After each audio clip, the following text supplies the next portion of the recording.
ജോയ്സ് ടിവിയിലൂടെ ഞങ്ങളെ ശ്രദ്ധിക്കുന്ന എല്ലാവർക്കും യേശു ക്രിസ്തുവിന്റെ നാമത്തിൽ ഞങ്ങളുടെ സ്നേഹവും വന്ദനവും അറിയിക്കുന്നു. പ്രിയപ്പെട്ട ദൈവമക്കളെ, നിങ്ങളെ എല്ലാവരെയും കർത്താവ് ധാരാളം അനുഗ്രഹിക്കുമാറാകട്ടെ. യേശു കർത്താവ് പറഞ്ഞു, ഞാൻ തന്നെ വഴിയും സത്യവും ജീവനുമാകുന്നു.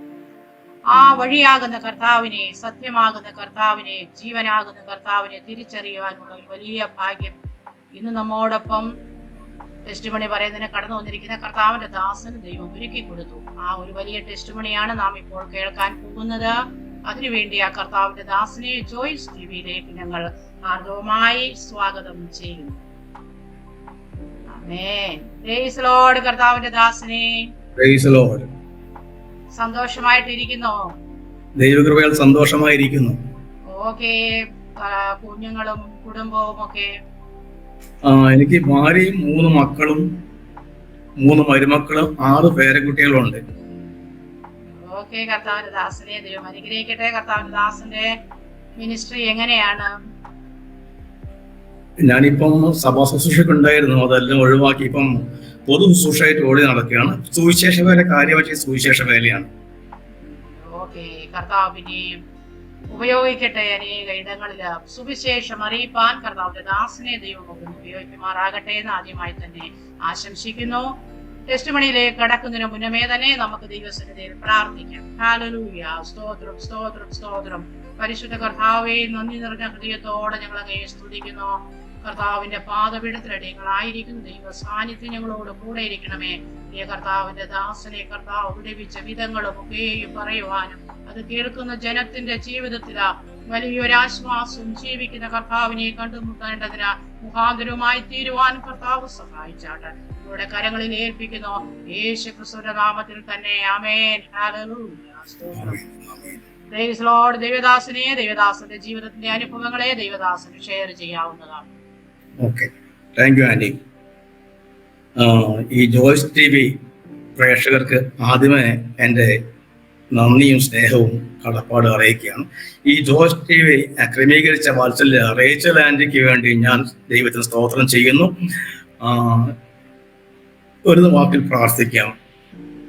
മഹാപരിശുദ്ധനായ ദൈവമേ, ഞങ്ങളുടെ സ്വർഗീയ നല്ല പിതാവേ, ഈ മനോഹരമായ പകൽക്കാലം കർത്താവേ, അങ്ങനെ സാക്ഷിയായി കർത്താവെ ഈ ജോയ്സ് ടിവിയിൽ അവൻ അടിയനം പങ്കുകൊള്ളാൻ സ്വർഗം ഒരുക്കിയ നല്ല സാവകാശമായി നന്ദിയോടെ സ്തുതിക്കുന്നു കർത്താവെ. സ്തോത്രം ചെയ്യുന്നു കർത്താവെ. കർത്താവ് അങ്ങ് തന്ന എനിക്ക് വാസ്തവമുണ്ടല്ലോ കർത്താവ്. എന്നാൽ പരിശുദ്ധാത്മാവ് നിങ്ങളെ മേൽ വരുമ്പോൾ നിങ്ങൾ ശക്തി ലഭിച്ചിട്ട് യെരൂശലേമിലും യഹൂദയിൽ എല്ലായിടത്തും ശമര്യയിലും ഭൂമിയിൽ അറ്റത്തോളം സാക്ഷികളാവും എന്ന വാസ്തവം എനിക്ക് തന്നു. ആ വാസ്തവം ഇനിയും കർത്താവ് നിവൃത്തിയായില്ല കർത്താവ്. ഭൂമിയിൽ അറ്റത്തോളം പോകുവാൻ അടിയന് കഴിഞ്ഞില്ല. ഇങ്ങനെ ഈ ജോയ്സ് ടിവിയുടെ കർത്താവ് ലോകത്തിന്റെ നാനാഭാഗങ്ങളും 5 വൻകരകളിൽ നിന്ന് അവൻ ഞങ്ങളെ കേൾക്കുന്നവർക്ക് അത് അനുഗ്രഹമായി തീരണമെന്ന് പ്രാർത്ഥിക്കുക. ഒരു സാക്ഷി മറ്റൊരു സാക്ഷി ഉളവാക്കുന്ന അരുളി ചെയ്ത കർത്താവെ, അടിയന് സാക്ഷ്യം അനേകരെ ബലപ്പെടുത്തുവാൻ, അനേകർക്ക് ആശ്വാസമായി തരാൻ സ്വർഗം സഹായിക്കണമെന്ന് പ്രാർത്ഥിക്കുക. ഒരിക്കൽ കൂടി വാത്സല്യ കർത്തദാസി റേച്ചൽ ആന്റിയെയും ജോയ്സ് ടിവിയെയും നന്ദി അറിയിച്ചുകൊണ്ട് പ്രാർത്ഥിക്കുന്നു യേശുവിന്റെ നാമത്തിൽ. ആമേൻ, ആമേൻ. ഞാന് ഒരു വാക്യം ഇങ്ങനെ വായിക്കുന്നു, ഫിലിപ്പർ 1:12. എനിക്ക് ഭവിച്ചത് സുവിശേഷത്തിന്റെ അഭിവൃദ്ധിക്ക് കാരണമായി തീർന്നു നിങ്ങൾ അറിയണമെന്ന് ഞാൻ ഇച്ഛിക്കുന്നു. പൗലോസ് പറഞ്ഞതാ. എനിക്ക് പൗലോസിന് ഭവിച്ചത് സുവിശേഷത്തിന്റെ അഭിവൃദ്ധിക്ക് കാരണമായി തീർന്നെന്ന് നിങ്ങൾ അറിയണമെന്ന് ഞാൻ ഇച്ഛിക്കുന്നു. ഇതുപോലെ ഞാൻ ഒരുപാട് ക്രൈസിസിലൂടെ, ഒരുപാട് ഘട്ടങ്ങളിലൂടെ യേശുവിനെ കണ്ടെത്തിയതിനു ശേഷം കടന്നുപോയൊരു വ്യക്തിയാണ്. കഴിഞ്ഞ 24 വർഷമായി കർത്താവിനെ സേവിക്കുന്നു. എൻ്റെ പേര് അശോക് കുമാർ. ഒരു നല്ല ഹൈന്ദവ കുടുംബത്തിൽ അമ്പലവും കാവും കുളവും ഉള്ള ഒരു ഹൈന്ദവ വലിയ തറവാട്ടിൽ ജനിച്ച് വാർത്തപ്പെട്ടാണ്. കോഴിക്കോട് ടൗണിൽ നിന്ന് ഒരു 10-12-14 കിലോമീറ്റർ അകലെ ഒരു ഗ്രാമത്തിലാണ് എൻ്റെ തറവാട്. അച്ഛൻ്റെ വീട്ടിൽ അമ്പലമുണ്ട്, അമ്മയുടെ വീട്ടിൽ അമ്പലമുണ്ട്. അങ്ങനെ ഇരിക്കെ ഈ 2 അമ്പലങ്ങൾ തമ്മിലുള്ള ഒരു ചേർച്ചയിലാണ് എൻ്റെ അമ്മയും എൻ്റെ അച്ഛൻ കല്യാണം കഴിക്കുന്നത്. അച്ഛൻ വലിയ തറവാട്ടുകാരാണ്. ആനയൊന്നും ഇല്ലെന്ന് മാത്രമുള്ളെങ്കിൽ വലിയ ഉത്സവമൊക്കെ നടക്കുന്ന ഒരു അമ്പലം ഞങ്ങൾ. കല്യാണ മണ്ഡപമൊക്കെ ഉണ്ട്, കല്യാണം നടക്കുന്ന അമ്പലമൊക്കെയാണ്. അങ്ങനെ അവിടെ കുറ്റനാളിലെ എൻ്റെ അമ്മ, ഞാൻ രാവിലെ എഴുന്നേറ്റ് നോക്കുമ്പോൾ അന്ന് എൻ്റെ ഒരു 3 വയസ്സൊക്കെ ആയിരിക്കാം, എൻ്റെ അമ്മ വിളക്ക് വെച്ചിട്ട് ഇങ്ങനെ ഞങ്ങൾ അന്നത്തെ ദൈവത്തെ പ്രാർത്ഥിക്കുന്നത് കണ്ടോണ്ട് ഞാൻ വളർന്നത്. അതുകൊണ്ട് എനിക്ക് ദൈവങ്ങളെ വലിയ ഇഷ്ടമാണ്. നല്ലൊരു പ്രാർത്ഥനാക്കാരായി ഞാൻ മാറി. അങ്ങനെ ഇരിക്കെ ഞങ്ങൾ അച്ഛന്റെ കുടുംബത്തിൽ അച്ഛന് രണ്ടാമത്തെ മകനായിരുന്നു. അച്ഛന് 4 സഹോദരങ്ങൾ 3 സഹോദരിമാരാണ്. അച്ഛന് ഹോട്ടലായിരുന്നു ജോലി. ഹോട്ടലിലാണ്, ഹോട്ടൽ ബിസിനസ് ആയിരുന്നു ആ നാട്ടിൻപുറത്ത് തന്നെ. പക്ഷേ കാലക്രമേണ ആ ഹോട്ടലൊക്കെ തകർന്നു. അച്ഛനാകെ അവശനായി. എന്ന് വെച്ചാൽ ഞങ്ങൾ 7 മക്കളാണ്. ഞാൻ 6ാമത്തവനാ. 6 ഒരു പെണ്ണും. അത് ഞാൻ 6ാമത്തെ, തൊട്ട് മൂത്തൊരു ചേച്ചി, ഇളയൊരു അനിയൻ. അങ്ങനെ 7 മക്കളാണ് ഞങ്ങൾ. അങ്ങനെ ഇരിക്കെ അച്ഛന്റെ ഹോട്ടലൊക്കെ തകർന്നു. ഇങ്ങനെ ഞങ്ങൾക്ക് നല്ല സ്വത്തുള്ള ഒരു തറവാടായിരുന്നു ഞങ്ങളത്. പക്ഷേ കാലക്രമേണ എന്തെന്നറിയില്ല, എന്തൊക്കെയോ ചതിവ് തന്നുകൊണ്ട് ആ സ്വത്തുനിന്ന് ഒരു തരി പോലും അച്ഛനെ കിട്ടിയില്ല. അത് അച്ഛനെ വല്ലാതെ മാനസികമായിട്ട് വേദനിപ്പിച്ചു. മാത്രമല്ല, അങ്ങനെ ഞങ്ങളുടെ 2ാമത്തെ ജ്യേഷ്ഠനുണ്ട്. അദ്ദേഹം ചെറുപ്പത്തിലെ നാട് വിട്ടു പോയതാണ്. അദ്ദേഹത്തിന്റെ പേര് ഞങ്ങൾ പറയുന്നില്ല, എങ്കിലും നാട് വിട്ടു പോയി. അങ്ങനെ അയാൾ മൈസൂർ എത്തിപ്പെട്ട് അവിടെ ഹോട്ടലിൽ ജോലി ചെയ്യുമ്പോൾ, അവിടുന്ന് പുലർച്ചയ്ക്ക് എഴുന്നേറ്റ് ജോലി ചെയ്യുമ്പോൾ അവിടെ വലിയ അടുപ്പാണ്. ആ അടുപ്പിലേക്ക് ജ്യേഷ്ഠൻ വീണുപോയി. കമിഴ്ന്ന് വീണ് ഈ ഭാഗം, കയ്യും ഈ ഭാഗം കംപ്ലീറ്റ് കരിഞ്ഞു പോയി. അങ്ങനെ അതൊരു വലിയ ഒരു ട്രാജഡിയാണ് ഞങ്ങൾക്ക്. അങ്ങനെ നാട്ടിലുണ്ടായിരുന്ന ആ കൊച്ചു വീടും സ്ഥലവും വിറ്റ് ഞങ്ങൾ കുറേയും കൂടെ ഇങ്ങോട്ട് ടൗണിനടുത്തേക്ക് വന്നു. ടൗണിൽ വന്നിട്ട് ടൗണിനടുത്തേക്ക് വന്നു. അത് ഗ്രാമപ്രദേശം തന്നെയാണ്. അങ്ങനെ ഏട്ടനെ ചികിത്സിക്കാൻ തുടങ്ങി. ആ ഉള്ള കാശുണ്ട് വാടക വീടെടുത്ത് പാർത്തുകൊണ്ട്. ഈ സമയത്ത് ഞങ്ങൾ ആരും പറക്കം പറ്റാറായില്ല. ആ ജ്യേഷ്ഠന്മാർക്കും കാര്യമായി ജോലിയൊന്നുമില്ല, പെങ്ങളുണ്ട്. ഇങ്ങനെ ഇരിക്കെ അച്ഛന്റെ ഈ ബിസിനസ് എല്ലാം പൊട്ടിയത്, അച്ഛന്റെ സ്വത്തൊന്നും ലഭിക്കാത്തതുകൊണ്ട് അച്ഛനാകെ മാനസികമായി വിഷമത്തിലായി. അങ്ങനെ എന്റെ 5ാം വയസ്സിൽ ഞാൻ സ്കൂൾ ചേർത്തിട്ടില്ല. എന്റെ ചേട്ടന്റെ അറിവ് കൊണ്ട് തൊട്ടടുത്തുള്ള ഒരു UP സ്കൂൾ എന്നെ കൊണ്ട് ഇരുത്തും. ഇപ്പോഴും അംഗനവാടി പിള്ളേർ പോകുമ്പോൾ ഞാൻ കൊണ്ടിരിക്കും. അങ്ങനെ ഒരു ദിവസം ഉച്ചയ്ക്ക് ഞാൻ വീട്ടിലേക്ക്, ഉച്ച വരെ എനിക്ക് ഇരുന്നാൽ മതി, ഉച്ചയ്ക്ക് ശേഷം വീട്ടിലേക്ക് കടന്നു വരുമ്പം ഞാൻ കണ്ടൊരു കാഴ്ച, ഞാൻ വാതിൽ തുറന്നപ്പോൾ ഒരാളിങ്ങനെ തൂങ്ങിക്കിടക്കുകയാണ്. വാടക വീട്ടിന്റെ വാതിൽ തുറന്നപ്പോൾ ഒരാളിങ്ങനെ തൂങ്ങിക്കിടക്കുക. എന്റെ അച്ഛൻ സൂയിസൈഡ് ചെയ്ത് തൂങ്ങി മരിച്ചു. അമ്മയുണ്ട് അപ്പുറം പായിട്ട് കിടക്കുന്നു. ആരും എത്തിയില്ല വീട്ടിലേക്ക്. അത് വല്ലാത്ത മനസ്സിന് വല്ലാത്തൊരു ഭാരമായിരുന്നു. അങ്ങനെ അവിടുന്ന് അച്ഛൻ എന്റെ കുഞ്ഞുനാളിൽ, അച്ഛനെ കുറിച്ച് എനിക്ക് അധികം ഓർമ്മയൊന്നുമില്ല, കൊച്ചു ഓർമ്മകൾ. അച്ഛൻ കുഞ്ഞുനാളിനെ അമ്പലത്തിന്റെ കുളത്തിൽ കുളിക്കാൻ കൊണ്ടുപോകുന്ന ഒക്കെയുള്ള ചെറിയ ഓർമ്മയുള്ളൂ. അങ്ങനെ 5ാം വയസ്സിൽ അച്ഛൻ മരിച്ചു. അത് കഴിഞ്ഞ് അച്ഛൻ കൂടെ മരിച്ചപ്പോൾ ഞങ്ങൾക്ക് അവിടെ നിൽക്കാൻ പറ്റാത്ത അവസ്ഥയിൽ ഞങ്ങൾ നേരെ കോഴിക്കോട് ടൗണിനടുത്തേക്ക് വന്നു. വീണ്ടും വാടകകൾ എടുത്തു. അങ്ങനെ ഇരിക്കുക ചേട്ടന്മാരൊക്കെ എന്തൊക്കെയോ ജോലി ചെയ്തു. അന്ന് വിശപ്പായിരുന്നു ഏറ്റവും വലിയ മാനദണ്ഡം. അപ്പൊ ഞാൻ അങ്ങനെ 1ാം ക്ലാസ് 2ാം ക്ലാസ് പാർത്തുകൊണ്ടിരിക്കുമ്പോൾ എൻ്റെ അമ്മയ്ക്ക് മാനസികമായിട്ട് അല്പം കംപ്ലൈന്റ് വന്നു. കാരണം അച്ഛൻ പോയത്, അമ്മ നല്ല നിലയിൽ കഴിച്ച സ്ത്രീയാണ്. അമ്മയുടെ വീട്ടിൽ അമ്പലമൊക്കെ ഉണ്ട്. അമ്മയ്ക്ക് 2 ആങ്ങളമാരും നല്ല ഇതിലുള്ളവർ. അതാ അന്ന് സ്ത്രീകൾക്ക് സ്വത്ത് കൊടുക്കില്ല. ഞാൻ പറഞ്ഞൊരു 50-60 കൊല്ലം മുമ്പുള്ള കാര്യം. സ്ത്രീകൾക്ക് സ്വത്ത് കൊടുക്കില്ല. അങ്ങനെ അമ്മയ്ക്ക് അവിടെ ഒന്നും കിട്ടിയില്ല. അങ്ങനെ അമ്മയാകെ മാനസികമായി തകർന്നു. അമ്മയ്ക്ക് മാനസിക രോഗം വന്നു. കുഴപ്പമൊന്നുമില്ല, അമ്മ നല്ല വൃത്തി വെടുപ്പിക്കുള്ള ആളാണ്. അങ്ങനെ അമ്മ എല്ലാ പണിയും എടുക്കും. പക്ഷെ അമ്മ ഇങ്ങനെ സംസാരിച്ചുകൊണ്ടിരിക്കും. എങ്ങോട്ടൊക്കെ നോക്കി ഇങ്ങനെ അമ്മ എന്തെന്നില്ലാത്ത ഞങ്ങൾക്ക് പോലും അറിയാത്ത അത് ഇങ്ങനെ സംസാരിച്ചുകൊണ്ടിരിക്കും. അങ്ങനെ അമ്മയ്ക്ക് മാനസികമായിട്ട് വലിയ പ്രശ്നം. ഇത് ഞങ്ങൾ ആകെ തളർത്തി. അങ്ങനെ ജീവിക്കാൻ യാതൊരു മാർഗവുമില്ല. വാടക വീട്ടിലാണ്, ഒരു വീട്ടിലൊരു പോർഷനില പാർക്കുന്നത്. അങ്ങനെ ഞാൻ 3-4 ക്ലാസ്സിൽ പഠിക്കുമ്പോഴേ ജോലിക്ക് പോകും. തൊട്ടടുത്ത് ഞങ്ങളുടെ കടയിൽ, ടൗണിനടുത്തായതുകൊണ്ട് ചിപ്സ് ഉണ്ടാക്കുന്ന കടയാണ്. ചിപ്സ് ആ കടയിലൊക്കെ ഈ ചകിരി വാരിടാനും വെള്ളം കൊണ്ട് കൊടുക്കാനും പിന്നെ ചിപ്സ് ഈ വാഴയ്ക്ക് എങ്ങനെ ജോലി ഇറക്കുന്ന തൊലി കളയുന്നത്, ഇതിനൊക്കെ ഞാൻ പോയിട്ട് വിശപ്പാണ് ഏറ്റവും വലിയ വികാരം. മനുഷ്യ വിശപ്പാണ്, മറ്റൊന്നുമല്ല. ആ വിശപ്പ് സഹിക്കണം. അവിടെ സ്കൂൾ വിട്ടൊന്ന് അങ്ങോട്ട്, വീട്ടിലൊന്നും ഉണ്ടാവില്ല. പിന്നെ അങ്ങനെ ഞാൻ 5ാം ക്ലാസ്സിൽ പഠിക്കുമ്പോൾ സെന്റ് ആണീസിലേക്ക് പോകുന്നത് ടൗണിൽ. അപ്പൊ ആ സെന്റ് ആണീസിൽ പോകാൻ എനിക്ക് 5-10 പൈസ മതി. അന്ന് അങ്ങോട്ട് 5 ഇങ്ങോട്ട് 5 പൈസ, 10 പൈസ. ഈ 10 പൈസക്ക് അന്ന് ഇന്നത്തെ പോലെ സ്കൂളിൽ അങ്ങനെ ഭക്ഷണമൊന്നുമില്ല. അന്ന് ഈ പാൽപ്പൊടിയുടെ പാലും ഈ റവയുടെ ഉപ്പാവും, അതും അമേരിക്കക്കാരെ ആ റവ, മഞ്ഞ റവ, അത് അവരെ കരുണ കൊണ്ട്, ആ ക്രിസ്ത്യാനികളുടെ ആ മിഷണറീസ്മാർ കരുണ കൊണ്ട് എനിക്ക് സ്കൂളിൽ നിന്ന് ആ റവയുടെ ഉപ്മാവും അല്പം പാലും കിട്ടും. ഇത് കഴിച്ച ഒന്നാവൂല. ഈ സ്കൂളിൽ പോകാൻ തരുന്ന 5-10 പൈസ ഉച്ചയ്ക്ക് ഈ തൊട്ടടുത്ത കടകളൊക്കെ, ഈ സ്കൂൾ മുമ്പിൽ തിരുത്തി ഈ തട്ടുകട വെക്കും. ആ കടയിൽ പോയിട്ട് നെല്ലിക്ക വാങ്ങിയിട്ട് ഉപ്പ് തൊട്ട് തിന്നുകൊണ്ടിരിക്കും, വെള്ളവും. ഇതാണ് ഉച്ചക്കത്തെ ഭക്ഷണം. അത് കഴിഞ്ഞ് വൈകുന്നേരം വീട്ടിലേക്ക് വന്ന് ഒന്നും കാണില്ല. ഞങ്ങൾ 7 മക്കളാണ്, ഒന്നും കാണില്ല. അങ്ങനെ ഈ വന്നു ഉടനെ ഈ പുസ്തകം വീട്ടിലേക്ക് വലിച്ചെറിഞ്ഞ് നേരെ അടുത്തുള്ള കടയിൽ പോയിട്ട് ഈ ചിപ്സ് കടയിൽ, അവിടുന്ന് പഴം കിട്ടും, ചിപ്സ് കിട്ടും, ചായ കിട്ടും. അങ്ങനെ അവിടേക്ക് രാത്രി 7-8 മണി വരെ അവിടെ. അങ്ങനെയൊക്കെ ആയി പഠിപ്പൊന്നും ഉഴപ്പി. SLC എങ്ങനെയൊക്കെയോ തട്ടിമുട്ടിയ. അങ്ങനെയൊക്കെ ആകുമ്പോഴേക്കും ഒരു SLC കഴിയുമ്പോഴേക്ക് ഞങ്ങൾ കുറച്ചൊക്കെ ഒന്ന് പച്ച പിടിച്ചു. ഒരു സ്വന്തമായിട്ട് വീടൊക്കെ ടൗണിന്റെ ഒരു ഭാഗത്ത് ചെറിയൊരു വീടൊക്കെ കിട്ടി. ഈ സമയത്ത് പിന്നെ ഞാൻ എത്തിപ്പെട്ടത് സിനിമാ മേഖലയില്ല. ഒരു 10-17 വയസ്സ് അതിനിടയ്ക്ക് എസ്കേപ്പ് ചെയ്യാണ്, സമയമില്ലാത്തതിന്റെ പേരിൽ ഞാൻ സിനിമാ മേഖലയിൽ എത്തിപ്പെട്ടു. അതിന് മുമ്പ് ഒരു കാര്യം പറയാണ്ട്, എന്റെ ആ തീപ്പൊള്ളിലെ ജ്യേഷ്ഠൻ, അദ്ദേഹം ഇങ്ങനെ വീട്ടിലിരിക്കുക, അദ്ദേഹത്തിന് തലയ്ക്കുള്ളൊരു മാരക രോഗം വന്നു, ട്യൂമർ എന്ന് പറഞ്ഞു. ഞങ്ങളുടെ വീടിനടുത്ത് ഒരു അയ്യത്താൻ ക്ലിനിക് ഉണ്ട്, ഒരു ഹോസ്പിറ്റൽ. ചേട്ടനെ അവിടെ അഡ്മിറ്റ് ആക്കി, അവിടുന്ന് ചേട്ടൻ മരിച്ചു. ട്യൂമർ, തലക്കൊരു ട്യൂമർ ആയിരുന്നു. ഈ ചേട്ടന് വേദന വന്നാൽ ഭയങ്കര പ്രശ്നം, ഞങ്ങൾ തല പിടിച്ചു വെക്കും, അത്ര വലിയ ഇത് ചെയ്തു.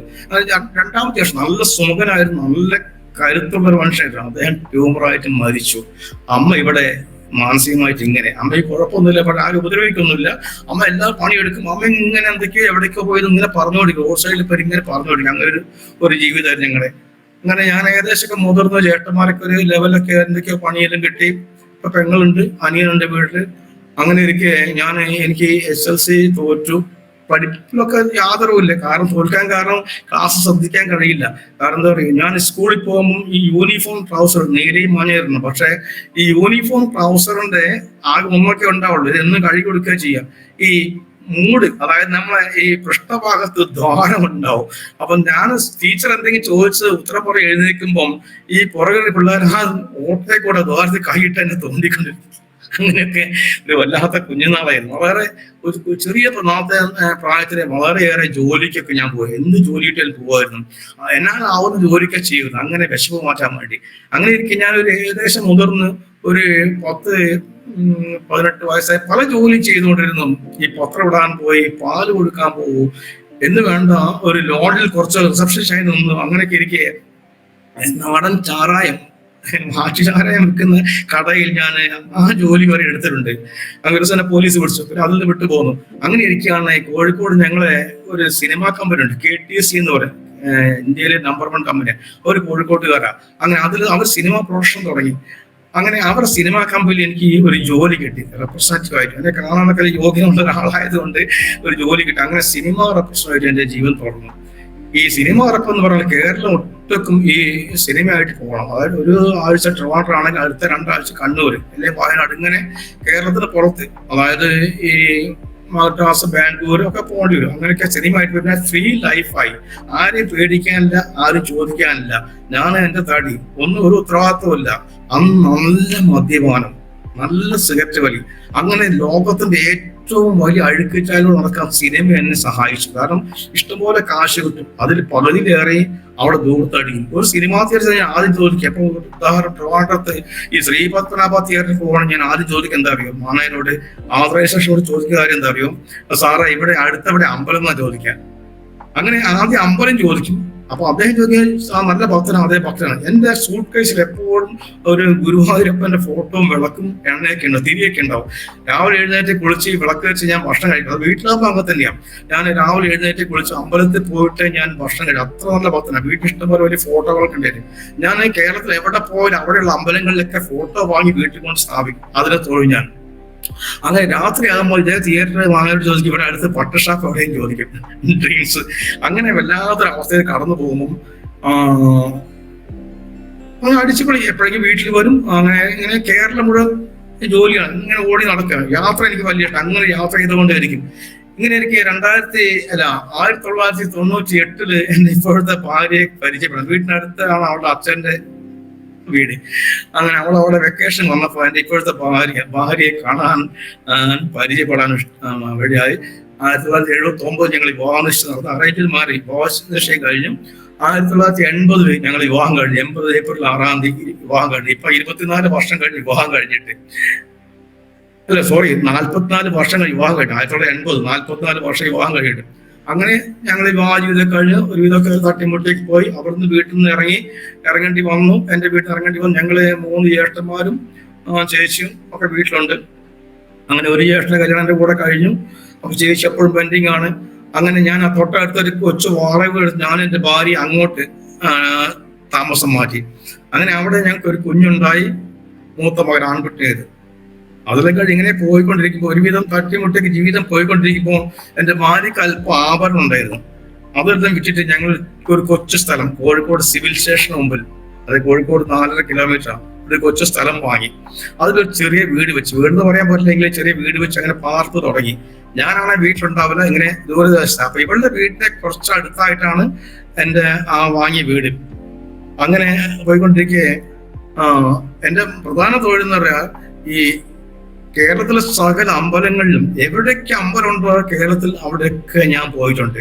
കാസർഗോഡ് മുതൽ കന്യാകുമാരി വരെ, ബാംഗ്ലൂർ, മൈസൂർ എല്ലാ അമ്പലങ്ങളിലും ഞാൻ പോവാറുണ്ട്. സ്ഥിരം അമ്പലദീപൊക്കെ പ്രധാന പരിപാടി. അത്രയും വലിയ ഭക്തനായിരുന്നു. ഇന്ന് രാത്രിയാകുമ്പോൾ നല്ല മദ്യപാനി. ഇങ്ങനെ ഇരിക്കെ കുഞ്ഞുങ്ങൾ 3 2 ആണും ഒരു പെൺകുഞ്ഞും ജനിച്ചു. ഒരുവിധമൊക്കെ ഇങ്ങനെ തട്ടിമുട്ടിയൊക്കെ പോയിക്കൊണ്ടിരിക്കുന്ന സമയത്ത് 97 കാലങ്ങളിൽ എനിക്കൊരു രോഗം വന്നു. 97 എനിക്ക് തലയ്ക്കുള്ളിൽ വല്ലാത്തൊരു രോഗം. അതിന് മുമ്പ് തന്നെ, അതിന് 10 വർഷം മുമ്പ് എനിക്ക് ഈ സൈനസൈറ്റിസ് എന്ന രോഗം ഉണ്ടായിരുന്നു. പീനസ് എന്ന് പറയും. ഈ സൈനസൈറ്റിസ് വന്നാൽ ഭയങ്കര തലവേദനയാണ്. ഇവിടെയൊക്കെ ഭയങ്കര വേദനയാണ്, സഹിക്കാൻ കഴിയില്ല. അങ്ങനെ ഞാൻ കോഴിക്കോടുള്ള അശോക് കുമാർ എന്ന ENT ഡോക്ടർ നിരന്തരം കാണിച്ചുകൊണ്ടിരുന്നു. അങ്ങനെ ഡോക്ടർ ട്രീറ്റ്മെന്റ് 10-12 വർഷത്തോളം ഞാൻ കൊണ്ടു നടന്നു.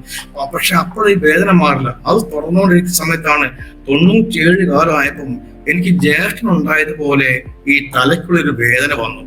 ഇതിനകത്തൊരു വല്ലാത്ത വേദന. അപ്പൊ ഞാൻ അത്ര കാര്യമാക്കിയില്ല. ഈ വേദന വരുമ്പോൾ ഭയങ്കര പിടച്ചില്ല, ഭയങ്കര വേദന, ദേഷ്യം പോലും. ഇതും കൊണ്ട് ഞാൻ നടക്കും, ഞാൻ മദ്യപിക്കുകയൊക്കെ ചെയ്യും.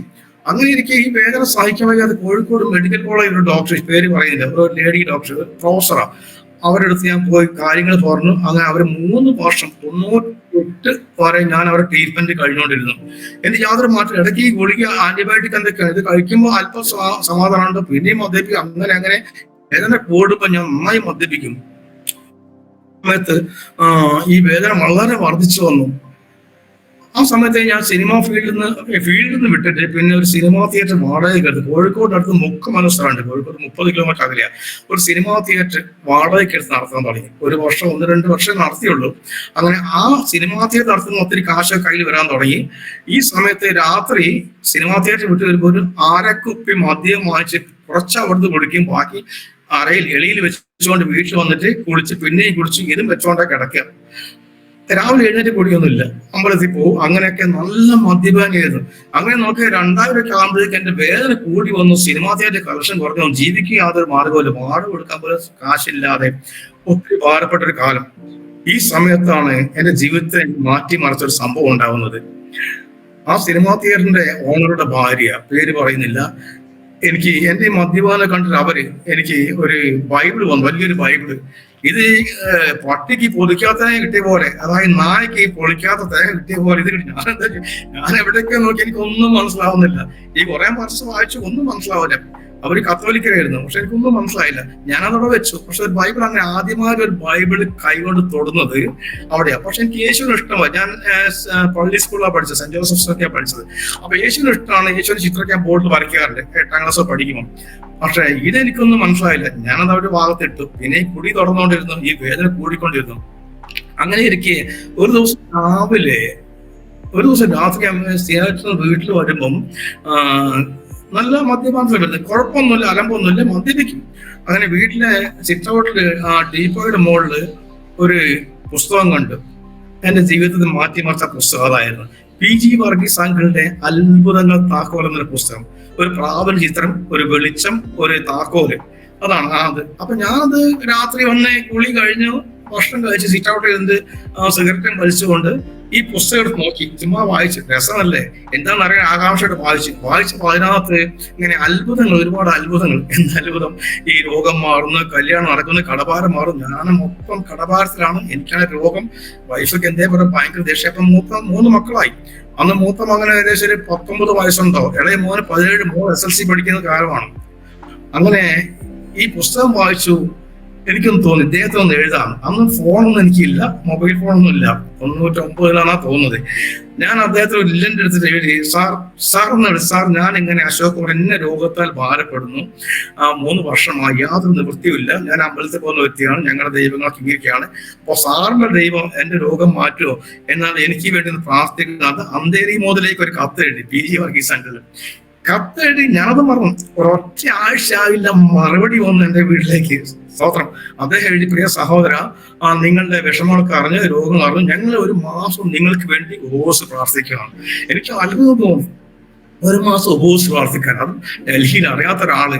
ഞങ്ങൾ ഒരു മാസം നിങ്ങൾക്ക് ഉപവസിച്ച് പ്രാർത്ഥിക്കണം. നിങ്ങളും പ്രാർത്ഥിക്കണം. നിങ്ങൾ പ്രാർത്ഥിക്കുമ്പോൾ നിങ്ങളെ മറ്റുള്ള ദൈവങ്ങളെ ഒന്നും ആരാധിക്കരുത്, പ്രാർത്ഥിക്കരുത്. യേശുവോട് മാത്രം പ്രാർത്ഥിക്കാൻ. നിശ്ചയമായും നിങ്ങളുടെ രോഗം സൗഖ്യമാകുന്നു.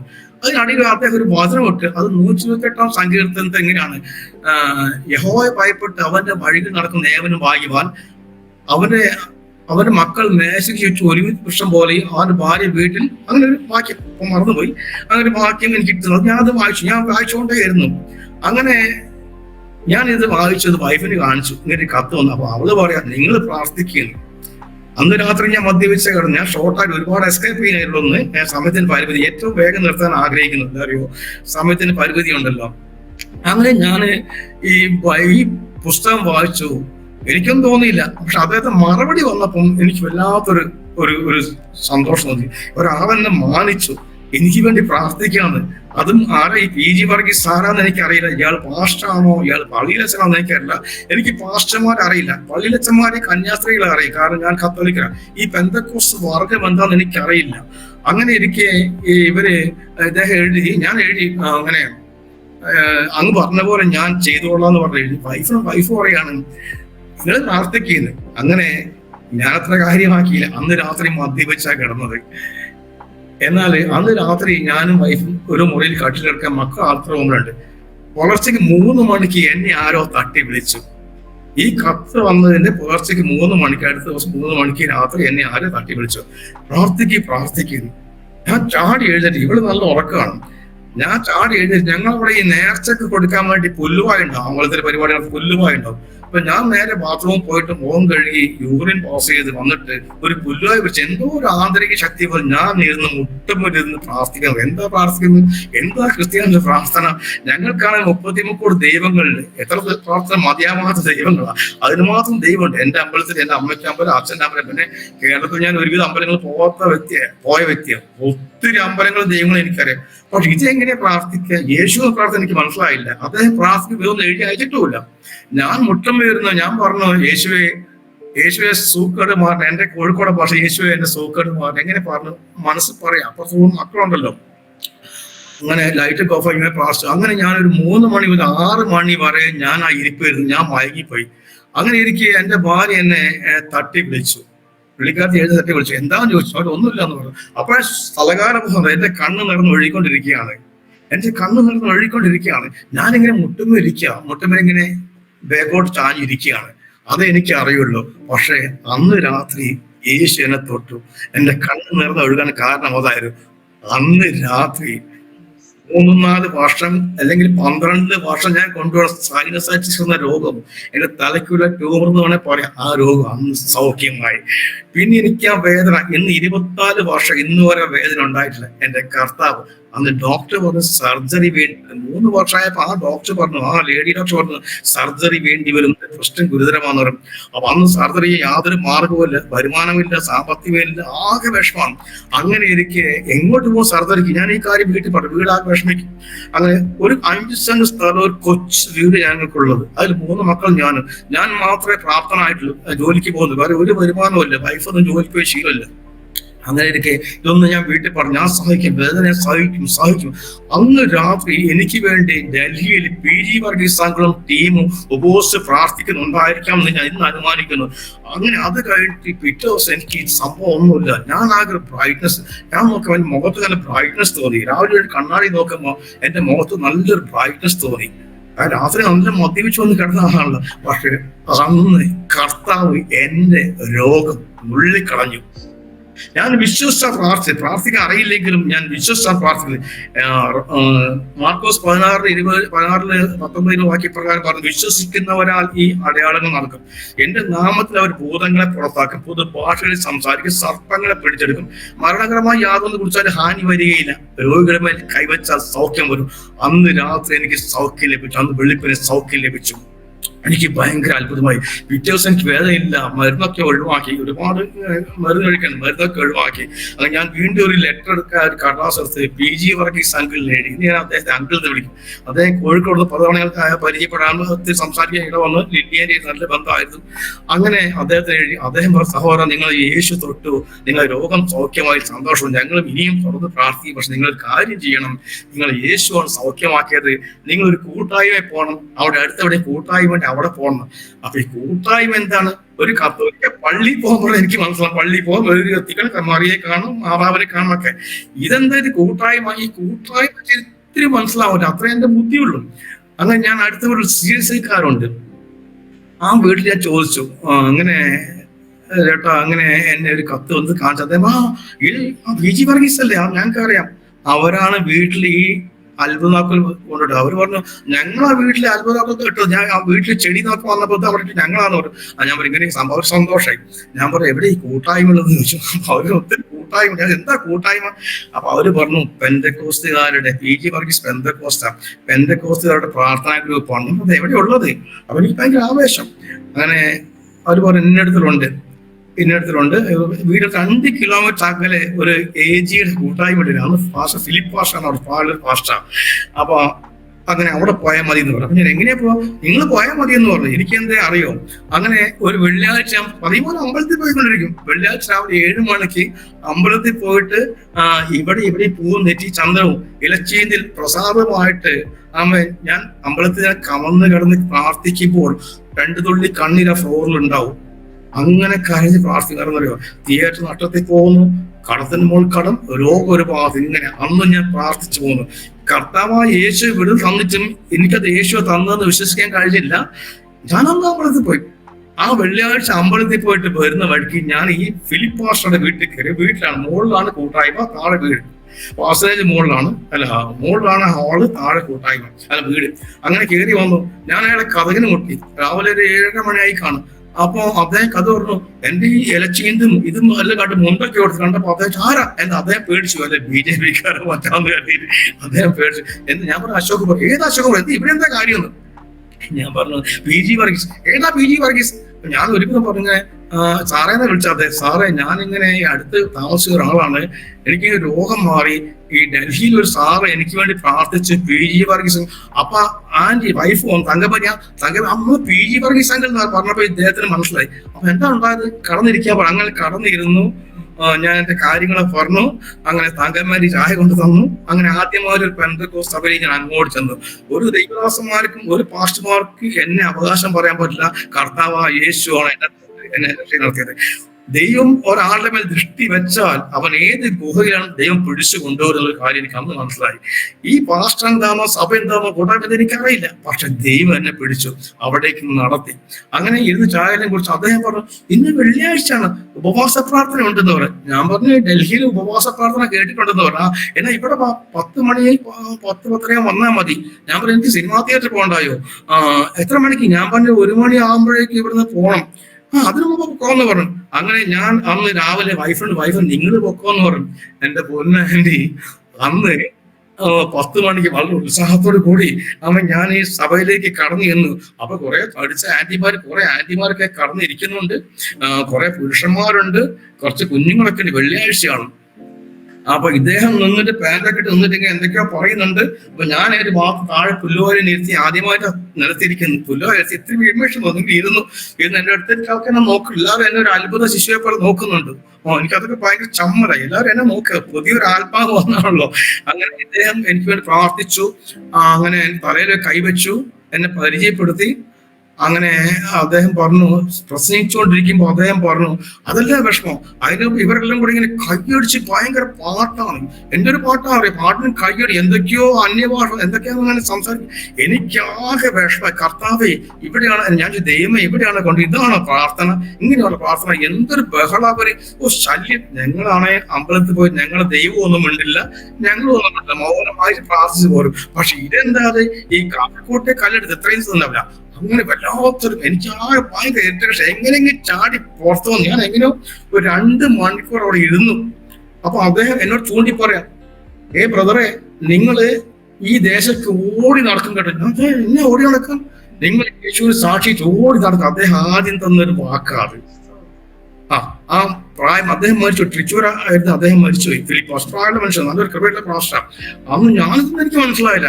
ഞാൻ ഇയാക്കെന്താ വേറെ പണിയൊന്നുമില്ല, എനിക്ക് സിനിമാ തിയേറ്ററിന്റെ മറ്റു മക്കളുണ്ട്, ഓടി അതൊക്കെ ഞാൻ ഉള്ളിൽ അങ്ങനെ പറഞ്ഞു. പക്ഷെ 12 മണിയായപ്പോ ആ മാന്യ ദേവദാസ് എന്നോട് പറഞ്ഞു, അശോകന് പൊയ്ക്കോളൂ, സിനിമാ തിയേറ്റർ പോകണ്ടല്ലേ.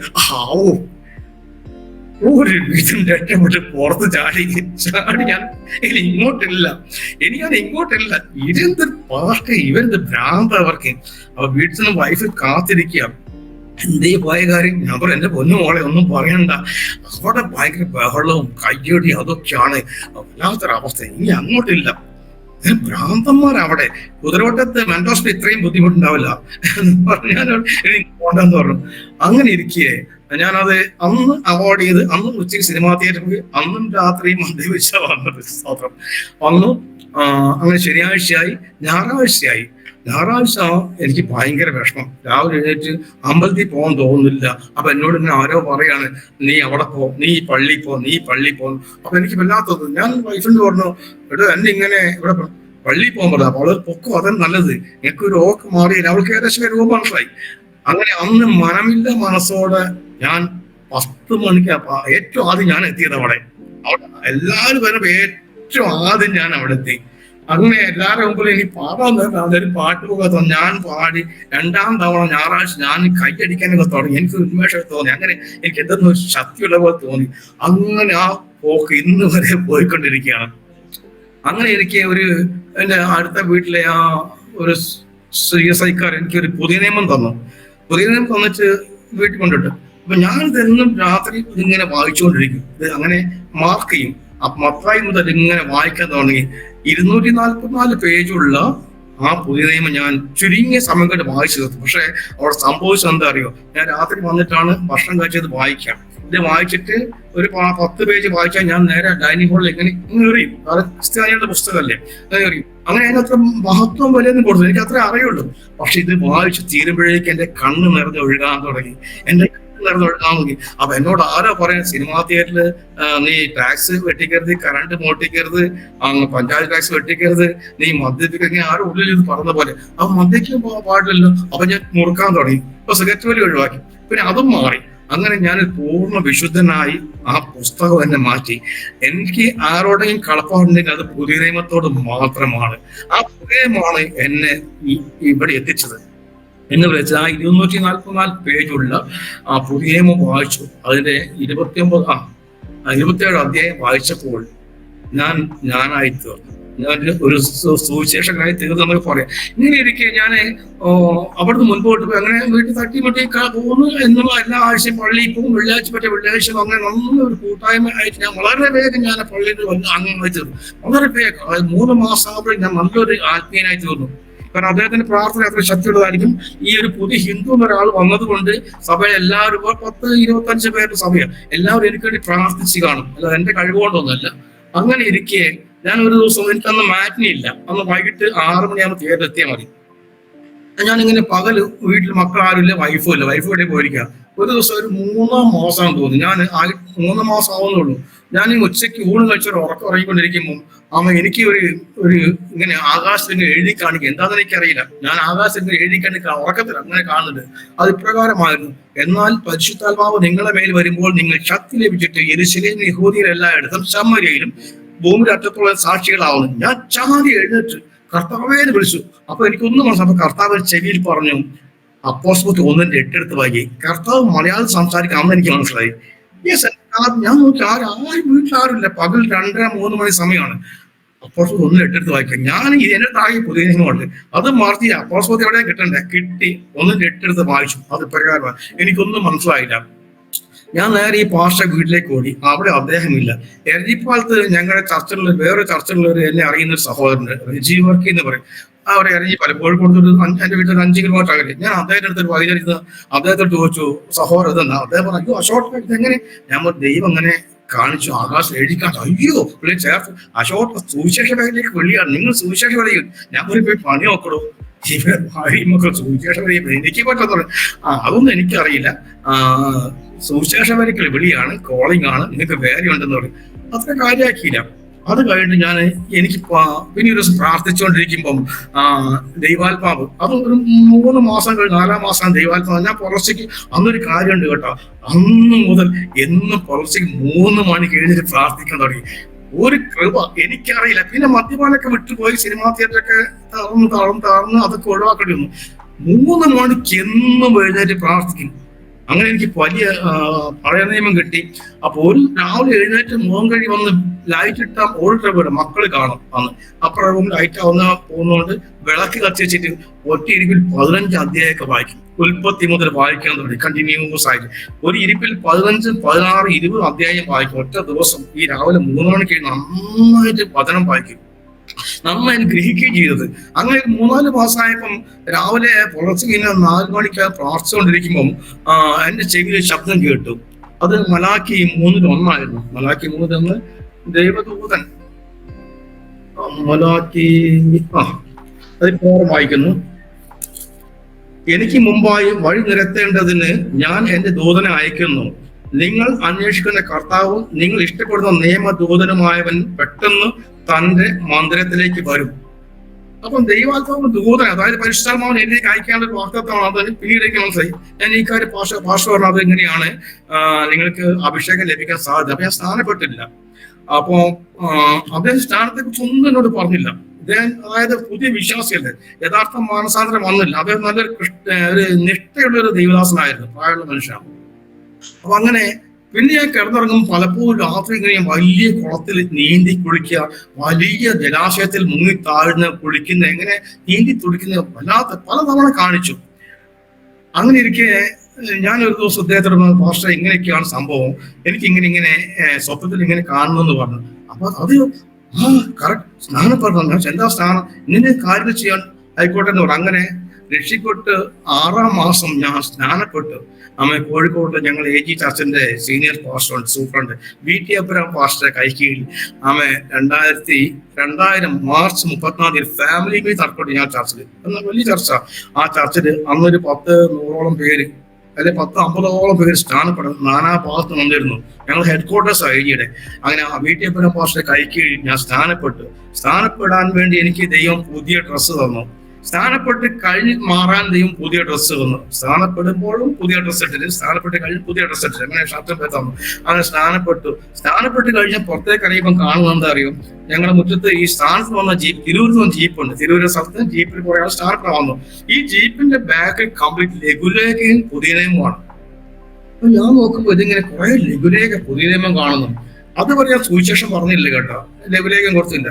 ഇത് കണ്ടപ്പോ എനിക്ക് ഭയങ്കര ആർത്തി, ഉള്ളിൽ ഭയങ്കര ആർത്തി, വല്ലാത്തൊരു ആർത്തി. ഞാൻ അതിന്റെ ഡ്രൈവറോട് ചോദിച്ചു, ഇത് കുറച്ച് എടുക്കാമോ എന്ന് ചോദിച്ചു. അപ്പൊ അദ്ദേഹം പറഞ്ഞു ഇന്ന ആൾ ചോദിക്കുക. അപ്പൊ അതിന്റെ ഉടമയോട് ചോദിച്ചു. അദ്ദേഹം പറഞ്ഞു എടുത്ത് എത്ര വേണം എടുത്തു. ഞാൻ കുറെ പുതിയ നിയമവും കുറെ ലെവലേക്കും വാരി, ഈ കുഞ്ഞുങ്ങൾക്ക് ഈ ചോക്ലേറ്റ് കിട്ടിയപ്പോ ഒരു ഐസ് കിട്ടി ഞാൻ വാരി എടുത്ത് മാറോടാണ് എന്തൊക്കെയോ എടുത്ത് പൊതിഞ്ഞ് ഞാൻ നേരെ വീട്ടിൽ കൊണ്ടുവന്നു. അടുത്ത ദിവസം മുതൽ കോഴിക്കോട് അങ്ങാടിയിൽ, കോഴിക്കോട് മെഡിക്കൽ കോളേജിൽ, ബീച്ച് ഹോസ്പിറ്റലിൽ, കോഴിക്കോട് ബീച്ചുകളിൽ, ബസ് സ്റ്റാൻഡിൽ, കോഴിക്കോട് വലിയൊരു സിറ്റിയാ, ഇങ്ങനെ ഒരു ഭ്രാന്തനെ പോലെ സുവിശേഷം പറയാനുള്ളതാണ്. അതിനിടയ്ക്ക് തിയേറ്ററൊക്കെ വിട്ട് പൂട്ടി, ജോലി ഇല്ലാതായി, അത് നഷ്ടത്തിലായി, അത് പറഞ്ഞ കഷ്ടം വന്നു. അത് ഞാൻ ഒഴിവാക്കി, ലീസിൽ തിയേറ്റർ ഒഴിവാക്കി. അങ്ങനെ ഒരുവിധ ഘട്ടങ്ങളിലൂടെ കടന്നു പോവാണ്. അങ്ങനെ ഒരുവിധം ഇങ്ങനെ പോകുമ്പോൾ ഒരു ഭ്രാന്തനെ പോലെ ഇങ്ങനെ നടക്കുക, സുവിശേഷപ്പെടുത്തി കൊടുത്തുകൊണ്ട്. അങ്ങനെ എനിക്ക് ആദ്യമായിട്ട് ബീച്ചിൽ നിന്ന് എൻ്റെ ഒരു വർഷത്തിന് അതിന് മുമ്പ് തന്നെ കോഴിക്കോട് ബീച്ചിൽ കൃഷ്ണദാസ് എന്നൊരു വ്യക്തി ആദ്യമായി എനിക്ക് കിട്ടി. എൻ്റെ ആദ്യത്തെ ആട് കൃഷ്ണദാസ. അദ്ദേഹം വന്നു, അയാളുടെ ഭാര്യയും ഒക്കെ വന്നിരുന്നു. അങ്ങനെ ശാസ്ത്രി വന്നു. അങ്ങനെ ആത്മാർത്ഥം നേടുന്നത് എനിക്ക് ഒരാത്മാന്ന് എനിക്ക് ഭയങ്കര ആഗ്രഹമായി. കാരണം സഭയിൽ അന്ന് ഞാൻ VT അബ്രഹാം സഭയില്ല, ഈ എൻ്റെ അയൽപക്ക സഭയിൽ ഇങ്ങോട്ട് പോകുന്ന മെയിൻ ഹെഡ്ക്വാർട്ടേഴ്സിലേക്ക് ഞാൻ മാറി.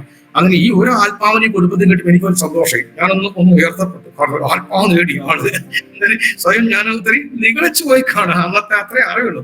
ഇങ്ങനെ എനിക്ക് ഒരു വർഷം ആകുമ്പോഴേക്ക് ഞങ്ങളുടെ സഭ അവിടെ കൽപ്പക ഓഡിറ്റോറിയം ഉണ്ട്, കോഴിക്കോട് വലിയൊരു ഹോട്ടൽ. അവിടെ ഉപവാസ പ്രാർത്ഥന വെച്ചു. അപ്പൊ ഞങ്ങൾക്ക് ചെറിയൊരു ഹോളാണ്, ചെറിയൊരു ബിൽഡിംഗ് ആണ് ഞങ്ങളുടെ. ഉപവാസ പ്രാർത്ഥന വെച്ചപ്പോൾ അപ്പൊ ഇവരെല്ലാം പറഞ്ഞു പരിശുദ്ധാത്മാഭിഷേകം പ്രാപിക്കുന്ന സഹോദര, പരിശുദ്ധാഭിഷേകം പ്രാപിച്ചത് എവിടുന്ന കിട്ടാൻ ചോദിച്ചു. അത് ആരും കൈവെപ്പ് കിട്ടും, ദൈവം തരുന്നത്. അതെങ്ങനെ കിട്ടും? എനിക്ക് പിന്നെ ഭയങ്കര ആർത്തി. അങ്ങനെ പെയിന്റിങ് പണിക്ക് പോകാൻ തുടങ്ങി, ജീവിക്കണ്ടേ, പെയിന്റിങ് പണിക്ക് പോകാൻ തുടങ്ങി ഒരാളുടെ കൂടെ. അങ്ങനെ ഞങ്ങളുടെ സഭ കോഴിക്കോട് നഗരത്തിലെ ഒരു ഹോട്ടലിൽ ഉപവാസ പാത്രം ഒരാഴ്ച ഉപവാസ പാത്രം അന്ന് ശുശ്രൂഷിക്കാൻ വന്നത്. അപ്പൊ ഞാൻ നന്നായി കൈത്താങ് നൽകും സഭയ്ക്ക്, നന്നായി എന്റെ കിട്ടുന്ന നന്നായി കൊടുക്കും. അത് അന്ന് ഇന്നും കൊടുക്കുന്നുണ്ട്. കിട്ടുന്നൊക്കെ ഞാൻ സഭയ്ക്ക് കൊടുക്കും. എനിക്ക് സഭാച വലിയ കാര്യമാണ്, ദേവദാസന്മാരെ വലിയ ബഹുമാന സ്നേഹമാണ്, എനിക്ക് വളരെ ദൈവത്തെ പോലെയാണ്. അങ്ങനെ ഞാൻ ഈ ഞാൻ ഉപവാസമുണ്ട്. ഞാൻ ഒരു ദിവസം പണിക്ക് പോയിട്ട് വൈകുന്നേരം നേരെ ഈ ഓഡിറ്റോറിയത്തിൽ വരും. അപ്പൊ അതിലേക്ക് നല്ലൊരു പാം കൊടുത്തിരുന്നു, അത് ചെലവിലേക്കായിട്ട്. വീട്ടിൽ പക്ഷേ വലിയ കാര്യമാണ്, ആ കാലത്ത് വലിയ സ്നേഹമാണ്. അങ്ങനെ അഭിഷേകം പ്രാപിക്കണ്ടേ, അഭിഷേകം എന്ത് ചെയ്യണം? അപ്പൊ ഞാനിങ്ങനെ ഇയാള് ഒരു കോട്ടയത്ത് ബാർ ഹോട്ടൽ നടത്തുന്ന ഒരു ബെൻസി പാസ്റ്റർ ശുശ്രൂഷിക്കാൻ വന്നു. അദ്ദേഹം മുണ്ടാണ്, ഒരു കതർ ഷർട്ടാണ്, ആഫ്രിക്കൻ ഷർട്ട്, ബെൻസി പാസ്റ്റർ എന്റെ പേര്. ബാർ ഹോട്ടലിൽ നടത്തിയ ആൾ, അത് ബാർ ഹോട്ടലിൽ ആരാധനയ്ക്ക് മാറ്റിയ ഒരാളാണ് ഈ ബെൻസി പാസ്റ്റർ. അദ്ദേഹം ശുശ്രൂഷിക്കുന്നത്. അപ്പൊ ഞാനൊരു 6 മണിക്ക് വന്ന് കയറി, ഒരു ഭാഗത്ത് സഹോദരന്മാരും മറുഭാഗത്ത് സഹോദരിമാരും നിന്നിട്ട് ആരായിച്ചുകൊണ്ടിരിക്കുക. അപ്പൊ അദ്ദേഹം പ്രസംഗിക്കുക. അപ്പൊ ആരായിച്ചുകൊണ്ടിരിക്കുമ്പം എനിക്കാണെങ്കിൽ ഭയങ്കര വിമിഷ്ടം, എനിക്ക് ഈ പരിശ്രമം കിട്ടണം, ഇതെങ്ങനെ കിട്ടണം. അപ്പൊ പല പരിശ്രമം അങ്ങനെയാണ് ഇങ്ങനെയാണ് പല അത്ഭുതങ്ങൾ പറഞ്ഞിട്ടുണ്ട്, എനിക്കിത് കിട്ടിയേ മതിയാവും. അങ്ങനെ ഞാൻ പ്രാർത്ഥിച്ചു കൊണ്ടിരിക്കുമ്പോൾ ഇദ്ദേഹം പ്രസംഗം തുടങ്ങിയാണെന്ന് തോന്നുന്നു, ആരാധിക്കും എനിക്ക് ഓർമ്മയില്ല. അദ്ദേഹം ഞങ്ങളുടെ വലത്തുപാട് സഹോദരിമാർ, ഒരു സഹോദരി, അവർ നായർ സ്ത്രീയാണ്, പേര് ഞാൻ പറയുന്നില്ല, ബീനെ എന്തെങ്കിലും ആവട്ടെ, ആ സഹോദരനെ വെറുതെ കൂടി ഇദ്ദേഹം പറയാം, സഹോദരി നിന്റെ മേലേക്ക് ഇതാ പരിശ്രമം വരാൻ പോകുവാന്ന്. അവർ അഭിഷേകം പ്രാപിച്ചില്ല. ഈ ദേവദാസൻ സ്റ്റേജിൽ നിന്ന് കഴിഞ്ഞുകൊണ്ടിങ്ങനെ വിരലിച്ചുകൊണ്ടിങ്ങനെ ആ സഹോദരി നോക്കലും ഈ സഹോദരി എടുത്ത് എറിയപ്പെട്ടു. ഈ സഹോദരി എടുത്തെറിയപ്പോൾ അനേക സഹോദരിമാരെ ദേഹത്ത് വീണ്. അപ്പൊ എനിക്ക് മനസ്സിലായി ഇത് പരിശുദ്ധാത്മ അഭിഷേകം. ഇത് കണ്ടപ്പോ എനിക്ക് അസൂയ സങ്കടം എല്ലാം കൂടെ ഭയങ്കര സങ്കടമായി. ഞാൻ പറഞ്ഞ കർത്താവ്, അത് പരിശുദ്ധാഭിഷേകം എനിക്കുണ്ട്. അങ്ങനെ ഞാൻ നെഞ്ചത്ത് കൈവച്ചുകൊണ്ട് ആരാധിച്ചുകൊണ്ട് ഇങ്ങനെ പ്രാർത്ഥിച്ചുകൊണ്ടിരിക്കുകയാണ്. 3:30 ഉള്ളത്. അവനെപ്പുറം പാസ്റ്റർമാരൊക്കെ ഉണ്ട്. അങ്ങനെ ഈ ദേവദാസൻ താഴോട്ട് ഇറങ്ങി, ഞാൻ കണ്ടില്ല, താഴോട്ട് ഇറങ്ങി വന്ന് അദ്ദേഹം എന്റെ ചെവിയിൽ പറഞ്ഞു, സഹോദര നിങ്ങളിപ്പോ റബ്ബർ പന്ത് തുള്ളിത്തെറിക്കാൻ പോണ്, പരിശ്രമം പ്രാപിച്ചോ എന്ന് പറഞ്ഞ് അദ്ദേഹം എന്റെ തലയിൽ വിരലോട് ഇങ്ങനെ തട്ടി. അദ്ദേഹം പുറകോട്ട് പോയി. ഈ തൊടലും ഞാൻ ഒരു 3-4 ആവർത്തി ഉയരത്തേക്ക് തുള്ളി നടുകുത്തി വീണു. അന്യഭാഷ പറയാൻ തുടങ്ങി. അന്ന് അന്യഭാഷ അഭിഷേകത്തോട് കൂടി എനിക്ക് അഭിഷേകം ലഭിച്ചു. സ്തോത്രം, ദൈവത്തിന് സ്തോത്രം. ഞാൻ ആഗ്രഹിച്ചത് ദൈവം എനിക്ക് തന്നു. അന്ന് ഞാൻ അഭിഷേകം പ്രാപിച്ചു. ഇതെല്ലാവർക്കും മനസ്സിലായി. അപ്പൊ അഭിഷേകം പ്രാപിച്ച് എങ്ങനെ മനസ്സിലാവുക? അഭിഷേകം പ്രാപിച്ച് എന്ന് ഞാൻ പറഞ്ഞു, ഒരു വ്യക്തിയുടെ പേരിൽ പരിശുദ്ധാത്മ, ഇന്ന് എല്ലാവരും അഭിഷേകം ഉണ്ടെന്ന് പറയുന്നുണ്ട്. അഭിഷേകം എന്തെന്ന് പോലും അറിയാത്ത വ്യക്തികൾ ഏതെങ്കിലും ദേവദാസന്മാർ തലയിൽ കൈവച്ച് പറഞ്ഞാൽ അഭിഷേകം പ്രാപിച്ചു എന്ന് പറഞ്ഞാൽ അവർ ചീറ്റ് ചെയ്യുകയാണ്. യഥാർത്ഥമായിട്ടും പരിശുദ്ധാത്മ അഭിഷേകം പ്രാപിച്ചാൽ ആ വ്യക്തിയിൽ 3 സ സംഭവിക്കും. 3 സ എന്ന് വെച്ചാൽ 1 സ്വയം അറിയും, 2 സഭ അറിയും, 3 സമൂഹം അറിയും. അങ്ങനെ എന്റെ വീട്ടിൽ നല്ലതിൽ കഴിഞ്ഞു പോകുന്ന സമയത്ത് ഈ അഭിഷേകം പ്രാപിച്ചോട് ഞാൻ എന്റെ ജീവിതത്തിൽ 3 സ വന്നു. 1, ഞാൻ സ്വയം പറയാം, ബോഡിയിൽ ശരിക്കും എനിക്ക് അനുഭവിക്കാൻ കഴിഞ്ഞു. ആ ഇലക്ട്രിക് ഷോക്ക് ഞാൻ അനുഭവിച്ചോ, ഞാൻ തെറിച്ചു വീണപ്പോൾ അഭിഷേകം പ്രാപിച്ചത് എനിക്ക് മനസ്സിലായി. 2, എന്റെ സഭ അറിഞ്ഞു അഭിഷേകം പ്രാപിച്ചത്. 3, സമൂഹം പറഞ്ഞു. എങ്ങനെ സമൂഹം പറഞ്ഞു? ഞാൻ പിന്നെ ഒരു ഭ്രാന്തനെ പോലെ ഇങ്ങനെ സുവിശേഷം പറഞ്ഞ് ഓടാൻ തുടങ്ങി. ഏതെങ്കിലും വീട്ടിൽ നിന്ന് ഇങ്ങനെ രാവിലെ തന്നെ വീട്ടിൽ കുറെ ട്രാക്ക് ചെയ്ത് വീട്ടിൽ ഇങ്ങനെ ഇറങ്ങി ഇങ്ങനെ നടന്നിട്ട് ഇങ്ങനെ ഉച്ചയ്ക്ക് ഊണൊന്നുമില്ല, അങ്ങനെ നടന്നിട്ട് കാണുന്നിടത്തെല്ലാം ലഹരിയെ കൊടുത്തുകൊണ്ടേ ഇരിക്കും. അങ്ങനെ പോയി അങ്ങനെ ഒത്തിരി ആത്മാർത്ഥ നേടാൻ കഴിയും. അത് മാത്രമല്ല, ഏതെങ്കിലും വീട്ടിൽ കടന്നു ചെന്നാൽ അവർ ഇരിക്കാൻ പറഞ്ഞിരുന്ന് അവർക്ക് വേണ്ടി പ്രാർത്ഥിക്കും. ആ വീട്ടിനെ കുറിച്ചുള്ള കാര്യങ്ങളൊക്കെ യേശു വെളിപ്പെടുത്താൻ തുടങ്ങി. അപ്പൊ അവർക്ക് ഭയങ്കര അത്ഭുതം. അങ്ങനെ ഒരു വീട്ടിൽ 1 മണിക്കൂറോ 1.5 മണിക്കൂറോ സുവിശേഷം പറയാൻ അടുത്ത ആഴ്ച അവർ ചർച്ച ചെയ്തു. അങ്ങനെ ദൈവം എന്നെ നടത്തി. ഒത്തിരി അത്ഭുത രോഗസൗഖ്യങ്ങൾ ദൈവം എന്റെ പ്രാർത്ഥനയ്ക്കൂടെ ചെയ്തു. ഞാനല്ല, എന്റെ കർത്താവായ യേശു എന്റെ പരിശ്രമമാകും. ഇതും കൂടെ ആയപ്പോ എനിക്ക് ശക്തി വർദ്ധിച്ചു. എന്താ പറയുക, എനിക്ക് നല്ല ദൃഢനിശ്ചയം. പിന്നെ ഇടയ്ക്കിടയ്ക്ക് ഉപവാസ പ്രാർത്ഥന. ഈ സമയത്ത് വീട്ടിലെ കാര്യം അയ്യോ കഷ്ടം. വീട്ടിലെ കാര്യം ആരും തരാനൊന്നുമില്ല, വല്ലവരൊക്കെ എന്തേ 10-100 തരും. അല്ലാതെ ഞാൻ സഭയുടെ ഒരു വിശ്വാസി എന്നല്ല അപ്പുറത്തേക്ക് ഉയർന്നില്ല. അങ്ങനെ ഞാനിങ്ങനെ സഭയിൽ വീട്ടിൽ പ്രശ്നങ്ങളായി, വീട്ടിലെ പിന്നെ എങ്ങനെ ഇടയ്ക്ക് ഇടർച്ചകൾ വരും. കാരണം സാമ്പത്തിക ഇരിക്കാമോ, വൈഫിന്റെ സ്വഭാവം മാറും, അങ്ങനെയൊക്കെ ആയി ആ തട്ടിമുട്ടി ജീവിച്ചു പോകണം. അങ്ങനെ ഇരിക്കെ 2005 ബൈബിൾ കോളേജ്, ഞങ്ങൾ ട്രിനിറ്റി ബൈബിൾ കോളേജ് ഉണ്ട് കോഴിക്കോട്, അതിൽ 1 വർഷത്തെ കോഴ്സ് ചേരാൻ എന്നോട് വീട്ടിൽ പോകാൻ പാസ്റ്റർ പറഞ്ഞു. അങ്ങനെ 1 വർഷത്തെ കോഴ്സ് ചേർന്നു. ആ കോഴ്സ് അങ്ങനെ 1 വർഷം കഴിയുമ്പോഴേക്ക് ഞാൻ 2006 ആകുമ്പോഴേക്ക് വീട്ടിലിടയ്ക്ക് പ്രശ്നങ്ങളാണ്. വീട്ടില് ഇടയ്ക്കിടയ്ക്ക് ഇങ്ങനെ ഭാര്യയും ഞാനും മക്കളൊക്കെ ആയിട്ട് ഇങ്ങനെ ഞാൻ എന്തെങ്കിലും എന്ന് പറഞ്ഞാൽ ഭാര്യ ആ രാത്രി വീട്ടിൽ മക്കൾ വരും. മക്കളൊക്കെ മുതിർന്നവരായി. അവരും അങ്ങനെ വീട്ടില് രാത്രി പ്രശ്നങ്ങൾ ഉണ്ടാക്കും. മുന്തും തൊള്ളൊക്കെ ഉണ്ടാവും. എന്റെ 5 ബൈബിൾ രണ്ടാമത്തെ മകൻ പെട്രോൾ ഒഴിച്ച് കത്തിച്ചു. ബൈബിൾ കോളേജ് പഠിക്കുമ്പോൾ ഒത്തിരി ബൈബിൾ നിഘണ്ടുക്കൾ ഉണ്ടായിരുന്നു. ഒത്തിരി ബൈബിൾ നിഘണ്ടുക്കൾ. ഈ നിഘണ്ടുക്കളൊക്കെ മകൻ കത്തിച്ചു. എന്റെ കാല് കെട്ടിയ പോലെ നോക്കി നിൽക്കാൻ ഒന്നും എതിർക്കാൻ കഴിയില്ല. അങ്ങ് ഒത്തിരി പുസ്തകങ്ങളും മറ്റൊക്കെ. അതിനു മുമ്പ് സംഭവം ഉണ്ടായി. ഞാൻ ഈ രക്ഷിക്കപ്പെട്ട് ആ സമയത്ത് എന്റെ ഭാര്യയും മോളൊക്കെ ഇടയ്ക്ക് പള്ളിയിൽ വരികയായിരുന്നു. ഈ സമയത്ത് ഭാര്യ വന്നിട്ട് ഞങ്ങളുടെ വീട്ടിലിങ്ങനെ നിറയെ ഫോട്ടോസ്, ചുമറ്റ ഭാഗത്ത് നിറയെ ഫോട്ടോസ്, ഒരു അമ്പലം വീട്ടിനകത്ത്. ഭാര്യ വന്നിട്ട് എന്തായെന്നറിയാം, ഇനി എന്തിനാ അശോകേട്ട ഇതൊക്കെ എന്ന് പറഞ്ഞ് ആ ഫോട്ടോസ് എല്ലാം എടുത്തിട്ട് അതിന്റെ ഫ്രെയിം മാത്രം ഫോട്ടോസ് എല്ലാം കത്തിച്ച് കളഞ്ഞു. പിന്നെ ശബരിമല, കന്യാകുമാരി അവിടെ വഴി എന്താണ് ഒക്കെ പോയ തോറ്റാനിക്കര എന്നുള്ള അമ്പലങ്ങളിൽ പോയി അവിടെ മാലകളും മറ്റും ഇതെല്ലാം ഞങ്ങൾ കത്തിച്ചു കളഞ്ഞു. വീട് ക്ലീനായി. അങ്ങനെ ഒരു ശുദ്ധീകരണം നടന്നു. അങ്ങനെ പിന്നെ കുറച്ചു കാലം കഴിയുമ്പോൾ തറവാട്ടിൽ, ഞങ്ങൾ അമ്പലക്കുള്ള തറവാടാണല്ലോ, തറവാട്ടിലൊക്കെ സംഭവം പറഞ്ഞു. അശോക് കുമാർ ജാതിമാർ ക്രിസ്ത്യാനിയായെന്ന് പറഞ്ഞുകൊണ്ട് ചുറ്റുപാടൊക്കെ ഞാൻ ആദ്യം തന്നെ ഈ പതിനെത്ര കറക്റ്റാന്നറിയാം. എന്നാൽ പരിശ്രമോ നിങ്ങളെ മേൽ വരുമ്പോൾ ശക്തി ലഭിച്ച യെരൂശലേമിൽ സ്വന്തം ഭവനത്തിൽ കുടുംബങ്ങളിൽ യഹൂദ്യ സറൗണ്ടഡ് ശമരിയ. ഞാൻ എന്റെ വീടിനെ ചുറ്റുപാട് എല്ലാ വീടുകളിലും ഒരു പ്രാർത്ഥനയെ പോലെ ഓടി നടന്ന് സുവിശേഷം അറിയിച്ചു.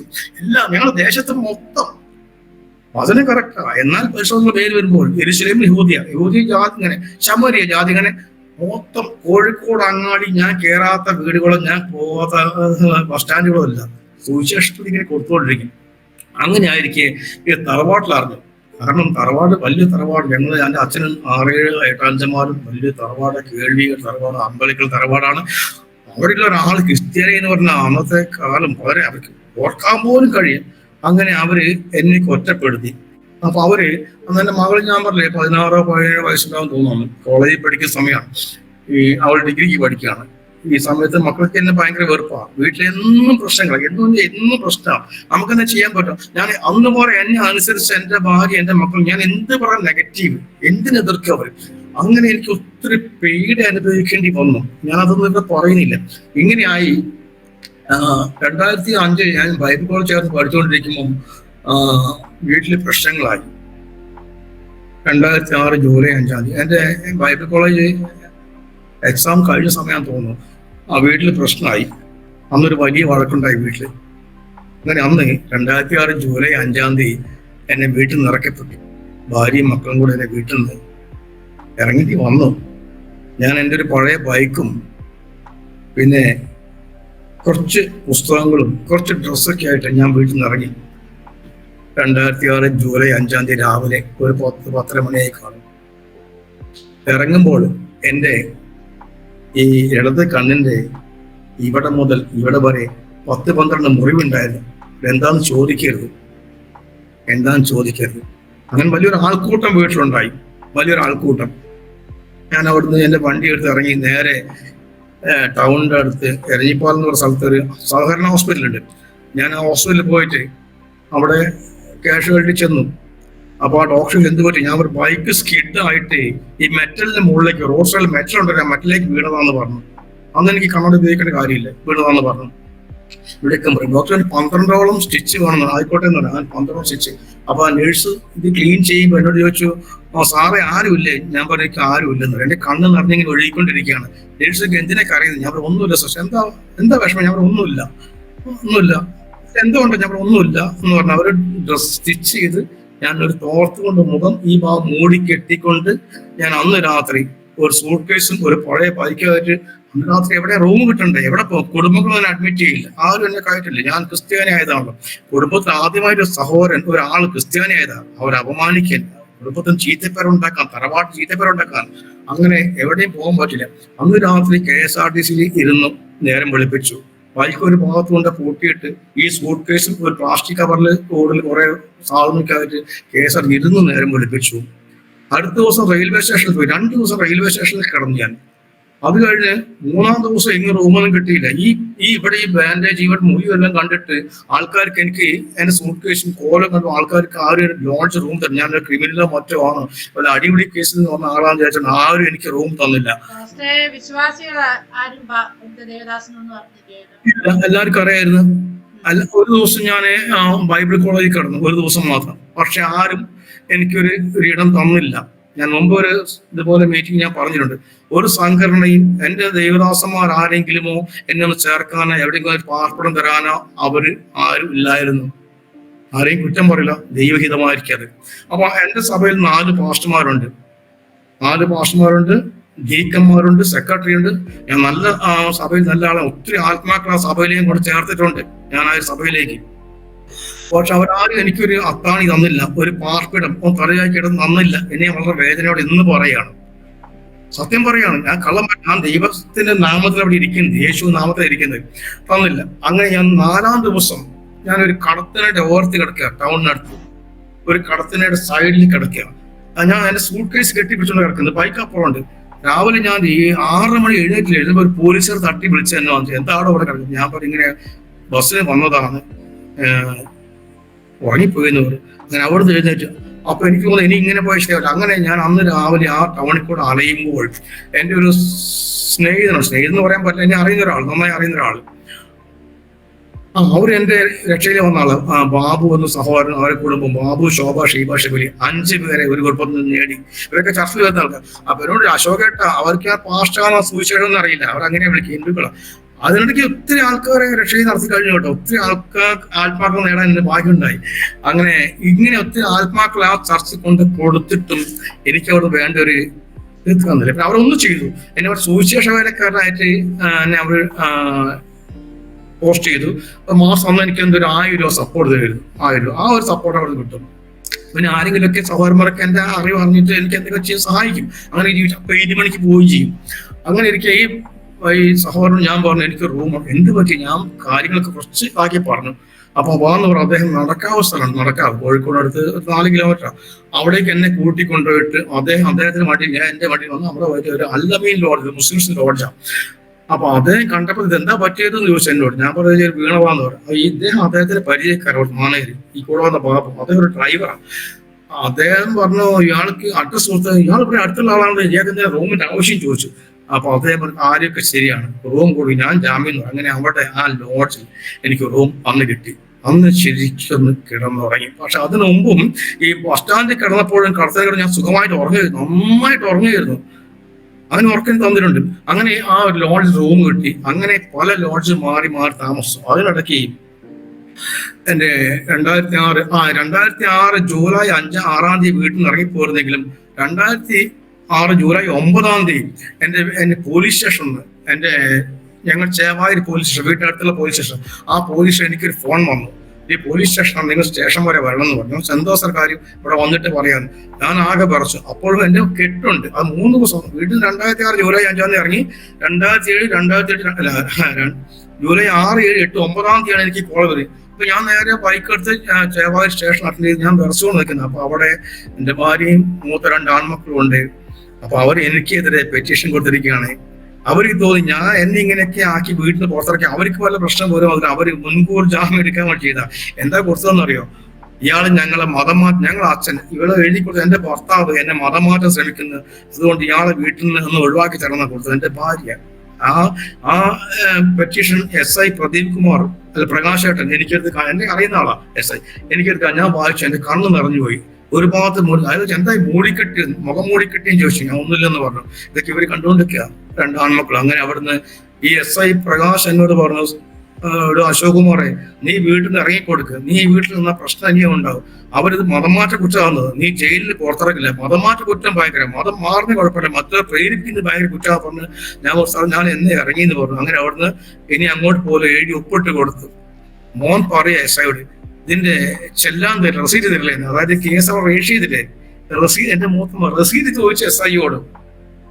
അച്ഛനെതിരെ പെറ്റീഷൻ കൊടുത്തിട്ട് കേസ് രജിസ്റ്റർ ചെയ്യുന്ന ഉറപ്പിന് വേണ്ടി അവൻ SIയുടെ റെസീറ്റ് വാങ്ങിച്ചു. അന്ന് ഞാൻ വീട്ടിൽ നിന്ന് അവിടുന്ന് ഇറങ്ങി. അങ്ങനെ ഒരു 2006 ജൂലൈ 9-ാം തീയതി ഒരു 20-ാം തീയതി ആയപ്പോ ഞാൻ പകല് പണിക്ക് പോകും, പെയിന്റിങ് പണിക്ക് പോകും, രാത്രി ലോഡ്ജിൽ നിന്ന് കിടക്കും. ഞാൻ ഒറ്റയ്ക്ക് റൂമാണ് ലോഡ്ജിൽ. രാത്രി ഇങ്ങനെ എന്നും നന്നായി പ്രാർത്ഥിക്കും. രാത്രി ഒരു 7 മണി കുളിയെല്ലാം കഴിഞ്ഞ് ഞാൻ പ്രാർത്ഥിക്കാനിരുന്നു. അവിടെ ആ ദൈവത്തിന്റെ പ്രവൃത്തി മനസ്സിലായിരുന്നു. പ്രാർത്ഥിക്കാൻ ഇരുന്നപ്പം രാത്രി 7 മണിക്ക് എനിക്ക് ഭയങ്കര സങ്കടം, ആരുമില്ല. പെട്ടെന്ന് വീടല്ല വീട്ടിൽ, ഞാൻ ഉണ്ടാക്കിയ എന്റെ വീടിന്റെ ആധാരം ഡോക്യുമെന്റ് വൈഫിന്റെ പേരിലായിരുന്നു. ഈ സിനിമാ തിയേറ്റർ നടത്തുമ്പോൾ എന്റെ പേരിലൊന്നും പാടില്ല, എന്തെങ്കിലും പ്രശ്നം നേരെ എന്റെ സ്വത്തിലേക്ക് വരിക. അപ്പൊ അതുകൊണ്ട് എന്റെ വീടിന്റെ ആധാരം വൈഫിന്റെ പേരിലായിരുന്നു, ഞാൻ ഉണ്ടാക്കിയ വീടാണ്. അങ്ങനെ ഞാനിങ്ങനെ ദൈവത്തോട് ദൈവമേ, ഞാൻ സ്തോത്ര കാഴ്ച കൊടുക്കുന്നു, ഞാൻ ആത്മാക്കളെ സുവിശേഷ വേല ചെയ്യുന്നു, ഞാൻ എന്നാലാവുമല്ല പിന്നെ എന്തിനും കർത്താവ് എനിക്ക് ഇങ്ങനെ. ഞാൻ കരഞ്ഞു, എന്റെ ഭാര്യയെ വിട്ടത്, എന്റെ മക്കളെ വിട്ടത്, എന്റെ വീട് വിട്ടത്, ഞാനൊരു അനാഥനെ പോലെ, ആരും ഇല്ലാത്ത പോലെ. ഇതാണ് കർത്താവും സ്നേഹം പൊട്ടി കരയാൻ തുടങ്ങി ആ റൂമിൽ ഇരുന്നുകൊണ്ട്. അങ്ങനെ പറഞ്ഞ് കരഞ്ഞുകൊണ്ടിരിക്കുമ്പം രാത്രി 7 മണിക്ക് ലൈറ്റ് ഉണ്ട് കേട്ടോ, സ്വപ്നമൊന്നുമല്ല, വ്യക്തമായിട്ട് കർത്താവ് എന്റെ ചെവിയിൽ മന്ത്രിച്ച് ശബ്ദിച്ചു. എന്നോട് പറഞ്ഞു, മകനെ എസക്കേൽ 12-ാം അധ്യായത്തിൽ എടുത്ത് വായിക്കാൻ പറഞ്ഞു. എസക്കേൽ 12. അപ്പൊ ഞാൻ ചാടി എസക്കേൽ 12 എടുത്തു. അന്നൊക്കെ എനിക്ക് വചനം നല്ല അറിവുണ്ടായിരുന്നു. എസക്കേൽ 12 എടുത്ത് വായിക്കാൻ പറഞ്ഞു. ഞാൻ ചാടി എഴുന്നേറ്റ് എന്താണ് എസക്കേൽ 12 ചോദിക്കാൻ വേണ്ടി നോക്കുമ്പോൾ ഇപ്രകാരം വായിക്കുന്നു. യഹോവയുടെ അരുളപ്പാട് എനിക്ക് ഉണ്ടായത് എന്തെന്നാൽ, മനുഷ്യപുത്ര, നീ മത്സരഗൃഹത്തിന്റെ നടുവിൽ പാർക്കുന്നു. കാണുവാൻ കണ്ണുണ്ടെങ്കിലും അവർ കാണുന്നില്ല, കേൾപ്പാൻ ചെവിയുണ്ടെങ്കിലും അവർ കേൾക്കുന്നില്ല. അവർ മത്സരഗൃഹമല്ലോ. ആകയാൽ മനുഷ്യപുത്ര, നീ യാത്രാക്കോപ്പും ഒരുക്കി പകൽ സമയത്ത് അവർ കാണുക പുറപ്പെടുക. അവർ കാണുക നിന്റെ സ്ഥലം വിട്ട് മറ്റൊരു സ്ഥലത്തേക്ക് യാത്ര പുറപ്പെടുക. മത്സ്യഗൃഹമെങ്കിലും പക്ഷെ അവർ കണ്ട് ഗ്രഹിക്കുമായിരിക്കും. യാത്രാക്കോപ്പ് പോലെ നിന്റെ സാമാനം നീ പകൽ സമയത്ത് അവർ കാണുക പുറത്തു കൊണ്ടുപോരണം.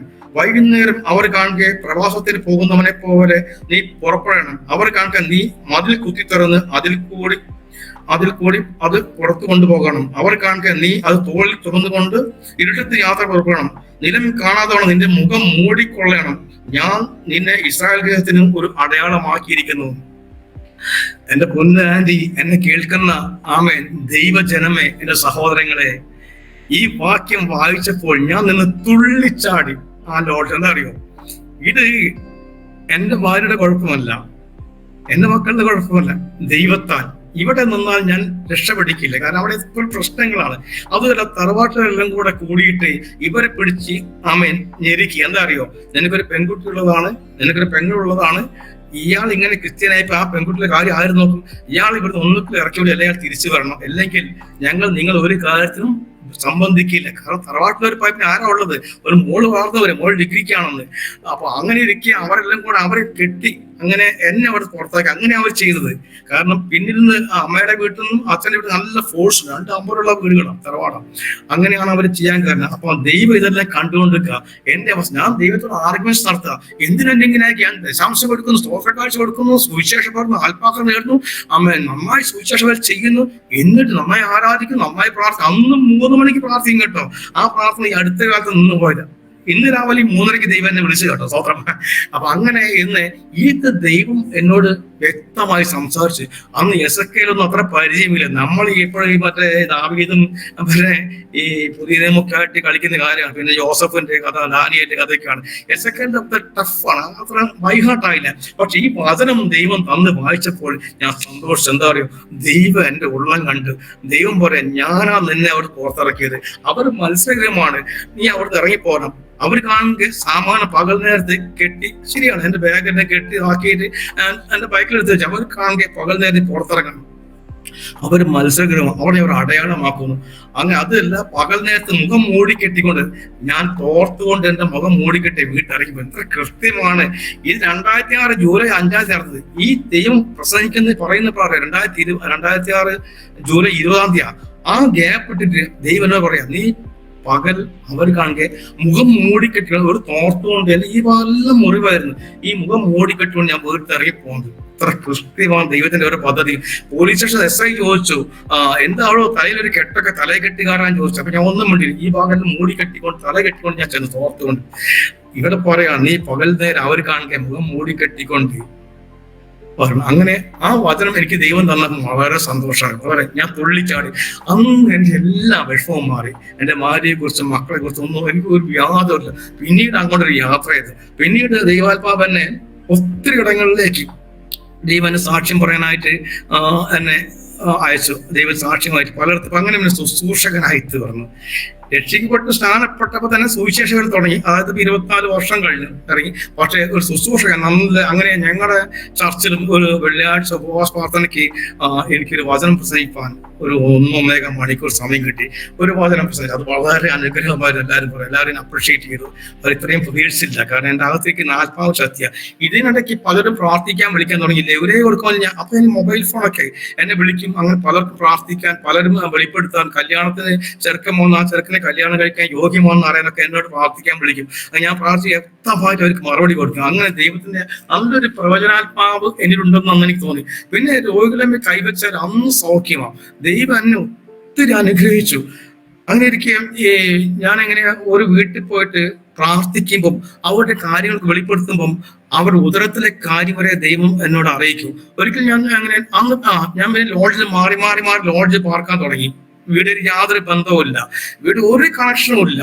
അങ്ങനെ 2000 ലോഡ്ജിൽ പാർത്തോണ്ടിരിക്കുമ്പോൾ ഒരു ദിവസം എൻ്റെ ജേട്ടൻ്റെ മകളുണ്ട്. ആ ജ്യേഷ്ഠ മകളെ വീട്ടിൽ ഇടയ്ക്ക് പോകാറുണ്ട്. ഓക്കെ, എന്നെ വലിയ കാര്യം. മൂത്ത ജ്യേഷ്ഠ മകളെ, അവളും ഭർത്താവും ഒരു മോളെ പാർക്കുമ്പോൾ ആ മോളെ എനിക്ക് ഇഷ്ടം. അങ്ങനെ അവിടെ പോകും. ഒരു ഞായറാഴ്ച ചർച്ച എല്ലാം കഴിഞ്ഞിട്ട് ഞാൻ അന്ന് ന്യൂ ഇന്ത്യ ചർച്ച് ഫോർട്ട് പാസ്റ്റായി നിൽക്കാം, കോഴിക്കോട് തമ്പിച്ചാൻ ചർച്ച് പാസ്റ്റായിരിക്കുന്ന സമയത്ത് ആ പള്ളി കഴിഞ്ഞിട്ട് ഞാൻ ഊണ് കഴിച്ചിട്ട് ഇവിടെ വീട്ടിലേക്ക് ഉച്ചയ്ക്ക് പോയി. ആ സമയത്ത് അവിടേക്ക് ഒരു ഈ പിക്നിക് കളക്ഷൻ, അതായത് പോസ്റ്റ് ഓഫീസ് കളക്ഷൻ ഒരു സഹോദരി ഒരു സ്കൂട്ടറിൽ വന്നിറങ്ങി. അപ്പൊ ഞാനിങ്ങനെ NIT ഒരു സഹോദരിനെ വിളിച്ച് ഫോണിൽ ഇങ്ങനെ രോഗസൗഖ്യം പ്രാർത്ഥിച്ചുകൊണ്ടിരിക്കുമ്പോൾ ഈ സഹോദരി കയറി സിറ്റ് ഔട്ടിലിരുന്നു. ഞാൻ പ്രാർത്ഥിച്ചുകൊണ്ടിരിക്കുക. അപ്പൊ അവരുടെ പേര് രോഹിണി എന്നാണ്. അപ്പൊ അവര് എന്റെ മോളോട് ചോദിച്ചു, ജ്യേഷ്ഠ മോളോട് ചോദിച്ചു, ഇതാരാ? അപ്പൊ അവൾ പാപ്പനാണ്, ചിറ്റപ്പനാണ്. അദ്ദേഹം ഇങ്ങനെ പെന്തക്കോസ്ത് പാസ്റ്ററാന്ന് പറഞ്ഞു, അങ്ങനെ പ്രാർത്ഥിക്കുന്ന ആളാണ്. അപ്പൊ ഞാൻ ഈ സഹോദരിക്ക് NIT ഒരു സഹോദരിക്ക് പ്രാർത്ഥിച്ച് കഴിഞ്ഞിട്ട് തിരിയുമ്പോൾ ഇദ്ദേഹം എന്റെ മുമ്പിൽ ഈ സഹോദരിക്ക് നിൽക്കുക, തടിച്ച് വെളുത്തൊരു സ്ത്രീയാണ്, രോഹിണി, 2 മക്കളുടെ അമ്മ. അവര് പറഞ്ഞു, സാറേ എനിക്കൊന്ന് പ്രാർത്ഥിക്കാൻ. എന്താ വിഷയം? അവര് പറഞ്ഞു, ഷോൾഡറിന് ഭയങ്കര പെയിനാണ്, ഒരു കപ്പ് വെള്ളം പോലും എടുക്കാൻ പറ്റില്ല, ഭയങ്കര പൊക്കാൻ പറ്റില്ല കൈ, അങ്ങനെ പ്രാർത്ഥിക്കാൻ പറഞ്ഞു. ഞാൻ ആയിക്കോട്ടെ എന്ന് പറഞ്ഞു. എനിക്കൊരു ആളിനെ കിട്ടിയ സന്തോഷം എന്റെ അടുത്തേക്ക് കൊണ്ടുവിടുക. അങ്ങനെ എന്റെ മോളോട് ഞാൻ പറഞ്ഞു, മോളെ ഇത്തിരി വെളിച്ചെണ്ണ എടുക്കാൻ പറഞ്ഞു. അങ്ങനെ മോള് പോയിട്ട് ഒരു പാരച്യൂട്ടിന്റെ കുപ്പിയിൽ അല്പം വെളിച്ചെണ്ണ ആയിട്ട് ചെറിയ വെളിച്ചെണ്ണ വന്നു. ഈ വെളിച്ചെണ്ണ ഞാൻ പ്രാർത്ഥിച്ചുകൊണ്ടിരിക്കുമ്പോൾ ദൈവാത്മാവ് പറഞ്ഞു, ഇവരുടെ ഉദരത്തിൽ പ്രശ്നമുണ്ടെന്ന് പറഞ്ഞു. ഞാൻ പറഞ്ഞു, കർത്താവ് ഒരു ഉദരത്തിൽ പ്രശ്നമുണ്ടെന്ന് പറഞ്ഞു. അവർ ആശാരിമാരാണ്, നല്ലൊരു കുടുംബമാണ്. അവർ ഭർത്താവിന് ഒരു അശോകനാണ്, 2 പെൺപിള്ളേരാണ്. അങ്ങനെ ഞാൻ പറഞ്ഞു, സഹോദരി നിങ്ങൾ ഉദരത്തിൽ എന്താ പ്രശ്നം ഉണ്ടാകും? അവർ പറഞ്ഞു, ഒന്നുമില്ല, സാരി കൊണ്ട് വേഗം ഉദരം മറച്ചു, എന്റെ ഒപ്പം നിൽക്കാൻ മടിയായിട്ട്. നമ്മൾ ഓക്കെ, ഞാൻ ഇത് നിങ്ങൾ വീട്ടിൽ കൊണ്ടുപോയി രാത്രി കിടക്കാൻ നേരത്തെ ഈ ബ്ലൗസ് അഴിക്കുമ്പോൾ നിങ്ങൾ പുരട്ടണമെന്ന് പറഞ്ഞു. അങ്ങനെ അവർ എന്റെ നമ്പറൊക്കെ വാങ്ങി, അത് കൊടുത്തു വിട്ടു. അങ്ങനെ ഞാൻ അവിടെ വൈകിട്ട് പോന്നു, ലോഡ്ജിലേക്ക് പോയി. പിറ്റേ ദിവസം രാവിലെ എനിക്ക് ഫോൺ കോൾ വന്നു. ഈ രോഹിണി എന്ന സഹോദരി എന്നെ വിളിക്കുക. എന്നോട്, സാറേ എന്താണ്? ഞാൻ ഇന്നലെ രാത്രി നിങ്ങൾ തന്ന ഓയിൽ പുരട്ടി ബാക്കി സൂക്ഷിച്ച് വെച്ചിട്ടുണ്ട്. എന്റെ 2 കൈ പൊക്കം രാവിലെ വലിയ ബക്കറ്റ് വെള്ളമൊക്കെ പൊക്കി, ഒരു കുഴപ്പമില്ല, എന്റെ ഷോൾഡർ പൂർണ്ണമായിട്ട് മാറി, നിങ്ങളെ കാണാൻ ആഗ്രഹമുണ്ട്. ഞാൻ ഇനി കാണാം, വിളിച്ചാൽ വരാമെന്ന് പറഞ്ഞു. അങ്ങനെ ആ ചാപ്റ്റർ അവിടെ കഴിഞ്ഞു. അടുത്ത ഞായറാഴ്ച ഈ സഹോദരി എന്നെ വീണ്ടും വിളിക്കുന്നു. ഈ രോഹിണി പറഞ്ഞ ആശയത്തിൽ കോഴിക്കോട് നിന്ന് ഒരു 12 കിലോമീറ്റർ അകലെ അവർ വീട്. അതിനെ വിളിച്ചു. ഞായറാഴ്ച എന്റെ സഭയിൽ ഒരു പാസ്റ്റർ ഉണ്ട്. പാസ്റ്റർ പേര് ഞാൻ ബോബൻ എന്ന് പറയാം, വേറെ പേര് താടി വെച്ച പാസ്റ്റർ. അങ്ങനെ എന്റെ ചർച്ചിലെ പാസ്റ്ററായിട്ട് ഞങ്ങളൊരു ബൈക്കിൽ ഇവരെ വീട്ടിൽ ചെന്നപ്പം ഈ രോഹിണിയുടെ വീട്ടില് അവരെ അനിയന്റെ ഭാര്യ, 2 മക്കൾ, ഇവരുടെ 2 മക്കൾ, ഇവരുടെ ഭർത്താവ് അശോകൻ ഇരിക്കുക, ഞങ്ങളെ കാത്തിരിക്കുക. ഞാനും ഈ പാസ്റ്ററും വന്നിരുന്നു, കാര്യങ്ങൾ ചോദിച്ചു. അങ്ങനെ അവർ ചായ വെച്ചൊന്ന് കുടിച്ചു. പക്ഷെ എന്തിനാ വിളിച്ചതെന്ന് വെച്ചാൽ അവരുടെ അത്ഭുതം ഉണ്ടായെന്ന് പറയാം. എന്താ അത്ഭുതം? അത് പറയാന്ന് ഇവർക്ക് പറയാൻ മടി. ഭാര്യ പറയാം, ഭർത്താവ് പറയാം, ഭർത്താവ് ഭാര്യ പറയാം, അങ്ങനെ പറയൂന്ന് പറഞ്ഞു. അപ്പൊ അവര് പറഞ്ഞു, സാറേ അന്ന് നിങ്ങൾ തന്ന ആ ഓയിലില്ലേ, അത് പ്രാർത്ഥിച്ച ശേഷം ഞാൻ ഇവിടെ വെച്ചു കേട്ടോ. അപ്പൊ അന്ന് സാർ ചോദിച്ചു എന്നോട്, എന്റെ ഉദരത്തിൽ എന്തെങ്കിലും കുഴപ്പമുണ്ടോന്ന്. അതുണ്ടായി, ഞാൻ നാണം കൊണ്ട് പറയരുത്. അപ്പൊ അത് ഇങ്ങനെയാ, ഉദരത്തിൽ യൂട്രസിൽ മുഴയുണ്ടായിരുന്നു, വലിയൊരു മുഴ. അത് കോഴിക്കോട് അശോക ഹോസ്പിറ്റലിൽ ട്രീറ്റ്മെന്റിലാണ്. 25,000 സർജറി ചെയ്ത് ഒഴിവാക്കാൻ വേണ്ടിയിട്ട്. അപ്പൊ അതുകൊണ്ട് അത് എന്റെ വേദന ഇടയ്ക്കിടയ്ക്ക് വരും. ഞാൻ അന്ന് അങ്ങനെ പറയാൻ പഠിച്ചായിരുന്നു. ഈ കഴിഞ്ഞ ദിവസം 2 ദിവസം മുമ്പേ എന്റെ വയറ്റിൽ ഭയങ്കര വേദന വന്ന് രാവിലെ എഴുന്നേറ്റപ്പോൾ ഞാൻ നിങ്ങൾ തന്ന ഓയിലെടുത്ത് യേശു നാമത്തിൽ പുരട്ടി കൊടുത്തപ്പോൾ ഞാൻ ബോധം കെട്ടി ബാത്റൂമിൽ വീണു. ആ മുഴ പുറത്ത് വന്നു ബ്ലഡോട് കൂടി. അപ്പൊ ഇയാളുടെ ഇളയ മകളും ഈ സ്ത്രീയുടെ ഭർത്താവും അശോകനും ആ മകളും കൂടി ഈ മുഴ വലിയൊരു കുപ്പിയിലിട്ടിട്ട് കാറ് വിളിച്ച് ഇവരെ അശോക ഹോസ്പിറ്റലിൽ കൊണ്ടുപോയി അഡ്മിറ്റ് ആക്കിയിട്ട് ഈ ഡോക്ടർ മേശപ്പുറത്ത് ഈ കുപ്പി വെച്ചു. അപ്പൊ ഡോക്ടർ പ്രഭാവതി എന്നവര് പേര്, അവർ കോഴിക്കോട് വെസ്റ്റിൽ അവർ വീട്. പ്രഭാവതി ഇത് എങ്ങനെയെന്ന് അപ്പം പറഞ്ഞു, ഇങ്ങനെ ഒരാൾ വന്നു, അവർ പ്രാർത്ഥിച്ച് തന്നു, ഓയില് പുരട്ടി, അപ്പൊ യൂട്രസ് മുഴ പുറത്തു പോയി എന്ന് പറഞ്ഞു. അങ്ങനെ ഒരു ദിവസം അഡ്മിറ്റ് ചെയ്യും. അപ്പൊ ഈ ഡോക്ടർ ദിസ് ഇമ്പോസിബിൾ എന്ന് പറഞ്ഞു. എന്താ അറിയോ, യൂട്രസിൽ വയറിലാണെങ്കിൽ മറപ്പായി പോകും, ഇത് യൂട്രസിൽ ഒരിക്കലും അത് സർജറി പോകില്ല എന്ന് പറഞ്ഞാൽ അവർ അത്ഭുതപ്പെട്ടു. അങ്ങനെ അവർക്ക് ഭയങ്കര വിശ്വാസമായി. അത് പറയാൻ വേണ്ടി വിളിച്ചതാണ്. അങ്ങനെ ഭയങ്കര സന്തോഷം അവരുടെ വീട്ടിൽ, ഭയങ്കര സന്തോഷം. പിന്നെ ഈ ഭർത്താവിന് സോറിയാസിസ് രോഗമുണ്ട്, അതൊക്കെ അടിയും പ്രാർത്ഥിച്ചു. ഒത്തിരി അവിടെ ഒരു വലിയതുണ്ട്. അവരെല്ലാം യേശുവിനെ രക്ഷണമൊക്കെ സ്വീകരിച്ചു. ഒരു ടാസ്കിൽ വരാൻ തുടങ്ങി. അശോകായിട്ട് കുറെ പേരുണ്ടായിരുന്നത്. അങ്ങനെ ഒത്തിരി പേരെ രക്ഷ നടത്തി, ഒത്തിരി അത്ഭുത രോഗസൗഖ്യങ്ങൾ തന്നു. അതിനിടയ്ക്ക് ദൈവാത്മാവ്, ഞാൻ ഒരിക്കൽ ഈ എറണാകുളത്ത് റെയ്നാഡ് ബോങ്കെ വന്നിരുന്നു. റെയ്നാഡ് ബോങ്കെ എന്ന വലിയ ദേവദാസ് എറണാകുളത്ത് വന്നിരുന്നു. അത് പോൾ മേഡമന എന്നൊരു കർത്തദാസനെ കൊണ്ടുവന്നത്. അപ്പൊ അതിൽ എനിക്ക് പ്രാർത്ഥിപ്പാൻ പേർ വാരാൻ എനിക്ക് റോള് കിട്ടി. ഞങ്ങൾ കോഴിക്കോട് 3-4 പേര്, അത് ഒന്ന് ഞാനത് എന്ന് വെച്ചാൽ ഈ റെയ്നാഡ് ബോങ്കെ പ്രാർത്ഥിക്കുകയും പ്രസംഗിച്ചുകൊണ്ടിരിക്കുമ്പോൾ റെയ്നാഡ് ബോങ്കയുടെ സ്റ്റേജിന്റെ വലത്ത് ഭാഗത്ത് 10 കസാര ഉണ്ടോ, ഒരു കസാര എനിക്കുള്ള, അത് ഇരുന്ന് ഇതേ പ്രസംഗം ഞങ്ങൾ പ്രാർത്ഥിച്ചുകൊണ്ടിരിക്കണം. ടാഗ് ഉണ്ട്, ഞങ്ങൾക്ക് റൂമുണ്ട്, എല്ലാം ഭക്ഷണമൊക്കെ ഫ്രീ ആണ്. അങ്ങനെ ഒരു VIP സ്റ്റൈൽ നമുക്ക് അവിടെ. അങ്ങനെ അതിന് ആ കോർഡിനേറ്റീവ് മീറ്റിംഗ് ഞാൻ എറണാകുളത്തേക്ക്, ഞാൻ വേറെ പാസ്റ്റ് കൂടെ രാവിലെ എക്സിക്യൂട്ടീവ് ഒരു കോഴിക്കോട് എറണാകുളത്തേക്കില്ല. ആ എക്സിക്യൂട്ടീവിൽ പോകുമ്പോൾ രാവിലെ ഒരു 7 മണിയായി കാണും. ഞാൻ നിന്നുകൊണ്ട് പോവാ, പാസ്റ്റർമാരൊക്കെ ഇരിക്കുന്നുണ്ട്. അപ്പൊ എന്നോട് ദൈവാത്മാവ് എന്നോട് പറയാണ്, നീ എനിക്ക് വിലയേറിയൊരു മാന്മ ഞാൻ നിന്നെ സ്നേഹിച്ചിരിക്കാൻ എന്നൊരു വാക്യം പറഞ്ഞു. ഞാൻ കർത്താവേ, നീ എനിക്ക് വിലയേറിയൊരു മാന്മ ഞാൻ സ്നേഹിച്ചിരിക്കുക എന്ന് പറഞ്ഞത്, അത് യെശയ്യാ 43-ലാണത്. ഞാൻ വെച്ച കർത്താവ് എന്തിനാണിത്? അപ്പൊ അദ്ദേഹം കർത്താവ് പറയാണ്, യെശയ്യാ 43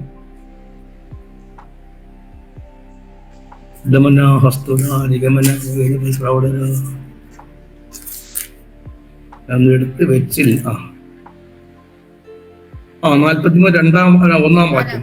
ഇപ്പോൾ യാക്കോബ്, നിന്നെ സൃഷ്ടിച്ചവനും ഇസ്രായേലെ നിന്നെ നിർമ്മിച്ചവനുമായ യഹോവ ഇപ്രകാരം അരുളി ചെയ്യുന്നു, ഭയപ്പെടേണ്ട, ഞാൻ നിന്നെ വീണ്ടെടുത്തിരിക്കുന്നു, ഞാൻ നിന്നെ പേർ ചൊല്ലി വിളിച്ചിരിക്കുന്നു, നീ എനിക്കുള്ളവൻ തന്നെ. നീ വെള്ളത്തെ കൂടി കടക്കുമ്പോൾ ഞാൻ നിന്നോട് കൂടെ ഇരിക്കും, നീ നദികളിൽ കൂടി കടക്കുമ്പോൾ അവ നിന്റെ മേലെ കവിയയില്ല. അങ്ങനെ വന്നിട്ട് 4-ാം വാക്യത്തിലുള്ള വാക്യം എന്നോട് ദൈവാത്മ ഇടപെട്ടത്, നീ എനിക്ക് വിലയേറിയവരും മാന്യമായി ഞാൻ നിന്നെ സ്നേഹിച്ചിരിക്കാൻ, ഞാൻ നിനക്ക് പകരം മനുഷ്യരെ നിന്റെ ജീവന് പകരം ജാതികളെയും കൊടുക്കുന്നു.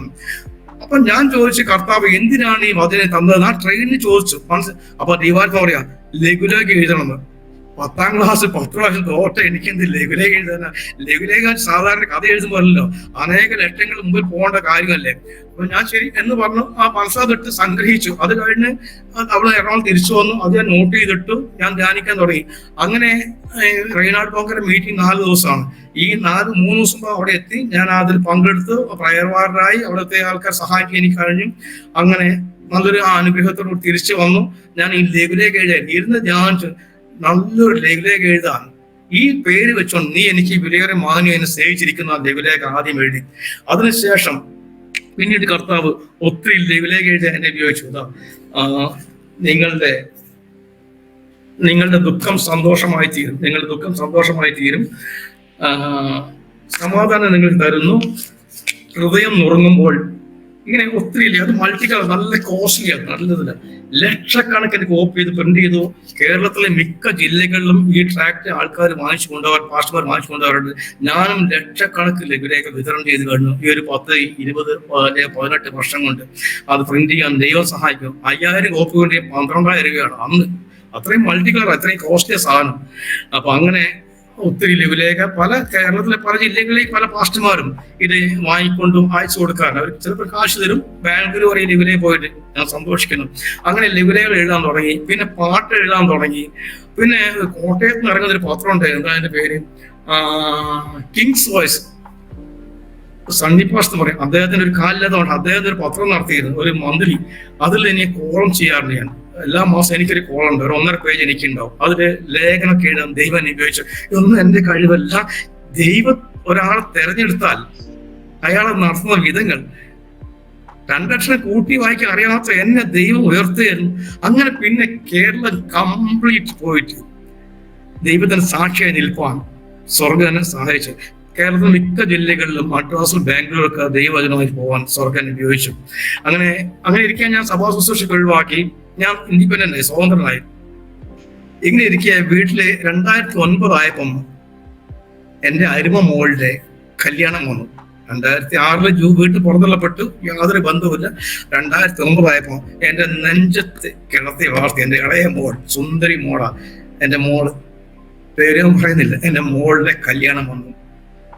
ഞാൻ ആവുന്നതും കളിച്ച് ആ കല്യാണത്തിൽ ഒന്ന് പങ്കെടുക്കാൻ വളരെ മീഡിയേറ്റ് സാധിച്ചു ഇല്ല. മൂത്ത മോനാണ് ഖത്തറിലാണ്. അങ്ങനെ അവൻ പറഞ്ഞു അവൻ ആ കല്യാണം നടത്തുന്നത്. ഞാൻ കുറച്ച് പണം വീട്ടിൽ കൊടുത്താൽ അവർ വാങ്ങിച്ചു. പക്ഷെ ആ കല്യാണത്തിൽ എന്നെ പങ്കെടുപ്പിച്ചില്ല. വളരെ കൂടെ അല്ല. അപ്പൊ അവര് പറയാണ് അച്ഛൻ ഈ കല്യാണത്തിൽ കൂടെ ഞങ്ങളിവിടെ ഉണ്ടാവില്ല എന്ന്. അപ്പൊ അമ്മ ആരെ സ്വീകരിക്കും? മക്കളെ അച്ഛനെയോ? ഞാൻ പെറ്റ് വളർത്തി വലുതാക്കിയ മോളെ കല്യാണത്തിന് നീ കൂടാൻ കഴിയില്ല. പക്ഷെ ഒന്ന് ചെയ്തു. ഞാൻ കോഴിക്കോട് ക്രിസ്ത്യൻ കോളേജിൽ ലോഡ്ജ് പാർക്കുന്ന സമയം അന്നേരം. ആ സമയത്ത് 3 ദിവസം ഉപവസിച്ച്, മോളുടെ കല്യാണത്തിന് 3 ദിവസം ഉപവസിച്ച്. കല്യാണം കഴിഞ്ഞ് തറവാട്ടിലെ എൻ്റെ ഏട്ടൻ്റെ മക്കൾ പറഞ്ഞു പാപ്പ കല്യാണം കഴിഞ്ഞ് സദ്യ തുടങ്ങിയെന്ന് പറഞ്ഞു. ആ സമയത്ത് ആ ഭക്ഷണം കഴിക്കുന്നത് എൻ്റെ മോൾക്ക് വേണ്ടി. പക്ഷെ ഇന്ന് അവള് 2 മക്കളുടെ അമ്മയാണ്. അവളുടെ മൂത്ത മോൻ ഇപ്പം 9ാം ക്ലാസ്സിലേക്കാണ്, രണ്ടാമത്തെ മകള് 6ാം ക്ലാസ്സിലേക്കാണ്. മകൾ ഇവിടെ വരും. ഇപ്പൊ നല്ല ബന്ധമാണ്, നല്ല സ്നേഹമാണ്. മകളുടെ വീട്ടിൽ പോകാൻ, ആദ്യമായിട്ട് മകളുടെ വീട്ടിൽ പോകാൻ കാരണം ഒരിക്കലും ഒരു സഭയിലെ സഹോദരനാണ്. ആ വീട്ടിനടുത്തൊരു സഹോദരൻ ഉണ്ടായിരുന്നു. അപ്പൊ ഞാൻ അവിടെ കോഴിക്കോട് അടുത്തൊരു ചർച്ചിൽ പ്രസംഗിക്കാൻ പോയപ്പോൾ ഞാൻ സാക്ഷ്യം പറഞ്ഞപ്പം സോമന്റെ സഹോദരൻ ഇതെല്ലാം സാക്ഷിയിലേക്ക് കേട്ട് പ്രസംഗം കഴിഞ്ഞപ്പോ അദ്ദേഹം പാസ്റ്ററെ ഭാഗം വിളിച്ചു. അത് ആരാ എന്നെടുത്ത്? ഞാൻ പറഞ്ഞ എന്നെടുത്താണ്. ആരാ ഭാര്യ? ഞാൻ ഇന്നയാളുടെ ഭാര്യ. അത് പാസ്റ്റർ. അവൾ എന്റെ മോള്. അയ്യോ അത് എന്റെ അയൽവാസിയാ. അത് എന്റെ മോളാണ്, എനിക്ക് അവളെ ഒന്ന് കാണണമെന്ന് ആഗ്രഹമുണ്ടെന്ന് പറഞ്ഞു. അങ്ങനെ പാസ്റ്റർ അവൻ എന്റെ ഫ്രണ്ടാണ്, ഞാൻ വഴി ഒരുക്കാന്ന് പറഞ്ഞു. അങ്ങനെ അവൻ എന്റെ മരുമകനോട് സംസാരിച്ചു. മരുമകൻ എനിക്ക് അച്ഛനോട് ദോഷമൊന്നുമില്ല, എനിക്കൊരു പ്രശ്നമില്ല, അച്ഛൻ വന്നത് എന്റെ ഇവിടെ വന്നു, ഇവിടെ ഒരു അച്ഛന് കുഴപ്പമൊന്നുമില്ല എന്ന് പറഞ്ഞു. അങ്ങനെ ഒരു ദിവസം ഞാൻ എന്റെ മോളെ കാണും, കുറെ സ്വീറ്റ്സ് ഒക്കെ ആയിട്ട് ആദ്യമായിട്ട് എന്റെ മോളുടെ വീട് കാണുക. ഒരു അച്ഛൻ പെറ്റ് വളർത്തിയ മോളുടെ വീട്ടിലേക്ക്, മോൾക്ക് അന്ന് 1.5 വയസ്സുള്ള മോനുണ്ട്, 1.5 വയസ്സായ പ്രസവിച്ച് 1.5 വയസ്സായ മോനെ. അങ്ങനെ ഞാൻ മോളിൽ വിളിച്ചു, അവർ സ്വീകരിച്ചിരുത്തി. മോക്ക് സന്തോഷമായി. അന്ന് എന്റെ 1.5 വയസ്സിലെ മോളുടെ മകൻ പനിയായി, നല്ല പൊള്ളുന്ന പനിയായി കിടക്കുകയാണ്. ഞാൻ പറഞ്ഞു മോനെ, അപ്പൊ മോൻ പനിച്ചെടുക്കാൻ അതെയോ? അങ്ങനെ ഞാൻ തൊട്ടപ്പോൾ നല്ല പൊള്ളുന്ന പനിയാണ്. അപ്പൊ ഇവിടെ എനിക്ക് ചായ എടുക്കാൻ വേണ്ടി പോയപ്പോ ഞാൻ ആ മോന്റെ കട്ടിൽ മോന്റെ തലയെ കവിച്ച് പ്രാർത്ഥിച്ചത് ആ നിമിഷം പനി വിട്ടുപോയി. ഞാൻ അവിടെ എടുത്തുകൊണ്ട് വന്നു. അയ്യോ അച്ഛൻ്റെ അടുത്ത് ഞാൻ പോയി പനി മാറി. എങ്ങനെ പനി മാറി മോളെ? പനി മാറി. അവൻ എന്നെ കണ്ട് ഇങ്ങനെ നോക്ക്, ആരാ ഒരു താടിക്കാരൻ? അപ്പൊ മോള് പറഞ്ഞിട്ട് അമ്മച്ചനാണെന്ന് പറഞ്ഞിങ്ങനെ അങ്ങനെ മോള് ആയിട്ട് അന്ന് ഇന്ന് പറയും നല്ല ബന്ധമാണ്. അങ്ങനെ എനിക്ക് ഒത്തിരി ലഘുലേഖ ഒത്തിരി ആത്മാക്കളെ കോഴിക്കോട് മിക്ക സഭകളിലും അടിയിലൂടെ കർത്താവ് നടത്തപ്പെട്ട ആത്മാക്കളുണ്ട്. ഞാൻ ആയിരിക്കുന്ന AD ശാസ്ത്രത്തിന് 40ഓളം പേരെ സ്വർഗം എന്നിലൂടെ അങ്ങോട്ട് എത്തിച്ചു. അവരെല്ലാവരും ഉണ്ടോയെന്ന് അറിയില്ല. ഞാൻ ചർച്ച നടത്തി, ആ ചർച്ചിന് 10ഓളം സ്ഥാനപ്പെടുത്തി. അവരും ഇന്ന് AGയിലുണ്ട്. കോഴിക്കോട് പാസ്റ്റർമാരെ സഭയുടെ പേരെണ്ണുന്നില്ല, മിക്ക സഭകളിലും. കഴിഞ്ഞ വർഷവും ഒരു അഡ്വക്കേറ്റ് എന്ന സഹോദരിയെ, പേര് പറയുന്നില്ല, അവരെ 2023 1-ാം തീയതി ദൈവസഭയിലേക്ക് കൊണ്ടുപോകാൻ ദൈവം ഉപയോഗിച്ചു. അഡ്വക്കേറ്റ് ഒറ്റ തവണ അവർ വീട്ടിൽ പോയിട്ടുള്ളൂ. 1.5 മണിക്കൂർ സുവിശേഷം പറഞ്ഞ് അവർ നേരെ രക്ഷയിലേക്ക് വന്നു. അവരെ ഭയങ്കര ട്രാജഡി ലൈഫായിരുന്നു അവരുടെ. ഒത്തിരി ആത്മാക്കളെ നേടാൻ ചെങ്ങന്നൂര് ആന്റിയുടെ വീടാണെങ്കിൽ അറിയില്ല, ചെങ്ങന്നൂർ മുളക്കുഴ വരെ എനിക്ക് കുടുംബമുണ്ട്. പുഷ്പ ജീവൻ രാജ് അടിയന്തോട് രക്ഷിക്കാവുന്ന ആൾക്കാരാണ്. തിരുവല്ലയ്ക്ക് വലിയ കൺവെൻഷൻ നടത്തിയപ്പോൾ ഞാൻ അതിലൊരു ഭാഗമാക്കുമായിരുന്നു. പാസ്റ്റർ ആന്റണി ഫ്രാൻസിസ് തിരുവല്ല മുനിസിപ്പൽ ഗ്രൗണ്ടിൽ 2019 ഒരു മെഗാ മീറ്റിംഗ് നടത്തി. 24 hours, ആദ്യം 14 ദിവസം, പിന്നെ 22 2 മീറ്റിംഗ് ഞാൻ ഭാഗമാക്കായിരുന്നു. അവിടെ ചെങ്ങന്നൂർ കണ്ടന്റ് കിട്ടിയത്. അങ്ങനെയൊക്കെ ഒത്തിരി സ്ഥലങ്ങൾ ദൈവം ഉപയോഗിച്ചു. ദൈവത്തിന് സ്തോത്രം. ഇങ്ങനെ ഇരിക്കെ എന്റെ മോളെ കല്യാണം കൂടാൻ എനിക്ക് കഴിഞ്ഞില്ല. അത് കഴിഞ്ഞ് 2009 മോളെ കല്യാണം. 2010 എന്റെ മോന്റെ കല്യാണം. അതിലെന്റെ പേര് പോലും വെച്ചില്ലായിരുന്നു. ഞാൻ അറിഞ്ഞു കല്യാണം. 2014 ഖത്തറിലെ മോൻ വന്നു, അവന്റെ കല്യാണം. ഈ 3 മക്കളുടെ കല്യാണം കൂടാൻ എനിക്ക് കഴിഞ്ഞില്ല. ഒരു മനുഷ്യന്റെ ജീവിതത്തിലെ ഏറ്റവും വലിയ ആഗ്രഹം തന്നെ മക്കളുടെ കല്യാണം, അവരൊന്ന് കൈപിടിച്ചു കൊടുക്കുക. പക്ഷെ ആ ഭാഗ്യം എനിക്കില്ലാതെ പോയി. ദുഃഖമുണ്ട്, വേദനയുണ്ട്. പക്ഷെ ഇന്ന് ഞാൻ സന്തോഷിക്കും അത് ഓർത്തിട്ട്. എങ്കിലും ഞാൻ ദൈവത്തിന്ന് വിട്ടില്ല. 7 വർഷം കിടന്ന് പട്ടിണി അനേകം കിടന്ന്. അപ്പോൾ എന്നെ വിളിച്ചുകൊണ്ട് വിശ്വസിച്ച് ഉറപ്പുണ്ടായിരുന്നു. ആ അഭിഷേകമാണ് എന്നെ നിർത്തിയത് കേട്ടോ. സത്യം പറ, അഭിഷേകം കിട്ടാത്ത പലരും തിരിഞ്ഞു പോകും. ഈ പ്രതികൂലം അത് മാത്രമല്ല, ആ സഹോദരന്മാരുടെ ഉപദ്രവം, സഭയുടെ ഉപദ്രവം, ദൈവദാസന്മാരുടെ ഉപദ്രവം, ഈ നമ്മൾക്ക് എന്തെങ്കിലും ഉണ്ട് എന്ന് അറിയുമ്പോഴല്ലോ, ഇതില്ലാത്തവർക്ക് ഭയങ്കര കുത്താണ് ആന്റി, അനുഭവിച്ച ആന്റി ഒത്തിരി ഒത്തിരി. ഒരിടത്ത് ഞാൻ സൂക്ഷിച്ച പാർശ്വോദ്യോഗം വലിച്ചെറിഞ്ഞ് പോന്നു ഞാൻ. ഒരു ദിവസം ഞാൻ ക്രിസ്ത്യൻ കോളേജ് ലോഡ്ജ് പാർക്കാണ്. ഞാൻ 21 ദിവസം ഉപവസിക്കുന്ന ആളാണ്, അന്നേരം എനിക്ക് വിശപ്പുണ്ടാവാറില്ല. അപ്പൊ ഒരു ദിവസം അങ്ങനെ ലോഡ്ജ് പാർക്കുമ്പോൾ അന്ന് ഞാൻ കോഴിക്കോട് AG ചർച്ചിൽ വലിയ ബിൽഡിംഗ് പണിയാ, വലിയ പള്ളി പണിയാ, പഴയ പള്ളി വലിയ പണിയാ. അപ്പൊ അതിന് സൂപ്പർവൈസർ ഞാനാണ്, ശമ്പുണ്ട്, സൂപ്പർവൈസർ ഞാനാണ്. ഈ ചെങ്കല്ല് കൊണ്ടൊക്കെ ചെത്തി എനിക്കൊരു അങ്ങനെ അമ്പലത്തിന്റെ മോഡലാണ് പള്ളി വന്നത്, മനോഹരമായ പള്ളിയാണ്. അത് ഞങ്ങളുടെ വീട്ടിൽ എപ്പോഴും പാസ്റ്റർ കഴിവ് ഒന്നുകൊണ്ട് മാത്രം. വലിയൊരു പള്ളി, കോഴിക്കോട് അത്രയും വലിയൊരു പള്ളി, നല്ലൊരു 3 ടയറില്ല, മനോഹരമായ ഒരു അത്രയും ആൾക്കാരുണ്ട്, 600ഓളം പേര് ആ ചർച്ചിലുണ്ട്. അവിടെ ഞാനൊരു നല്ലൊരു ആളായിരുന്നു, അവിടെ എല്ലാവർക്കും എന്നെ അറിയായിരുന്നു, കാരണം ഞാൻ അങ്ങനെ ആയതുകൊണ്ട് എല്ലാവർക്കും എന്നെ വലിയ കാര്യമായിരുന്നു. അങ്ങനെ ഒരു ദിവസം ഞാനിങ്ങനെ എൻ്റെ അടുത്ത് ഇന്നലെ വൈകിട്ട് ഒരു ചായ കുടിച്ചതാണ്. ആ ചായ കുടിച്ച് കഴിഞ്ഞപ്പോൾ 2 രൂപ 50 പൈസയാണ് കയ്യിലുള്ളത്. ഇന്നലെ വൈകിട്ട് കേട്ടോ, ഞാൻ ഉദാഹരണം പറയാണ്. ഇന്ന് രാവിലെ ഒരു ചായ കുടിക്കാൻ 3 രൂപ 50 പൈസ ഒന്ന് ചായക്ക് വരാം. അത് 2008 2009 സംശയമാണ്. 3 രൂപ 50 പൈസ ഒരു ചായ കുടിക്കാൻ പറ്റും. തൊട്ടടുത്തുള്ള മിൽമാബോത്തിൽ ജോസേട്ടൻ എന്നെ അറിയാം, എന്ത് വേണം അവർ കഴിക്കാം, കാശ് ചോദിക്കില്ല. എനിക്ക് കോഴിക്കോട് ടൗണിൽ 6 കോടി ചോദിച്ചാൽ 100 രൂപ കിട്ടാതിരിക്കില്ല, തരും. അത്രമാത്രം ബന്ധങ്ങളുണ്ട്. പക്ഷെ ഞാൻ ചോദിച്ചില്ല. ദൈവത്തിന്റെ പ്രവൃത്തി വെളിപ്പെടണം. നമ്മളിന്ന് നമുക്കൊരു വിഷമം വരുമ്പം ഒരു നേരത്തെ അരിയില്ലെങ്കിൽ നേരെ അടുത്ത വീട്ടിൽ ഒരിക്കലും അരി വാങ്ങിക്കും, അല്ലെങ്കിൽ 100 കടം വാങ്ങിക്കും. ദൈവമക്കൾ കടം വാങ്ങാൻ പാടില്ല. ദൈവത്തിന് പ്രവർത്തിക്കാൻ സമയം കൊടുക്കണം. നിങ്ങൾക്ക് തിരക്കാണ്. എന്റെയും കർത്തവര് മക്കൾക്ക് സ്കൂൾ ഫീസ് കൊടുക്കാം. മക്കൾ തമ്പുരാൻ തന്നാണ് ഫീസ്, തമ്പുരാൻ കൊടുക്കും. ആ തമ്പുരാൻ നല്ലൊരു ബന്ധം വേണം, അതേ കുറ്റപ്പെടുത്തില്ല. അങ്ങനെ എന്റെ അടുത്ത് ഇന്നലെ ചായ കഴിച്ചാൽ ബാക്കിയിൽ 3 രൂപ 50 പൈസ, രാത്രി ഒന്നും കഴിച്ചില്ല. രാവിലെ 2 രൂപ 50 പൈസ 1 രൂപ കൊടുത്ത് ചായ കിട്ടും. പക്ഷെ ആ കടയിൽ പോയി ചായ ഫ്രീ കിട്ടും, എനിക്ക് എന്നെ കൊടുത്താൽ മതി. പക്ഷെ പോയില്ല. ഞാൻ പറഞ്ഞു, ഏരിയാവന്റെ കാക്ക, ഞാൻ നിന്റെ ദാസരാ, ഞാൻ നിനക്ക് വേണ്ടിയാണ് ഞാൻ തന്നെ സഹായിക്കുന്നത്, എനിക്ക് നീ ആഹാരം തരണം എന്ന് പറഞ്ഞു. രാവിലെ പച്ചവെള്ളം കുടിച്ചു, പിന്നെയും പ്രാർത്ഥിക്കാറി, ഉച്ചയ്ക്ക് പച്ചവെള്ളം കുടിച്ചു, വൈകിട്ട് പച്ചവെള്ളം കുടിച്ചു. അപ്പൊ 24 മണിക്കൂർ ഭക്ഷണമില്ല, ഒന്നുമില്ല. കാരണം എത്ര കാശും ചോദിച്ചാൽ തരാൻ എനിക്ക് ആളുകളുണ്ട്. ഞാൻ പാർക്കിൽ ലോഡ്ജിൽ തന്നെ ഒത്തിരി ആൾക്കാരെ എന്നെ സ്നേഹമുള്ളവർ, അവരോട് 100 രൂപ ചോദിക്കണം. കടം വാങ്ങില്ല, ദൈവം പ്രവർത്തിക്കണം. അങ്ങനെ വൈകുന്നേരമായി. അന്ന് ഞാൻ ചർച്ചിലേക്ക് പോയി, ചർച്ച് ബിൽഡിങ്ങിന് മെയിൻ്റനൻസ് നോക്കാൻ പണിയില്ല, അങ്ങോട്ട് പോയില്ല. വൈകുന്നേരമായപ്പോ എനിക്കൊരു ബുദ്ധി വന്നു.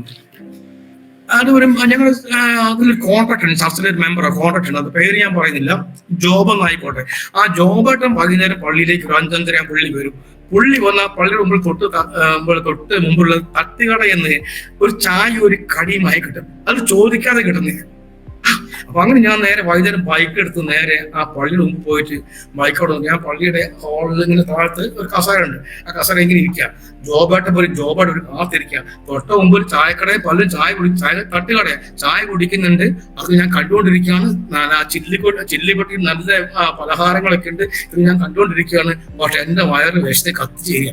എന്തായാലും ജോബാട്ടം വരും, അപ്പോൾ ഒരു ചായ ഒരു കടിയും കിട്ടും, ചോദിക്കാതെ പുള്ളി വാങ്ങി തരും. പുള്ളി ഒന്ന് നോക്കി ബ്രദറേന്ന് പറഞ്ഞ് കൂട്ടിക്കൊണ്ടു. അദ്ദേഹം വന്നില്ല. നോക്കണേ, അദ്ദേഹം വന്നില്ല. 6 മണി അദ്ദേഹം വന്നില്ല. നല്ല വെളിച്ചുള്ള സമയമാണ്. 6 മണിയായപ്പം ഒരു വ്യക്തി അങ്ങോട്ട് ഓട്ടോറിക്ഷ ഒന്ന് ഇറങ്ങി. ഒരു വ്യക്തി, ദൈവത്തിന്റെ പ്രവൃത്തി നോക്കണം, ശ്രദ്ധിച്ച് കേൾക്കണം, ഒന്ന് ഇറങ്ങി. അദ്ദേഹം ഇയാളിവിടെ ഉണ്ടായിരുന്നോ? ഞാൻ ഉണ്ടായിരുന്നു. പുള്ളി എന്നെ കയറ്റി, പുള്ളി എന്റെ ഷോൾഡർ കൈയിട്ടുകൊണ്ട് ഇങ്ങനെ ഏറെ കയറി 3-4 നിലയിൽ മുകളിൽ കൊണ്ടുപോയി. എനിക്കാണ് നടക്കാൻ വയ്യ. ഉപവാസമാണെങ്കിൽ വിശക്കില്ല, ഉപവാസമല്ല, ഭയങ്കര വിശപ്പ്, കത്തിക്കാളുന്ന വിശപ്പ്. തലേ ദിവസം ഉച്ചയ്ക്ക് ഒരു ആഹാരം കഴിച്ചാൽ സംശയം എനിക്ക്. അങ്ങനെ ഇയാള് മുകളിലെല്ലാം കൊണ്ട് എല്ലാം കണ്ട് ഞാൻ പറഞ്ഞേക്കാം, എന്താ ക്ഷീണം, ഞാൻ ഒന്നുമില്ലെന്ന് പറഞ്ഞു. പറയാൻ പറ്റുമോ? അങ്ങനെ അദ്ദേഹം വീണ്ടും താഴെ വന്നു. അപ്പോഴെനിക്ക് ഉറപ്പായി ഈ തട്ടിയുടെ ഒരു ചായ ഒരു കടി കിട്ടും. ഉള്ളും കൊതിച്ച് എന്റെ ഇട്ട് പൊട്ടിക്കൊണ്ടിരിക്കുകയാണ് കണ്ടപ്പോ. അങ്ങനെ അദ്ദേഹം പറഞ്ഞു, നമുക്കൊരു ചായ കുടിക്കാം. ഞാൻ ചായ കുടിക്കാൻ അങ്ങോട്ട് പോകുമ്പോ വലത്തോട്ട് അദ്ദേഹം എങ്ങോട്ടാ? ഞാൻ ചായ കുടി. ഇയാള് വാന്ന്, എങ്ങോട്ടാ സാറേ? വാന്ന്. അങ്ങനെ വന്ന് ഞങ്ങളുടെ പള്ളിയെടുത്ത് റെയിൽവേ ഉണ്ട്, റെയിൽവേ ഗേറ്റ് കടന്ന് അവിടെ പാരഗൺ എന്ന ഹോട്ടലുണ്ട്, കോഴിക്കോട് ഫേമസ് ഹോട്ടൽ പാരഗൺ. ആ ഹോട്ടലിലേക്ക് കൂട്ടി കൊണ്ടുപോയിട്ട് അവിടെ AC റൂമിൽ എന്നെയും കൊണ്ട് അദ്ദേഹം ഇരുത്തി. അദ്ദേഹം കസേരയുടെ അവിടെ ഇരിക്കുന്നു, മേശയുടെ ഞാൻ ഇവിടെ ഇരിക്കുന്നു. അങ്ങനെ അവിടെ ഇവിടെ ഇരിക്കുകയാണ്, ഓപ്പോസിറ്റ് ഇരിക്കുകയാണ്.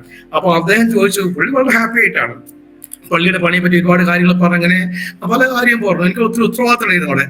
അപ്പൊ അദ്ദേഹം പറഞ്ഞു, വേറെ വന്നു മെനു കൊടുത്തു. അദ്ദേഹം ബീഫ് കറിയും പുട്ടും ഒന്ന് ഓർഡർ ചെയ്തു, ചായക്ക് ഓർഡർ ചെയ്തു. ഇയാൾക്കല്ല, ഞാൻ സാറ് പറഞ്ഞായിരുന്നു. അങ്ങനെ അത് രണ്ടാക്കെടുത്താ പറഞ്ഞു. ഇയാളത് പറഞ്ഞെടുക്കും. ഞാൻ ഇങ്ങനെ കൈകൊത്തിട്ട് ഇങ്ങനെ കണ്ണ് നിറഞ്ഞൊഴുകുക, ഇങ്ങനെ ഇരിക്കുക ഞാൻ. അപ്പൊ അദ്ദേഹം എന്താ പറയുക, എന്ത് പറ്റി? ഞാൻ ഒന്നുമില്ല സാർ, പേഴ്സ് എടുത്ത് പറഞ്ഞു. എന്റെ കയ്യിൽ 2 രൂപ 50 പൈസ. ഞാൻ ഇന്നലെ ഉച്ചയ്ക്ക് ഊണ് കഴിച്ചു, എന്റെ കയ്യിൽ ഒന്നും ഇല്ലായിരുന്നു. അപ്പൊ ഞാൻ അങ്ങനെ ദൈവത്തോട് പ്രാർത്ഥിച്ചുകൊണ്ടിരിക്കുകയായിരുന്നു. വൈകുന്നേരം ജോബായിട്ട് പള്ളിയിൽ വരും ചോദിച്ചാൽ ഞാൻ അവിടെ കാത്തു നിന്ന് ഒരു ചായ കിട്ടാൻ വേണ്ടി ഞാൻ ആരോട് ചോദിക്കില്ല. ഇയാള് പറഞ്ഞു എന്തൊരു മനുഷ്യനാണ് നിങ്ങൾ, ഞാൻ വീട്ടിലില്ലേ അവർ വന്നാൽ പോലെ പട്ടിണി എടുക്കാൻ ഒരുപാട് എന്നെ വഴക്ക് പറഞ്ഞു, ഇങ്ങനെ ഒരു മനുഷ്യനുണ്ടോ ചോദിച്ചു. ഞാൻ ഇല്ല സാർ, ഏലിയാവിന്റെ കാക്ക ഉണ്ടോ എന്ന് ഞാൻ പരീക്ഷ. ഏലിയാവിന്റെ കാക്ക ജോബേട്ടൻ വന്നാൽ ഒരു ചായ ഒരു കടി കിട്ടില്ല, പക്ഷെ സാറ് വന്നുകൊണ്ട് എനിക്ക് വേണ്ടുന്ന ഭക്ഷണം സാറ് വാങ്ങിച്ചു. അപ്പൊ ആ സാറിന് ദൈവം അയച്ചത്. അങ്ങനെ അദ്ദേഹം എന്റെ മുഖത്ത് നോക്കി ഞാൻ കരഞ്ഞുകൊണ്ടിരിക്കുകയായിരുന്നു. മുഖം തുടക്കാൻ തുടച്ചു, ഞങ്ങൾ ചായ എല്ലാം കഴിച്ചു. അദ്ദേഹം പറഞ്ഞു വേണ്ട വന്നോ, അത് എന്ത് വേണം കഴിച്ചു. ഞാൻ പറഞ്ഞു ഞാൻ പിന്നെ എന്തൊക്കെ തിരികെ വാങ്ങിച്ച് വയറെന്ന് പറഞ്ഞു. അദ്ദേഹം പറയുന്നത് വീട്ടിൽ കൊണ്ടുവിടാൻ എന്റെ ബൈക്കിൽ അദ്ദേഹത്തെ കയറ്റി അദ്ദേഹത്തെ വീട്ടിൽ കൊണ്ടുവിട്ടപ്പം അദ്ദേഹം പേഴ്സ് പറഞ്ഞു ഒരു സംഖ്യ എന്താ പോക്കിട്ടു, മേലിൽ ഇങ്ങനെ ഭക്ഷണം എടുക്കരുത് കേട്ടോന്ന് പറഞ്ഞു. അത് VT അബ്രഹാം പാസ്റ്ററായിരുന്നു, ഞങ്ങളുടെ ബൈബിൾ കോളേജ് പ്രിൻസിപ്പൾ ആയിരുന്നത്. അത് VT അബ്രഹാം പാസ്റ്ററായിരുന്നു. ഈ സാക്ഷി ഞാൻ പലയിടത്തും പറഞ്ഞിട്ടുണ്ട്. ദൈവം നടത്തുന്ന വിധങ്ങളെ ഓർക്കണമേ. നമ്മൾ ഉള്ള മാറുന്ന ദൈവം, നമ്മൾ വിശപ്പാറുന്ന ദൈവം, ആ ദൈവം നമ്മൾക്ക് വേണ്ടി എത്ര കരുതുന്ന. പക്ഷെ നമ്മൾ കാത്തിരിക്കണം ആ ദൈവത്തിന്റെ പ്രവർത്തി. ഞാൻ ആ സമയത്ത് ജോസാന്റെ കടയിൽ പോയിട്ട് ചായയും കാര്യം കഴിച്ചിരുന്നെങ്കിൽ, അല്ലെങ്കിൽ അപ്പുറത്തെ ആന്റണി സാറെ വീട്ടിൽ പോയിട്ട് ഒരു 500 രൂപ കടം വാങ്ങിച്ചിരുന്നെങ്കിൽ ദൈവത്തിന് പ്രവർത്തിക്കാൻ കഴിയില്ല. പക്ഷെ ദൈവം പ്രവർത്തിക്കണം. ഞാൻ അവന്റെ വേലക്കാരനാണ്, അവൻ തെരഞ്ഞെടുത്തതിന് പോട്ടെ, അവൻ മതിയായനാണ്. ആമേൻ. അങ്ങനെ ആ ദിവസം ആ VT അബ്രഹാം പാസ്റ്റർ എനിക്ക് വൈകുന്നേരം ആഹാരമായി തന്നു, ഒരു നല്ലൊരു സംഖ്യ പോക്കറ്റ് തന്നു. അങ്ങനെ ഒത്തിരി അനുഭവങ്ങളോടെ കടന്നുപോയി. ഇതിനിടയ്ക്ക് തന്നെ ലോഡ്ജിൽ ഞാൻ പലർക്കും ഞാൻ പല ലോഡ്ജ് മാറി. പെന്തക്കോസ്തുകാരനായതുകൊണ്ട് അവർക്ക് എന്നോട് അവിടെയൊക്കെ BJP-ക്കാരൊക്കെ പാർട്ടി ലോഡ്ജ് അവരൊക്കെ എനിക്കിട്ട് തട്ടി മുട്ടിച്ചു എന്നെ. അങ്ങനെ പലർക്കും തന്നെ പാലക്കാട്ടുകാരൻ പയ്യനും ട്രിവാൻഡ്രംകാരൻ പയ്യനുണ്ട് അവിടെ, അവർ ജോലി ചെയ്യുന്നവരെ. ഈ പയ്യന്മാർ ഞാൻ പെന്തക്കോസ്തുകാരനായതുകൊണ്ട് അവർക്ക് ഭയങ്കര ഈർഷ്യ എന്നോട്. അവർ മറ്റേ ഭയങ്കര BJP-യുടെ ആൾക്കാരാണല്ലോ, അപ്പൊ അതുകൊണ്ട് എന്നെ കണ്ടുകൂടാ. അവിടുത്തെ മാനേജർ ലോഡ്ജ് നോക്കി ഒരു കെയർ ടേക്കർ ഉണ്ട്. ഞാൻ ആ ലോഡ്ജിൽ പറഞ്ഞ ദേവദാസന് പ്രായമുള്ള മനുഷ്യൻ 10-60 വയസ്സായൊക്കെ ഉണ്ടാവും. അദ്ദേഹം ഞാൻ നല്ല കമ്പനിയാണ്. അപ്പൊ ഈ 2 ചെറുപ്പക്കാര്, അവർ പേര് പറയുന്നില്ല, BJP അവരെന്നെ എനിക്കിട്ട് കൊത്തി ഞാൻ വാതിൽ ഉറക്കെ അടയ്ക്കുന്ന പറഞ്ഞുകൊണ്ട് അയാൾ കംപ്ലൈന്റ് ചെയ്തു. അങ്ങനെ ഇദ്ദേഹത്തിന് ഇവർ മദ്യം കൊടുക്കും. അങ്ങനെ അദ്ദേഹത്തെ വശത്താക്കിയിട്ട് എന്റെ ജീവിതത്തിലുണ്ടായ ഏറ്റവും മറക്കാൻ കഴിയുന്ന സംഭവം പറയാൻ പോകുന്നത്. അദ്ദേഹം ഒരു ദിവസം എന്റെ റൂമിലേക്ക് കയറി വന്നു, എടാ നീ റൂം ഒഴിവാക്കണം മറ്റേ പറഞ്ഞ എന്നെ വെള്ളം അടിച്ചുകൊണ്ട് എന്നെ ഒത്തിരി ബത്സിച്ചു, നിന്ദിച്ചു. ഞാൻ എന്ത് ചെയ്തെന്നറിയോ, ഞാൻ അകത്ത് കിടന്ന് വാതിലടച്ചു, എന്റെ കസരൊക്കെ വലിച്ച് പുറത്തേക്ക് കിടന്ന് വാതിലടുത്ത് മിണ്ടാതെ പ്രാർത്ഥിച്ചു, ഒന്നും മിണ്ടിയില്ല. പക്ഷെ അവിടുന്ന് 3-ാം നാൾ, ഇത് സംഭവിച്ച 3-ാം നാൾ അദ്ദേഹം പോയി തൂങ്ങിച്ചത്തു. ഈ സംഭവിച്ച് ഞാൻ അയാൾക്ക് നന്മയ്ക്ക് വേണ്ടി പ്രാർത്ഥിച്ചു, ദോഷയെ പ്രാർത്ഥിച്ചില്ല. 3-ാം നാൾ അദ്ദേഹം പോയി തൂങ്ങിച്ചത്തു. അങ്ങനെ എന്നെ തൊട്ട പലരെയും കർത്താവ് അടിച്ചിട്ടുണ്ട്. ഒരിക്കൽ ഞാൻ എൻ്റെ വീട്ടിൽ നിന്ന് വിശ്വാസത്തിൽ വന്ന കാലത്ത് ഞാൻ ആദ്യകാലമാണത്, ഒരു 6 മാസം എനിക്കൊരു ജോലി കിട്ടി. ഒരു ഡെന്റൽ അസംബിൾസിന്റെ ഷോപ്പിൽ ഒരു കടയിൽ എനിക്ക് ജോലി കിട്ടി. ഞാൻ രാവിലെ ബാഗിൽ ചോറൊക്കെ ആയിട്ട് രാവിലെ ഇങ്ങനെ വീട്ടിൽ നിന്ന് ഇങ്ങനെ ആ ജോലി സ്ഥലത്തേക്ക് വന്ന് ബൈക്കൊന്ന് ജോലി സ്ഥലത്തേക്ക് പോയിക്കൊണ്ടിരിക്കുമ്പോൾ എൻ്റെ വീട്ടിൽ ഹൈസ്കൂളിൽ ആ റോഡിൽ ഒരു ഹൈസ്കൂളുണ്ട്. ആ ഹൈസ്കൂളിന് മുമ്പിൽ എത്തിയപ്പം എൻ്റെ വീട്ടിൽ ജിനു എന്ന നായരുണ്ട്. പേര് പറഞ്ഞു ജിനു എന്ന നായർ. അവൻ കെട്ടിയിരിക്കുന്ന കത്തോലിക്ക സ്ത്രീയാണ്, ലവ് മാരേജ് ആണ്. അവനോട് വേറൊരു സഹോദരനുണ്ട്. ഇവർ വരുമ്പം അവൻ പറഞ്ഞു അശോട്ടൻ നിൽക്കുന്നവർ. ഞാൻ എന്താ ചെയ്യുന്നു? അശോട്ടൻ മതം മാറിയോ? ഞാൻ ഇല്ലല്ലോ. അത് നിങ്ങൾ പള്ളിയിൽ പോകുന്നവർ? ഞാൻ പറഞ്ഞത് പ്രാർത്ഥിക്കാൻ പോകുന്ന. അങ്ങനെ പോകരുത് കേട്ടോ, അവരൊക്കെ പെന്തക്കോസ്തുകാർ, അവർ വീടുണ്ടായി തരാൻ പറ്റേ പിന്നെന്താണ് മോളെ കെട്ടിക്കാൻ പറയും. അപ്പൊ അതുകൊണ്ട് ആരെയും പോകരുത്. ഞാൻ പറഞ്ഞു എനിക്കൊരു വലിയ രോഗസൗഖ്യം ലഭിച്ചു, അതുകൊണ്ട് ഞാൻ പോയത് എന്ന് പറഞ്ഞു. അങ്ങനെ പോകരുത്, നമ്മളൊക്കെ ഹിന്ദുക്കളാന്ന് പറഞ്ഞു.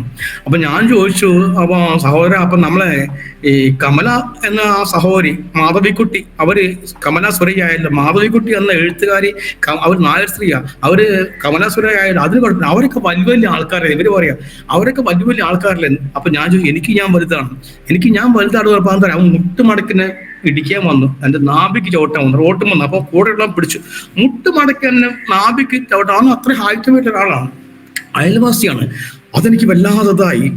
അപ്പൊ ഞാൻ പറയും എനിക്ക് എന്റെ ദൈവം എനിക്ക് വലുതാണ്, എനിക്ക് വലുതാണ്, നിന്നെ ബോധിപ്പിക്കണ്ടെന്ന് പറഞ്ഞു. ഇവൻ കെട്ടിയിരിക്കുന്ന കത്തോലിക്ക സ്ത്രീയാണ്, ഒരു പെൺകുട്ടിയാണ്. അങ്ങനെ അന്ന് ജോലി സ്ഥലത്ത് എനിക്കൊന്നും ചെയ്യാൻ പറ്റില്ല. ഉച്ചവരേക്ക് എന്തൊക്കെ ആയപ്പോ ജോലിയിൽ അവിടെ ഓണർ ചോദിച്ചു എന്താ അശോട്ട് എന്ത് പറ്റി, ആകെ ഡൗൺ ആണല്ലോ. ഞാൻ ഒന്നും വേണ്ടിയില്ല. ഉച്ചയ്ക്ക് എല്ലാവരും ഊണ് കഴിക്കാൻ പോയപ്പോൾ എനിക്ക് ഒരു റൂമുണ്ട്, ഒരു ചെറിയ റൂം. അവിടെ പോയി മുട്ടുകുത്തി അന്ന് പ്രാർത്ഥിച്ചു, കണ്ണീരോട് പ്രാർത്ഥിച്ചു. അപ്പൊ എൻ്റെ ഉള്ളിലെ കെട്ടെല്ലാം വിട്ട് കരഞ്ഞ് പ്രാർത്ഥിച്ചു. അത് കഴിഞ്ഞ് ഞാൻ ഒരു ദിവസം രാത്രി ജോലി കഴിഞ്ഞ് വരുമ്പം തൊട്ടടുത്തൊരു ബേക്കറി ഉണ്ട്. അവൻ എന്നെ മുട്ടാൻ വന്നതിന് അപ്പുറത്തൊരു ബേക്കറി, സജിയുടെ ബേക്കറി ഉണ്ട്. അവിടെ കയറി നിൽക്കുക, വീട്ടിലേക്ക് പോകുന്ന വഴിയൊക്കെ കയറി നിന്നിട്ട് പല കാര്യം പറഞ്ഞുകൊടുക്കും. ഇവന്റെ അനിയനുണ്ട്, ഓട്ടോയിൽ വന്നിറങ്ങും, നടക്കുന്നുണ്ട്. അവന്റെ വലതുകാൽ കംപ്ലീറ്റ് പ്ലാസ്റ്റർ ചെയ്തിരിക്കുന്നു, കംപ്ലീറ്റ് പ്ലാസ്റ്റർ. എന്താ അറിയോ?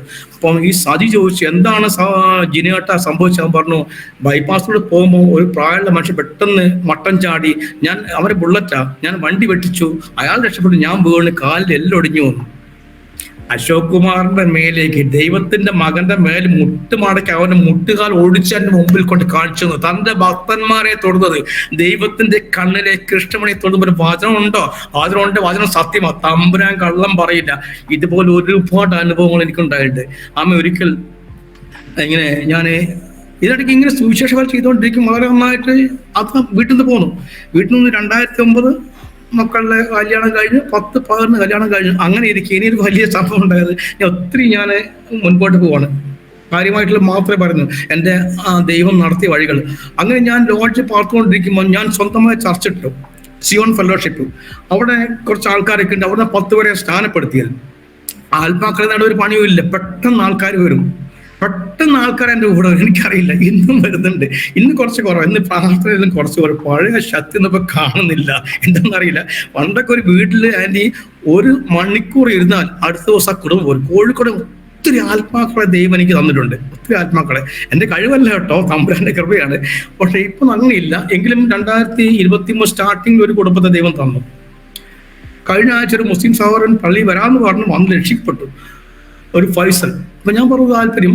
അങ്ങനെ ഇരിക്കെ ഞാൻ ചർച്ച വിട്ട് അവരെ ലേജിയിലാക്കി ഞാൻ സ്വതന്ത്രനായി. ഈ ചർച്ച മിനിസ്ട്രി ഭാര്യയില്ല, നടക്കില്ല.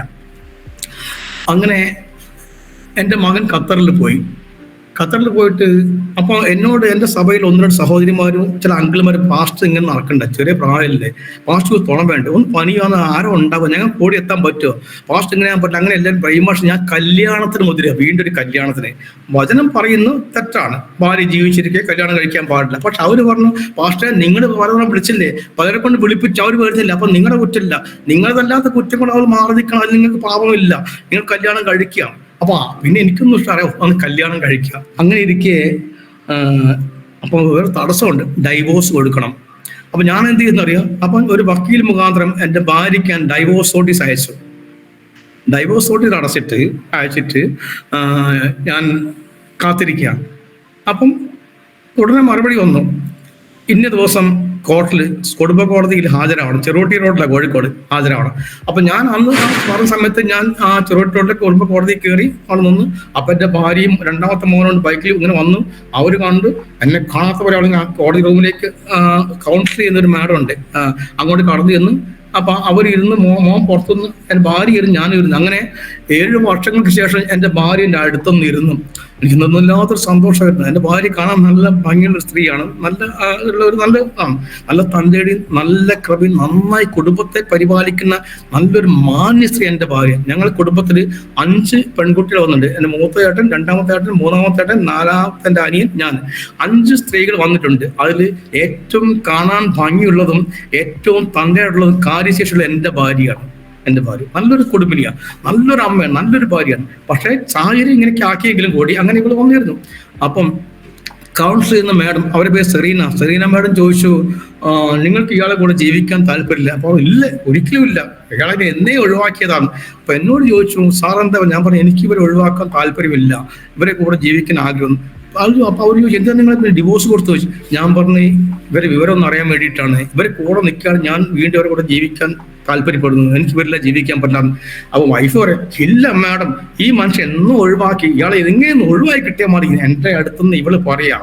അത് മാത്രമല്ല മാഡം, എനിക്ക് ജീവനാംശം തരണം, എനിക്ക് ചെലവ് തരണം ഇയാള്, അതും കൂടി ഉണ്ടാക്കാൻ കേസ് കൊടുക്കണം ഇല്ലെന്ന് ഇവള് ചടിച്ച് പറയാം. ഭയങ്കര ഗഡ്സാണ്, ഭയങ്കര ചാടിക്കാരെ, പെട്ടെന്ന് ചാടി വരും. അങ്ങനെ ഒക്കെ ആയി. അപ്പൊ ഞാൻ അവിടെ കരഞ്ഞിരിക്കുക, കണ്ണ് നിറഞ്ഞിരിക്കുക. അപ്പൊ മാഡം പറഞ്ഞു, ഞങ്ങൾക്ക് എന്ത് ചെയ്യാൻ പറ്റും? അവര് പറഞ്ഞു, നിങ്ങൾ ജീവിക്കാൻ പറ്റില്ല, നിങ്ങൾ ഒഴിവായി കൊടുക്കും, നിങ്ങളല്ല കേസ് കൊടുത്തത്. അപ്പൊ അവർ പറഞ്ഞു, അടുത്ത ആഴ്ച, ഇന്ന് 18-ാം തീയതി, 25-ാം തീയതി അടുത്ത ആഴ്ച കോടതി വന്നാൽ മതി, 2 തീരുന്നു. അവിടുന്ന് ട്വിസ്റ്റ്. അത് കഴിഞ്ഞ് ഇവിടെ അത് കേട്ട് ചാടി ഇറങ്ങി മോന്റെ കൂടെ ആ താഴോട്ട് പോകുമ്പോഴേക്കും മോന്റെ കൂടെ ബൈക്കിൽ കയറി ഇവളങ്ങ് പോയി കഴിഞ്ഞു. തിരിഞ്ഞു പോലും നോക്കില്ല. ഞാനിങ്ങനെ എന്തോ നഷ്ടപ്പെട്ട അണ്ണാനെ പോലെ നോക്കി ഇങ്ങനെ നിന്നു. അപ്പൊ 3:30 മണി. വലിയൊരു സാക്ഷിയാണ് മാഡം ആൻറ്റി പറയാൻ പോകുന്നത്. 3:30 മണിക്ക് ഞാൻ എൻ്റെ റൂമിൽ ഒരു ഊണ് കഴിച്ചു. പക്ഷെ ഊണ് കഴിക്കാൻ ഹോട്ടലിൽ ഊണ് കഴിക്കാൻ കഴിയില്ല, ഒത്തിരി ഒരു പിടി മറ്റു ഭാര്യ. ഇതുപോലെ എനിക്ക് ഭാര്യ എന്ന് പറയുന്ന ഒരു സ്ത്രീ ഉണ്ടായിരുന്നു. ഇപ്പൊ അതും നഷ്ടപ്പെടാൻ പോവാണ് രേഖാമൂലം.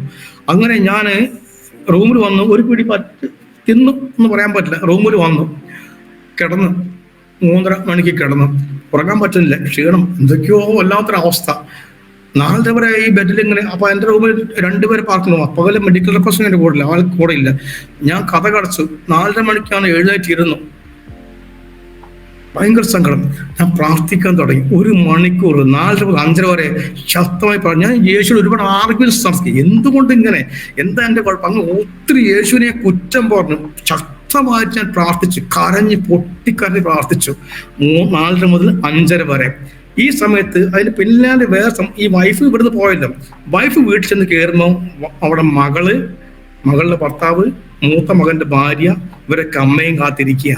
അമ്മ കോടതിയിൽ പോയതല്ലേ, ഇളയ മകനും അവരൊക്കെ കാത്തിരിക്കുക. അമ്മ ചെന്ന് കയറിയ ഉടനെ അവർ ചോദിച്ചു, അമ്മ എന്തായി അമ്മയെന്ന്. അപ്പൊ അവര് പിന്നീട് ഭാര്യ പറഞ്ഞ കാര്യമാണ് കേട്ടോ. അമ്മ പറഞ്ഞു, ഓ കഴിഞ്ഞടി, അടുത്ത ആഴ്ച കണ്ടോ സമാധാനം, ശല്യം ഒഴിവായി കിട്ടി. ഇതാണ് അവൾ കയറി പറഞ്ഞത് അവിടെ വീട്ടിൽ. പിന്നീട് എന്നെ കൂടെ ഈവനിങ്ങനായപ്പം പറഞ്ഞ കാര്യമാണ്. അങ്ങനെ അവള് ഭക്ഷണം ഭക്ഷിച്ച് പാനം ചെയ്തൊക്കെ സമാധാനമൊക്കെ ആയിരുന്നു. അപ്പൊ ഇവിടെ പ്രാർത്ഥന നടന്നുകൊണ്ടിരിക്കുക. ഇവരൊരു 4 മണിക്ക് വീട്ടിലെത്തി കാണും. ഞാനൊരു 4:30 മണിക്ക് പ്രാർത്ഥിക്കാതിരിക്കുക, കരഞ്ഞ് പ്രാർത്ഥിക്കുക. യേശുവിന് ഒത്തിരി വഴക്ക് പറയുന്നുണ്ട്. എനിക്ക് അത്ര സങ്കടം. ഇതുവരെ എന്റെ സ്വന്തമായിരുന്ന ഭാര്യ എന്നേക്ക് മുറിച്ച് മാറ്റപ്പെടുകയാണ്. ഒരു അവകാശവും ഇല്ല എനിക്ക്. വീട് അവളുടെ പേരില്ല. ആ സമയത്ത് അവള് വീടൊക്കെ എന്റെ മൂത്ത മകൻ എഴുതി കൊടുത്തു. അങ്ങനെയൊക്കെ ആയി. എനിക്കൊന്നുമില്ല, വീടൊക്കെ പോട്ട സാരമില്ല.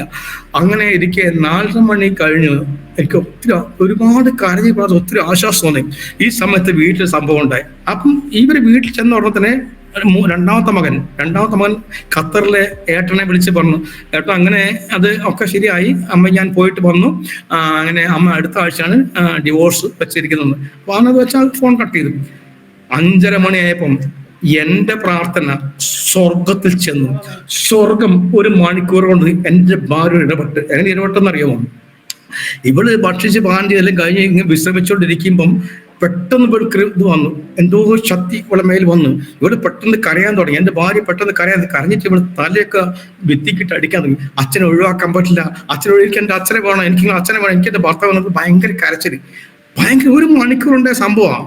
വീട്ടിലേക്ക് കടന്നു തന്നെ, ഓ ശല്യം ഒഴിവായടാ, അത് തീർന്ന് അടുത്ത ആഴ്ച കണ്ടോ മാത്രം ശല്യം ഒഴിവായെന്ന് പറഞ്ഞ സ്ത്രീ ഇപ്പൊ പറയുന്നു, എന്റെ 1 മണിക്കൂർ പ്രാർത്ഥന സ്വർഗ്ഗത്തിപ്പോ സ്വർഗ്ഗം അപ്പൊ തന്നെ ദൂതന്മാരെ അയച്ച് ഇവളെ തൊട്ടു പറയാണ്, എനിക്ക് എന്റെ ഭർത്താവിനെ ഒഴിവാക്കാൻ പറ്റില്ല, അച്ഛനെ വിളിക്കുന്നു. അപ്പം രണ്ടാമത്തവൻ പെട്ടെന്ന് മൂത്തവനെ വീണ്ടും വിളിച്ച് പറഞ്ഞു, ഏട്ടാ അമ്മ ഇങ്ങനെയൊക്കെയാ പറയാം, എന്താ ചെയ്യാ, അമ്മയ്ക്ക് ഒരു ഭ്രാന്തൻ കളിക്കുന്നുണ്ട്, അമ്മ തലയിൽ കെട്ടി ചുമരടിക്കുന്നു പറഞ്ഞു. അപ്പൊ മൂത്തവൻ പറഞ്ഞു, എടാ അവരുടെ അമ്മയുടെ ഇഷ്ടം അങ്ങനെ ആയിക്കോട്ടെ, അവരിൽ ജീവിക്കണം, അങ്ങനെ ആയിക്കോട്ടെ, നിനക്കെന്താ ആന്ന് പറ. അപ്പൊ രണ്ടാമത്തവൻ ഭയങ്കര അമ്പല കമ്മിറ്റിയൊക്കെയുള്ള വലിയ ആളാ, വലിയ അമ്പല ഭക്തന, എപ്പോഴും കൈ കയറും മറ്റും. ഇപ്പോഴും അങ്ങനെ തന്നെ, അന്നും അങ്ങനെ തന്നെ, ഇന്നും എന്നോട് കൊണ്ടില്ല. അങ്ങനെ മൂത്തവൻ കുറച്ച് സോഫ്റ്റാ. അങ്ങനെ അങ്ങനെ അത് കഴിഞ്ഞ് അപ്പം പറഞ്ഞു, അമ്മയുടെ ഇഷ്ടപോലെ ആയിക്കോട്ടെ, ഡിവോഴ്സ് വേണ്ട, നമുക്കത് പിൻവലിക്കാൻ പറഞ്ഞു. 1 മണിക്കൂറോട് ദൈവം ചെയ്ത പരിപാടിയാണ്. അത് കഴിഞ്ഞിട്ട് ഇവളെന്നെ വിളിക്കാൻ തുടങ്ങി. അവള് ചാണ്ടിക്കാർ ദേഷ്യക്കാരാണ്. ഇവള് രാത്രി 12 മണിയാവുന്ന ചുരുങ്ങി 10-12 കോൾ. ഞാൻ കോൾ എടുത്തില്ല, എന്നാൽ എനിക്ക് പേടി, എന്താ പറയുക, വല്ല തെറിയും പോയാൽ വിളിക്കുകയാണോ ചെയ്യുന്നത്, ആകെ സങ്കടത്തിൽ കിടക്കുകയാണ്. ഇത് ദേവദാസിന്റെ ഫോൺ നമ്പറൊക്കെ പുള്ളിക്കാരുടെ ഉണ്ടായിരുന്നു. ഉണ്ട്, ഞാൻ ഫോൺ നമ്പർ ഇല്ല, വീട്ടിൽ തന്നെ പോകുന്നത്, ഫോൺ നമ്പറൊക്കെ ഉണ്ട്. അപ്പൊ എന്റെ ഫോൺ ലെവലേക്ക് കംപ്ലീറ്റ് ഫോൺ നമ്പറാ, എല്ലാ ലെവലിലും എന്റെ ഫോൺ നമ്പർ ഉണ്ട്. അപ്പൊ അതിനൊന്നും ഒരു കുഴപ്പമില്ല, ഇതിൽ എന്റെ ഫോൺ നമ്പർ ഉണ്ട്, അശോക് കുമാർ. അപ്പൊ അങ്ങനെ ഇവള് വിളിച്ചു, ഞാൻ ഫോൺ എടുത്തു. എനിക്ക് പേടി, എന്താ അറിയാം, അല്ല തെറിയും പറയാനായിരിക്കും, കാരണം എനിക്ക് എല്ലാത്തിനും സഹിക്കാൻ പറ്റും, അതുകൊണ്ട് കേൾക്കാൻ. ഞാൻ ഫോൺ എടുത്തില്ല. അന്ന് രാത്രി എങ്ങനെ ഉറങ്ങി. പിറ്റേ ദിവസം രാവിലെ എഴുന്നേറ്റപ്പം അതിൽ ഒരു മെസ്സേജ്, എനിക്ക് നിങ്ങളോട് അല്പം സംസാരിക്കാനുണ്ടെന്ന്, അത്രയേ ഉള്ളൂ. അവരെ ഈ മുഖപൊരിയൊന്നുമില്ല, അശോക് ഏട്ടാന്നോ ഒന്നുമില്ല. ഞാൻ കാര്യമാക്കില്ല.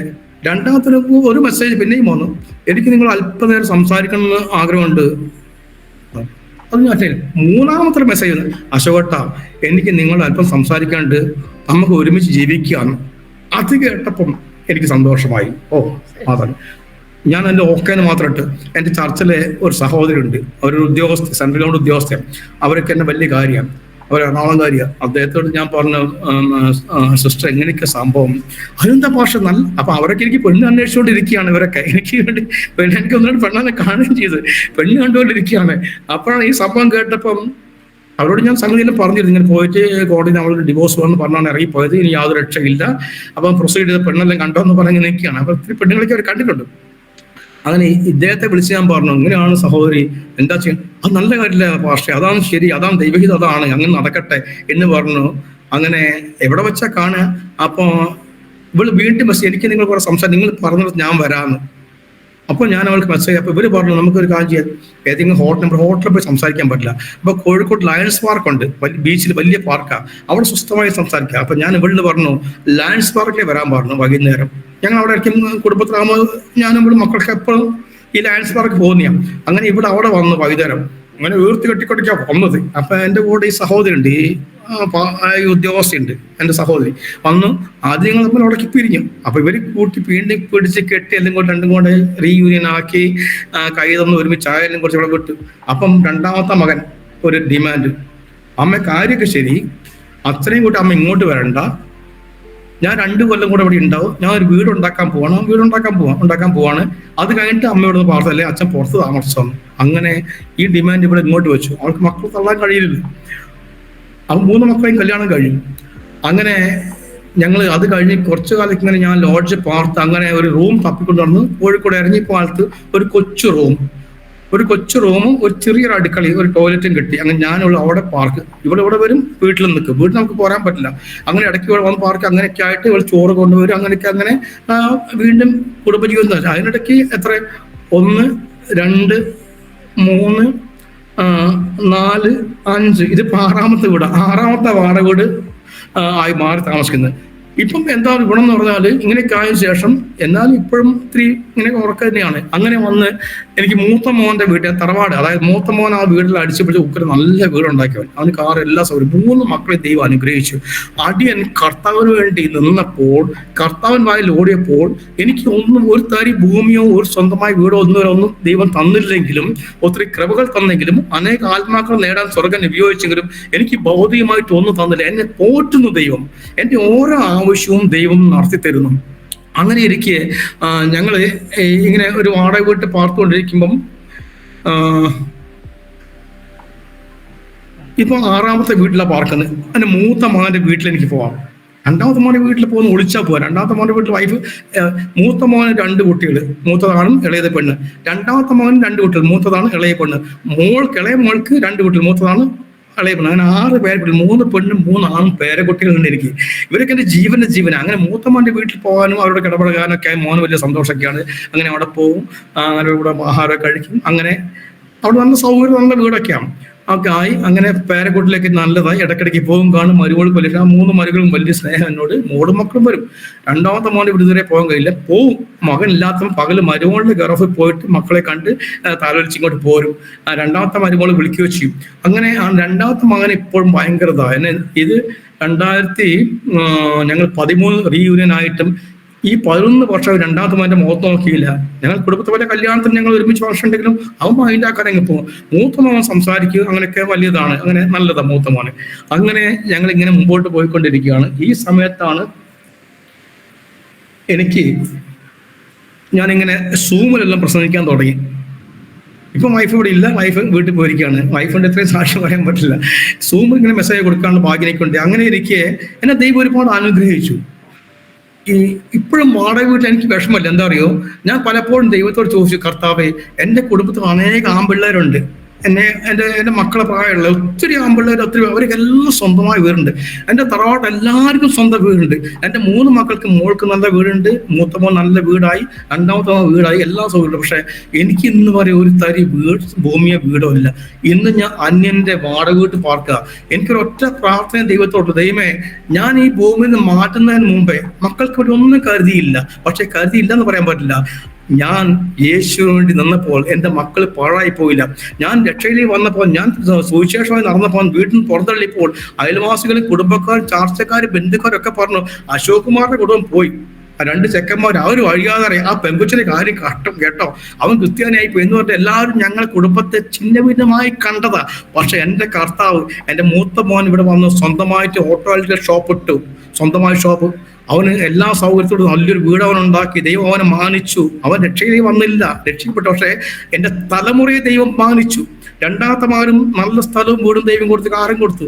മോൾക്കും നല്ലൊരു ബന്ധം കിട്ടി. ഒറ്റ ആൺകുട്ടിയുടെ വീട്ടിലേക്ക് എൻ്റെ മോളെ കൊണ്ടായി. നല്ല മകൻ, കള്ളുപൊടി ഒന്നുമില്ല, മക്കൾക്ക് ഒരു ദുസ്വഭാവമില്ല, നന്നായി കുടുംബം പോരുന്ന 3 മക്കളും കാരണം ഞാൻ യേശുവിൽ നിന്നപ്പോൾ എനിക്ക് ഭൗതികമായിട്ടൊന്നും കാണാനില്ലെങ്കിലും എൻ്റെ മക്കളെ, എൻ്റെ തലമുറയെ കർത്താവ് മാനിച്ച് അവരൊക്കെ സാമാന്യ സന്തോഷമായി ജീവിച്ചു പോകുന്നു. മറ്റുള്ളവരുടെ മുമ്പിൽ കഴിഞ്ഞിട്ടത്. രണ്ടാമത്തെ പോലെ കോൺട്രാക്ട് ആണ്, മരുമകൻ സ്വന്തം ബിസിനസ്സാണ്, മൂത്ത മോൻ സ്വന്തം ഷോപ്പാണ്.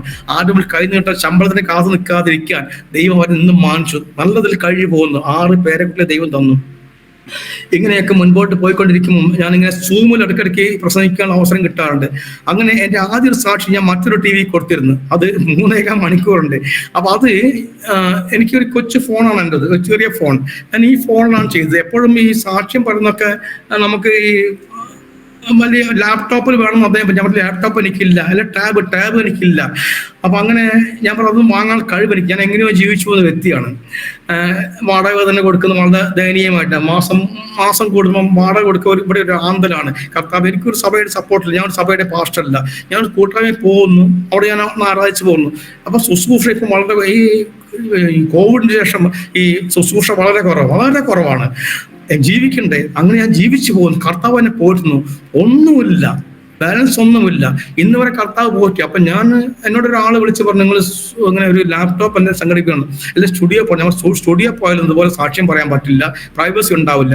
അങ്ങനെ ആ സാക്ഷ്യം പറഞ്ഞത് USA എന്നൊരു സഹോദരൻ കണ്ടു, എൻ്റെ സാക്ഷ്യം കേട്ടു, ടെക്സാസ് നിന്ന്.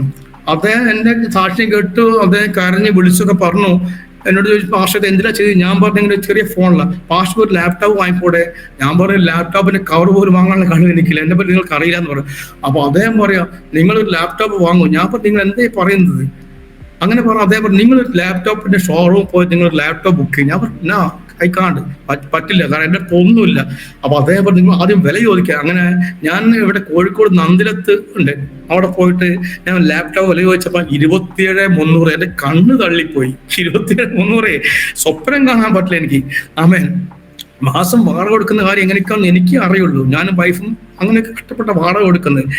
അപ്പൊ അങ്ങനെ അദ്ദേഹത്തിന് ആ സ്റ്റോപ്പിലുള്ള സഹോദരന്മാർ അദ്ദേഹത്തെ വിളിച്ചു, യോസിലേക്ക് വിളിച്ചു, രാത്രിയാണ് അവിടെ വിളിച്ചു. അദ്ദേഹം ചോദിച്ചു, എന്താ? അപ്പൊ അങ്ങനെ പറയും, ഇങ്ങനെ 27,300 HP എന്നൊരു ലാപ്ടോപ്പ് ഉണ്ട്, അത് ആണ് ഏറ്റവും വില കുറഞ്ഞത്, അതിൽ കുറവൊന്നും ഇല്ല എന്ന് പറഞ്ഞു. അപ്പൊ അദ്ദേഹം ബില്ല് എഴുതാൻ പറഞ്ഞു. അദ്ദേഹം ആ സമയത്ത് അവിടുന്ന് ക്യാഷ് അയച്ചു കൊടുത്തു. ഇപ്പൊ ഞാൻ ആ ലാപ്ടോപ്പിലാണ് ഈ സാക്ഷ്യം പങ്കുവെക്കുന്നത്. ദൈവം തന്റെ ആവശ്യങ്ങൾ ആവശ്യമായിരിക്കണം, അനാവശ്യമാകരുത്. പ്രാർത്ഥിക്കുന്ന സംഗതി ആവശ്യമാണ്, അത്യാവശ്യമാണ്. ദൈവം നോക്കും. പലരും പറയും പ്രാർത്ഥിച്ചിട്ടും മറുപടി കിട്ടില്ല. ആര് മറുപടി കിട്ടില്ലെന്ന്? എൻ്റെ ദൈവം എൻ്റെ പ്രാർത്ഥനയ്ക്ക് ഒരുപാട് മറുപടി തന്ന ദൈവമാണ്. ദൈവം എത്ര വലിയവരാണ്. ഇപ്പോൾ ഒരു ലാപ്ടോപ്പ് ദൈവം എനിക്ക് വാങ്ങിത്തന്നു. എല്ലാവരും പറയും, ഞാനൊരു കാറ് വാങ്ങിച്ചു കേട്ടോ, പാഷ വന്ന് പ്രാർത്ഥന. ഓക്കെ, കാറ് വാങ്ങി, നല്ല കാര്യം. പോയി പ്രാർത്ഥിക്കാൻ വിളിച്ചിട്ട് പ്രാർത്ഥന കഴിഞ്ഞ് ചായലും കുറിച്ചൊരു കൈമടക്കമായി പോയപ്പോൾ, സഹോദരൻ എങ്ങനെ ഈ കാറ് വാങ്ങി, എങ്ങനെ കിട്ടി? അത് ദൈവം തന്നാണ്. ദൈവം എങ്ങനെ തന്നു? എങ്ങനെ തന്നത് ദൈവം? അപ്പൊ അവൻ പറയും, 1 ലക്ഷം രൂപ എങ്ങനെ ഉണ്ടായിരുന്നു, ബാക്കി ലോൺ എടുത്തു. അത് ദൈവം തന്നതാണ്. 1 ലക്ഷം രൂപ കയ്യിൽ ഉണ്ടായിരുന്നു, ബാക്കി ലോൺ. ഇതാണ് ദൈവം തരുന്നത്. ദൈവം തരുന്നത് ഇങ്ങനെയാണ് ദൈവം തന്നത്. എനിക്കൊരു ബൈക്ക് 2011 എനിക്കൊരു ബൈക്ക് കിട്ടി, പുത്തൻ ബൈക്ക്, ഹോണ്ട ഷൈൻ ബൈക്ക്. അതൊരു സഹോദരി വാങ്ങി തന്നതാണ്. 63,000 അന്നതിന്റെ വില, പുത്തൻ ബൈക്ക്.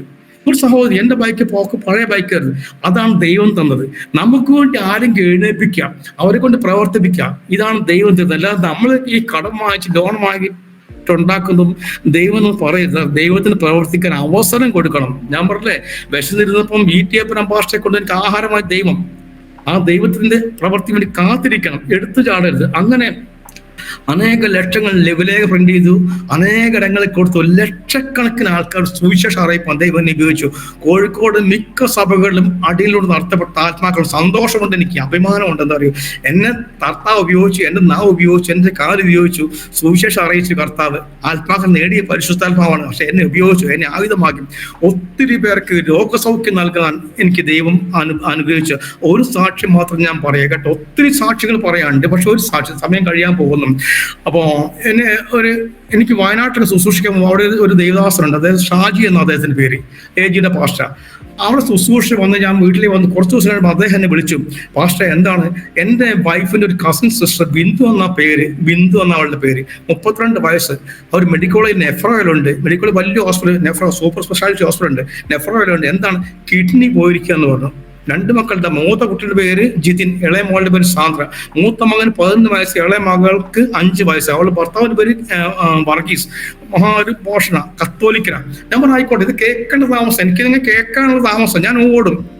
അങ്ങനെ ഞാൻ മെഡിക്കൽ കോളേജിൽ പോയി. അപ്പൊ അവിടേക്ക് എനിക്ക് ഫ്രീ ആയിട്ട് കടക്കാം, അങ്ങനെ ഒരു സ്വാതന്ത്ര്യം എനിക്കുണ്ട്. ഞാൻ ബാഗെല്ലാം നോക്കിപ്പോയി, സഞ്ചി നോക്കിപ്പോയി. ആ വാർഡിൽ ചെന്ന് ആ വാർഡിലെ സിസ്റ്ററോട് ചോദിച്ചു, സിസ്റ്റർ എങ്ങനെ ബിന്ദു വയനാട് എവിടെയും ചോദിച്ചു. അവരെന്തല്ലോ ആ കിടക്കുന്നതാന്ന് പറഞ്ഞു. എന്താ എന്ന് കാണാം, പാസ്റ്റല്ലേ ആ പാസ്റ്റാന്ന് പറഞ്ഞു. അങ്ങനെ ഞാൻ പമ്മി ബിന്ദുവിന്റെ ബെഡിനടുത്തും ബിന്ദു ഇങ്ങനെ തല ഇങ്ങനെ പൊക്കി വെച്ച് കിടക്കുകയാണ്. അവളുടെ ഭർത്താവിന്റെ അടുത്ത് വർഗീസ് ഉണ്ട്. അവളുടെ അപ്പന്റെ പേര് വർഗീസ്, 65 വയസ്സുണ്ട്. അവളുടെ അമ്മയുടെ പേര് മേരി, 60 വയസ്സുണ്ട്. ഇവള് നിൽക്കുന്ന ആങ്ങളെ രഞ്ജിത്ത് ഉണ്ട്, രഞ്ജി അങ്ങനെയുണ്ട്, ഇതൊക്കെ ഉണ്ട്. അപ്പൊ ഞാൻ ചെന്ന് ഇവിടെ അമ്മയോട് ചോദിച്ചപ്പോ അമ്മ ബിന്ദു പാസ്റ്റർ അല്ലയോ? ഞാൻ പറഞ്ഞു അതെങ്ങനെ അറിയാം, കണ്ടപ്പോ തോന്നിയെന്ന് പറഞ്ഞു. അപ്പൊ ഇരിക്കാൻ പറയും, ഇരുന്നു. അപ്പൊ ഞാൻ ഈ പെൺകുട്ടി അല്ല, 2 മക്കളുടെ അമ്മ, 32 വയസ്സ്. അവളെ ഞാൻ എന്റെ മോളെ കണ്ടു, അവളിൽ എന്റെ മോളെ കണ്ടു, എന്റെ മോള് കിടക്കുന്നു. ചോദിച്ചു എന്താണ്? അവർ 95% കിഡ്നി പോയി പാസ്റ്റർ, 95% പോയി, ഇനി ഇല്ല അങ്ങനെ പറഞ്ഞു. അപ്പൊ ട്രിപ്പ് അപ്പോഴേക്ക് 16 ദിവസം വെള്ളം കുടിക്കാതിരുന്നു. ഇവരുടെ ട്രിപ്പ് മാത്രമേ, ഒരു ഭക്ഷണം കഴിക്കാൻ വെള്ളം കഴിക്കാൻ പറ്റില്ല, വെള്ളം കഴിച്ച് വൊമിറ്റ് ചെയ്യും ഒരു ട്രിപ്പിൽ കൂടെ. അതായത് സംഗതി ഏകദേശം അവസാനം എല്ലാവരും കാത്തിരിക്കുക. അങ്ങനെ ഞാൻ തലയിലൊക്കെ മുടിങ്ങ തലോടി, എന്നെ മോളപ്പം തലോടി. ഞാൻ പറഞ്ഞു വിഷമിക്കണ്ട പറഞ്ഞു, ഇവര് കത്തോലിക്കരാണ്. അവിടെ ഞാൻ പറഞ്ഞു മോളൊരു കാര്യം, യേശുവിന്റെ രക്ഷകർത്താവ് സ്വീകരിക്കും. ഞങ്ങൾ ഏർക്കണമേ, ഞങ്ങൾ കത്തോലിക്കരാണ്, ഞാൻ ക്രിസ്ത്യാനി. ഞാൻ പറഞ്ഞു അതല്ല, ആ ക്രിസ്ത്യാനി അല്ല, കത്തോലിക്ക ക്രിസ്ത്യാനി അല്ലേ അത്, നമുക്ക് വേറെ ക്രിസ്ത്യാനി ഉണ്ട്, ഈ പാസ്റ്റർ ക്രിസ്ത്യാനി, ആ യേശുവിനെ സ്വീകരിക്കാൻ. ഓക്കെ എന്ന് പറഞ്ഞു, നിന്നെ രക്ഷിക്കും ദൈവം എന്ന് പറഞ്ഞു. അപ്പൊ സന്തോഷമായി. അത് കഴിഞ്ഞ് ഇവിടെ ആങ്ങള ഉണ്ട്, അമ്മയൊക്കെ ഉണ്ട്, എല്ലാവരും പറയും. അപ്പൊ അവളെ ഭർത്താവ് ചോദിക്കുക, ആൾക്കാർ കേൾക്കത്തില്ലേ, വൈകുന്നേരം 4 മണിയാണ്. നമ്മൾ കേട്ടിട്ടുള്ള അതിനെന്താ? അങ്ങനെ അവിടെ ഇരുന്നുകൊണ്ട് ഈ സഹോദരി കൈ പിടിച്ചിട്ട് രക്ഷാവാരം ചൊല്ലിക്കൊടുത്ത് അവള് കരഞ്ഞുകൊണ്ട് രക്ഷാവാരം ഏറ്റു ചൊല്ലി. അവരെല്ലാവരും ഏറ്റു. ഈ സമയത്ത് അവളുടെ ഭർത്താവ് പുറത്തേക്ക് ഇറങ്ങിപ്പോയി. അവളെ അപ്പനും അമ്മയും അവളെ ആങ്ങളെയും ഇവളും രക്ഷാവാരം ചൊല്ലി അവൾ കണ്ണ് നിറഞ്ഞു ഒഴുകി. ഞാൻ കൈവച്ച് തലയ്ക്ക് വെച്ച് ശക്തമായി പ്രാർത്ഥിച്ചു.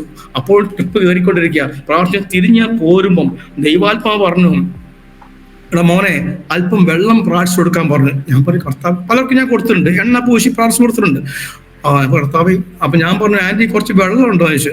അപ്പൊ ആന്റി ചോദിച്ചു പാസ്റ്റർ കുടിക്കാനാണോ? ഞാൻ അല്ല, മോൾ കൊടുക്കാറ്. അയ്യോ അവൾ കൊടുക്കാൻ പറ്റത്തില്ല, അവൾ വെള്ളം കൂടി അപ്പം ഒമിറ്റ് ചെയ്യും, പിന്നെ ആകെ പ്രശ്നം പാസ്റ്റർ വേണ്ട. ഞാൻ പറഞ്ഞു ഈ വെള്ളം കുടിച്ചാൽ ഒമിറ്റ് ചെയ്യില്ല, അത്രയും വെള്ളം തരാൻ. ഒരു 1/2 ഗ്ലാസ് വെള്ളം എടുത്ത് ഞാൻ ശക്തമായി പ്രാർത്ഥിച്ചിട്ട് ഇത് കുടിക്കാൻ പറഞ്ഞു. അവൾ പറഞ്ഞു വേണ്ട പാസ്റ്റർ കുടിക്കാൻ പറഞ്ഞു, കൽപ്പിച്ചു. അങ്ങനെ അവൾ ആ വെള്ളം കുടിച്ചു. ഞാൻ പോരുന്നു. ആ വാർഡിൽ വേറെ പലരും ഇങ്ങനെ എൻ്റെ അടുത്തേക്ക് കുട്ടികളെ കൊണ്ട് ഓടി വരിക. അങ്ങനെ ഞാൻ പ്രാർത്ഥിച്ചു വിട്ടു. അന്ന് രാത്രി ഞാൻ വീട്ടിലെ റൂമിലൊന്ന് കിടന്നു. അന്ന് ലോഡ്ജിലാണ് കേട്ടോ. റൂമിലൊന്ന് കിടന്നു, ക്രിസ്ത്യൻ കോളേജിൽ അടുത്ത പാർക്കുന്നു. വന്ന് കിടന്നു. പിറ്റേ ദിവസം രാവിലെ ഇതെന്തായെന്ന് അറിയാൻ വേണ്ടി ഞാൻ വിളിച്ചു പോകുമ്പോൾ അപ്പനാ ഫോൺ എടുത്തത്, വർഗീസ് അങ്കിൾ. ഞാൻ പറഞ്ഞു അങ്കിളെ, പാസ്റ്റർ അശോക് കുമാർ എങ്ങനെയുണ്ട് മോളുടെ കാര്യം? ഓ എന്നാ പണിയാ പാസ്റ്റർ നിങ്ങൾ ചെയ്ത്, എന്ത് പറ്റി? ആ മോളിത് ഒഴിച്ചുകൊണ്ടിരിക്കുകയാണ്. എത്ര തവണ ഒഴിയുന്നവരെ അവൾ ഒഴിച്ചുകൊണ്ടിരിക്കുകയാണ്. എന്നെ ഒഴിച്ചുകൊണ്ട് അവൾക്ക് ലൂസ് മോഷനാണ് പാസ്റ്റർ, ആകെ മശക്കാടായി. ഒരു കുഴപ്പമില്ല കൊച്ചെ, പാസ്റ്റർ പ്രാർത്ഥിച്ച് വെള്ളം കൊടുത്തതും എന്റെ നെഞ്ചത്ര വെള്ളടി വെട്ടി. എന്റെ കർത്താവേ, നീ ഇങ്ങനെ ചതിക്കോ?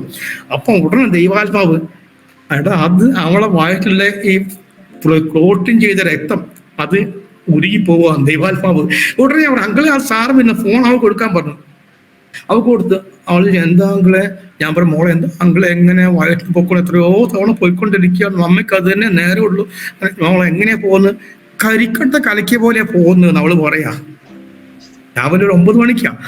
ഞാൻ പറഞ്ഞു സാറില്ല മോളെ, വയറ്റിലെ കേടെല്ലാം പോയി തീരാണ്, വയറ് ശുദ്ധിയാവാന്ന് പറഞ്ഞു. അങ്ങനെ എനിക്ക് സന്തോഷക്കായി.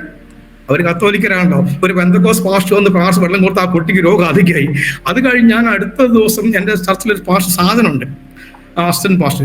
ആ സാജൻ പാസ്റ്ററെ വിളിച്ച് ഇവിടെ നിന്ന് കാണാൻ വേണ്ടി വീണ്ടും റോലൊരു ബലത്തിന് വേണ്ടി അയാളെയും കൂട്ടി, അയാൾ കത്തോലിക്ക വന്ന അയാളെയും കൂട്ടിയിട്ട് അയാൾ കോട്ടയംകാരനാണ്. ഇവിടെ ചെന്ന് ഇവിടെ പറ്റി കാലിയാ.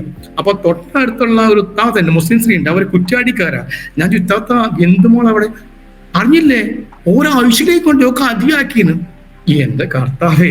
അങ്ങനെ ഞങ്ങൾ ഐശ്വര്യ തേടിപ്പോയി. മെഡിക്കോളെ ഐശ്വര്യന് മുമ്പിലുണ്ട് ഇവിടെ അമ്മ മേരി അമ്മ ഒരു പുല്ലുമായിട്ടിട്ട് ഇങ്ങനെ ഇരിക്കുന്നു ഐശ്വര്യന്റെ വാതിക്കല്. നമ്മൾ അച്ഛനും ആങ്ങളെയുണ്ട് സൈഡില് ഒരു കസാര, ഹോസ്പിറ്റൽ കസാര ഇരിക്കുന്നത്. എന്നെ കണ്ടപ്പം ഇവിടെ അമ്മയുടെ മുഖം കുത്തി വീർത്തു. ഇത്ര കണ്ടു. ഇവിടെ അപ്പൻ എഴുന്നേറ്റ് കൈ പിടിച്ചെന്ന് പറഞ്ഞു, പാസ്റ്റർ എന്റെ മോളുടെ കാര്യം അവസാനമാ എന്ന് പറഞ്ഞു. അങ്ങനെ ഇവിടെ ആങ്ങളെ പറഞ്ഞു, എന്റെ പാസ്റ്ററെ, എന്റെ പെങ്ങള്, ഞാൻ ഒരു പേടിക്കണ്ടാന്ന്. ഈ അമ്മ മേരിയമ്മ എന്നെ കണ്ടപ്പം റിയൽ സംഭവം പറയുന്നത്. എന്നെ കണ്ടപ്പോ ആ അമ്മ പായെന്ന് വിട്ടങ്ങ് എഴുതി പോയി. എന്നെ കാണുന്നവർക്ക് ദേഷ്യ.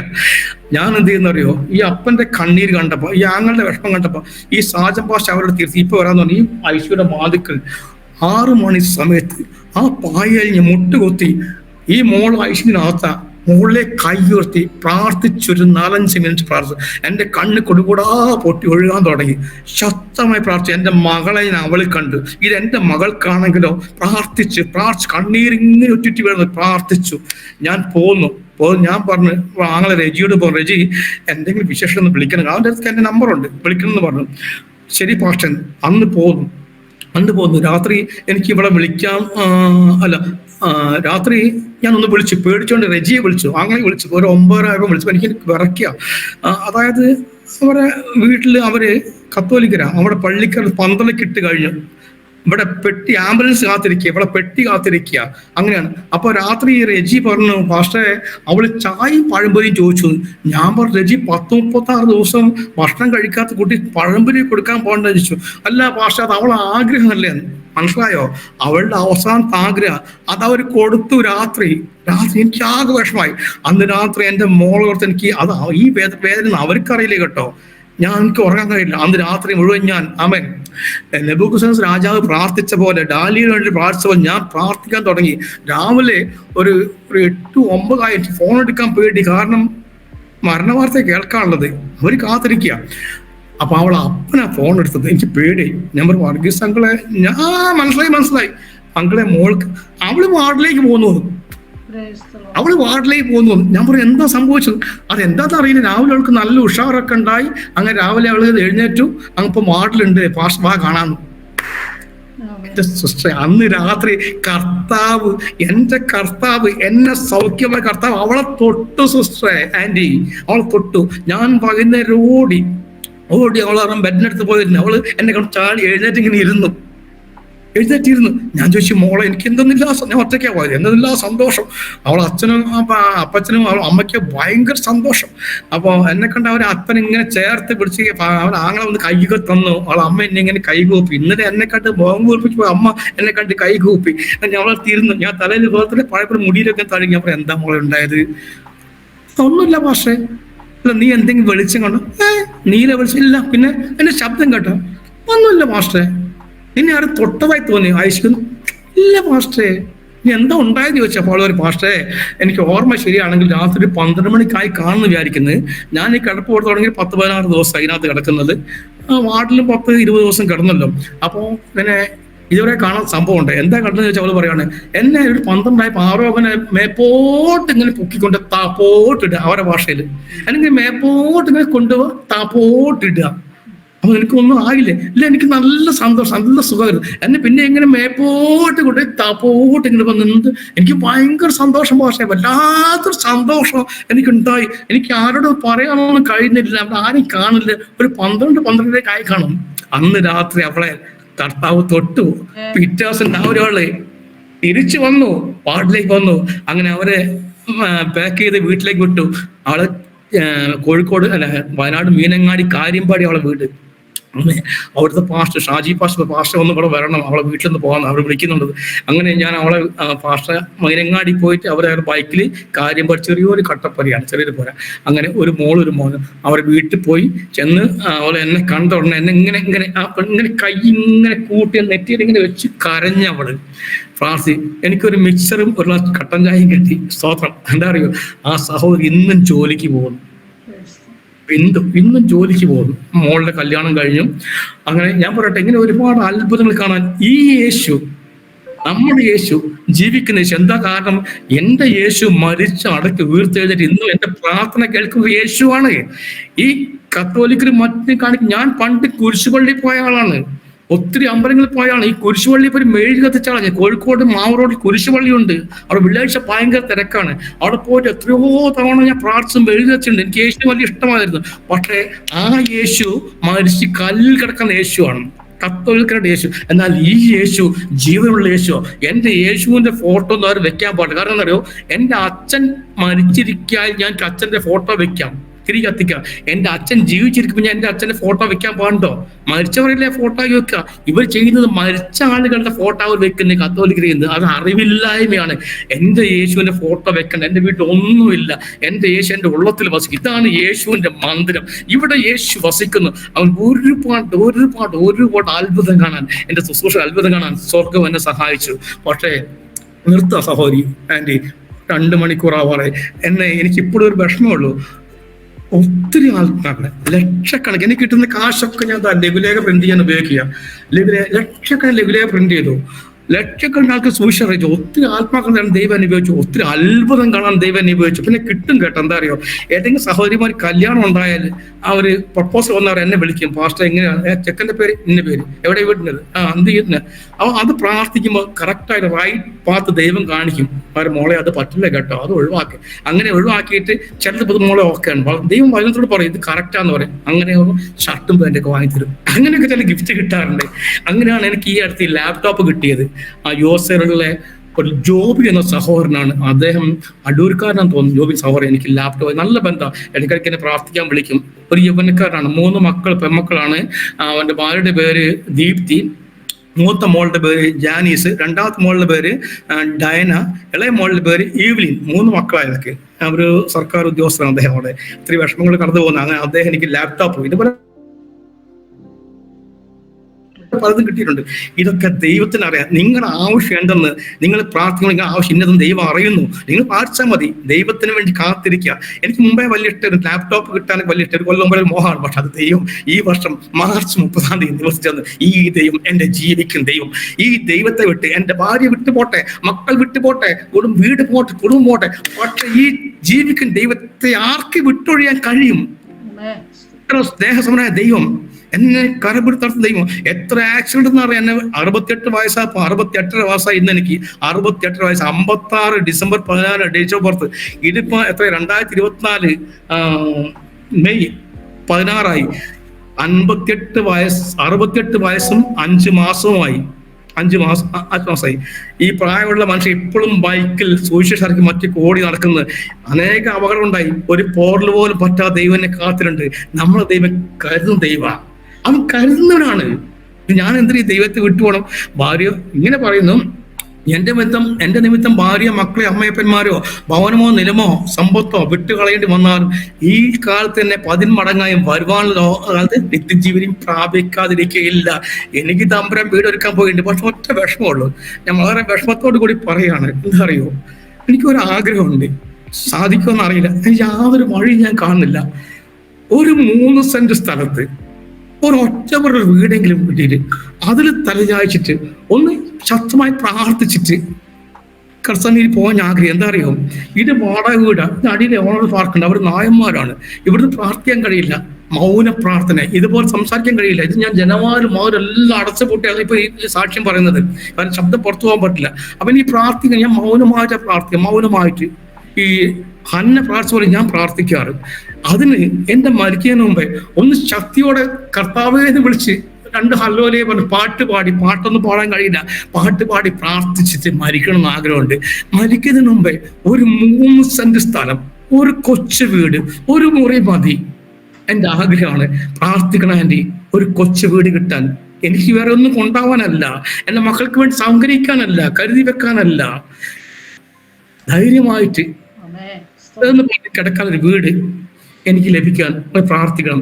ഇത്രയും നേരം എനിക്ക് ഈ ജോയ്സ് ടിവിയിൽ സാക്ഷ്യം പറയാൻ സ്വർഗം, ഇനി ഒത്തിരി കാര്യങ്ങൾ പറയാണ്ട് സമയമില്ല. ജോയ്സ് ടിവിയിൽ അവസരം ഒരുക്കിയ എൻ്റെ വാത്സല്യ കർത്തദാസി ആമേൻ റേച്ചൽ ആന്റിക്ക് ഞാൻ എൻ്റെ നന്ദി രേഖപ്പെടുത്തുന്നു. ഈ സാക്ഷ്യം ആമേൻ ലോകത്ത് അനേക ലക്ഷങ്ങൾ കേട്ട് ആമേൻ ഒരു സാക്ഷി മറ്റൊരു സാക്ഷി ഉളവാക്കുന്നു. പലരെയും ബലപ്പെടുത്തുവാൻ, എൻ്റെ അനുഭവം ആർക്കില്ലാതിരിക്കാൻ ആമേൻ, എന്നാൽ എല്ലാവർക്കും പരിശുദ്ധാത്മ അഭിഷേകം പ്രാപിപ്പാൻ, അഭിഷേകം എന്തെന്ന് അറിയുവാൻ, അഭിഷേക ശക്തി എന്ന് അറിയുവാൻ ഈ സാക്ഷ്യം അവർക്ക് ഒതുകുമാറാകട്ടെ. ആമേൻ. പ്രാർത്ഥന യാചന കേട്ട് മഹത്വം എടുത്താട്ടെ. യേശു നമ്മുടെ നാമത്തിൽ. ആമേൻ, ആമേൻ, ആമേൻ. Thank you anti.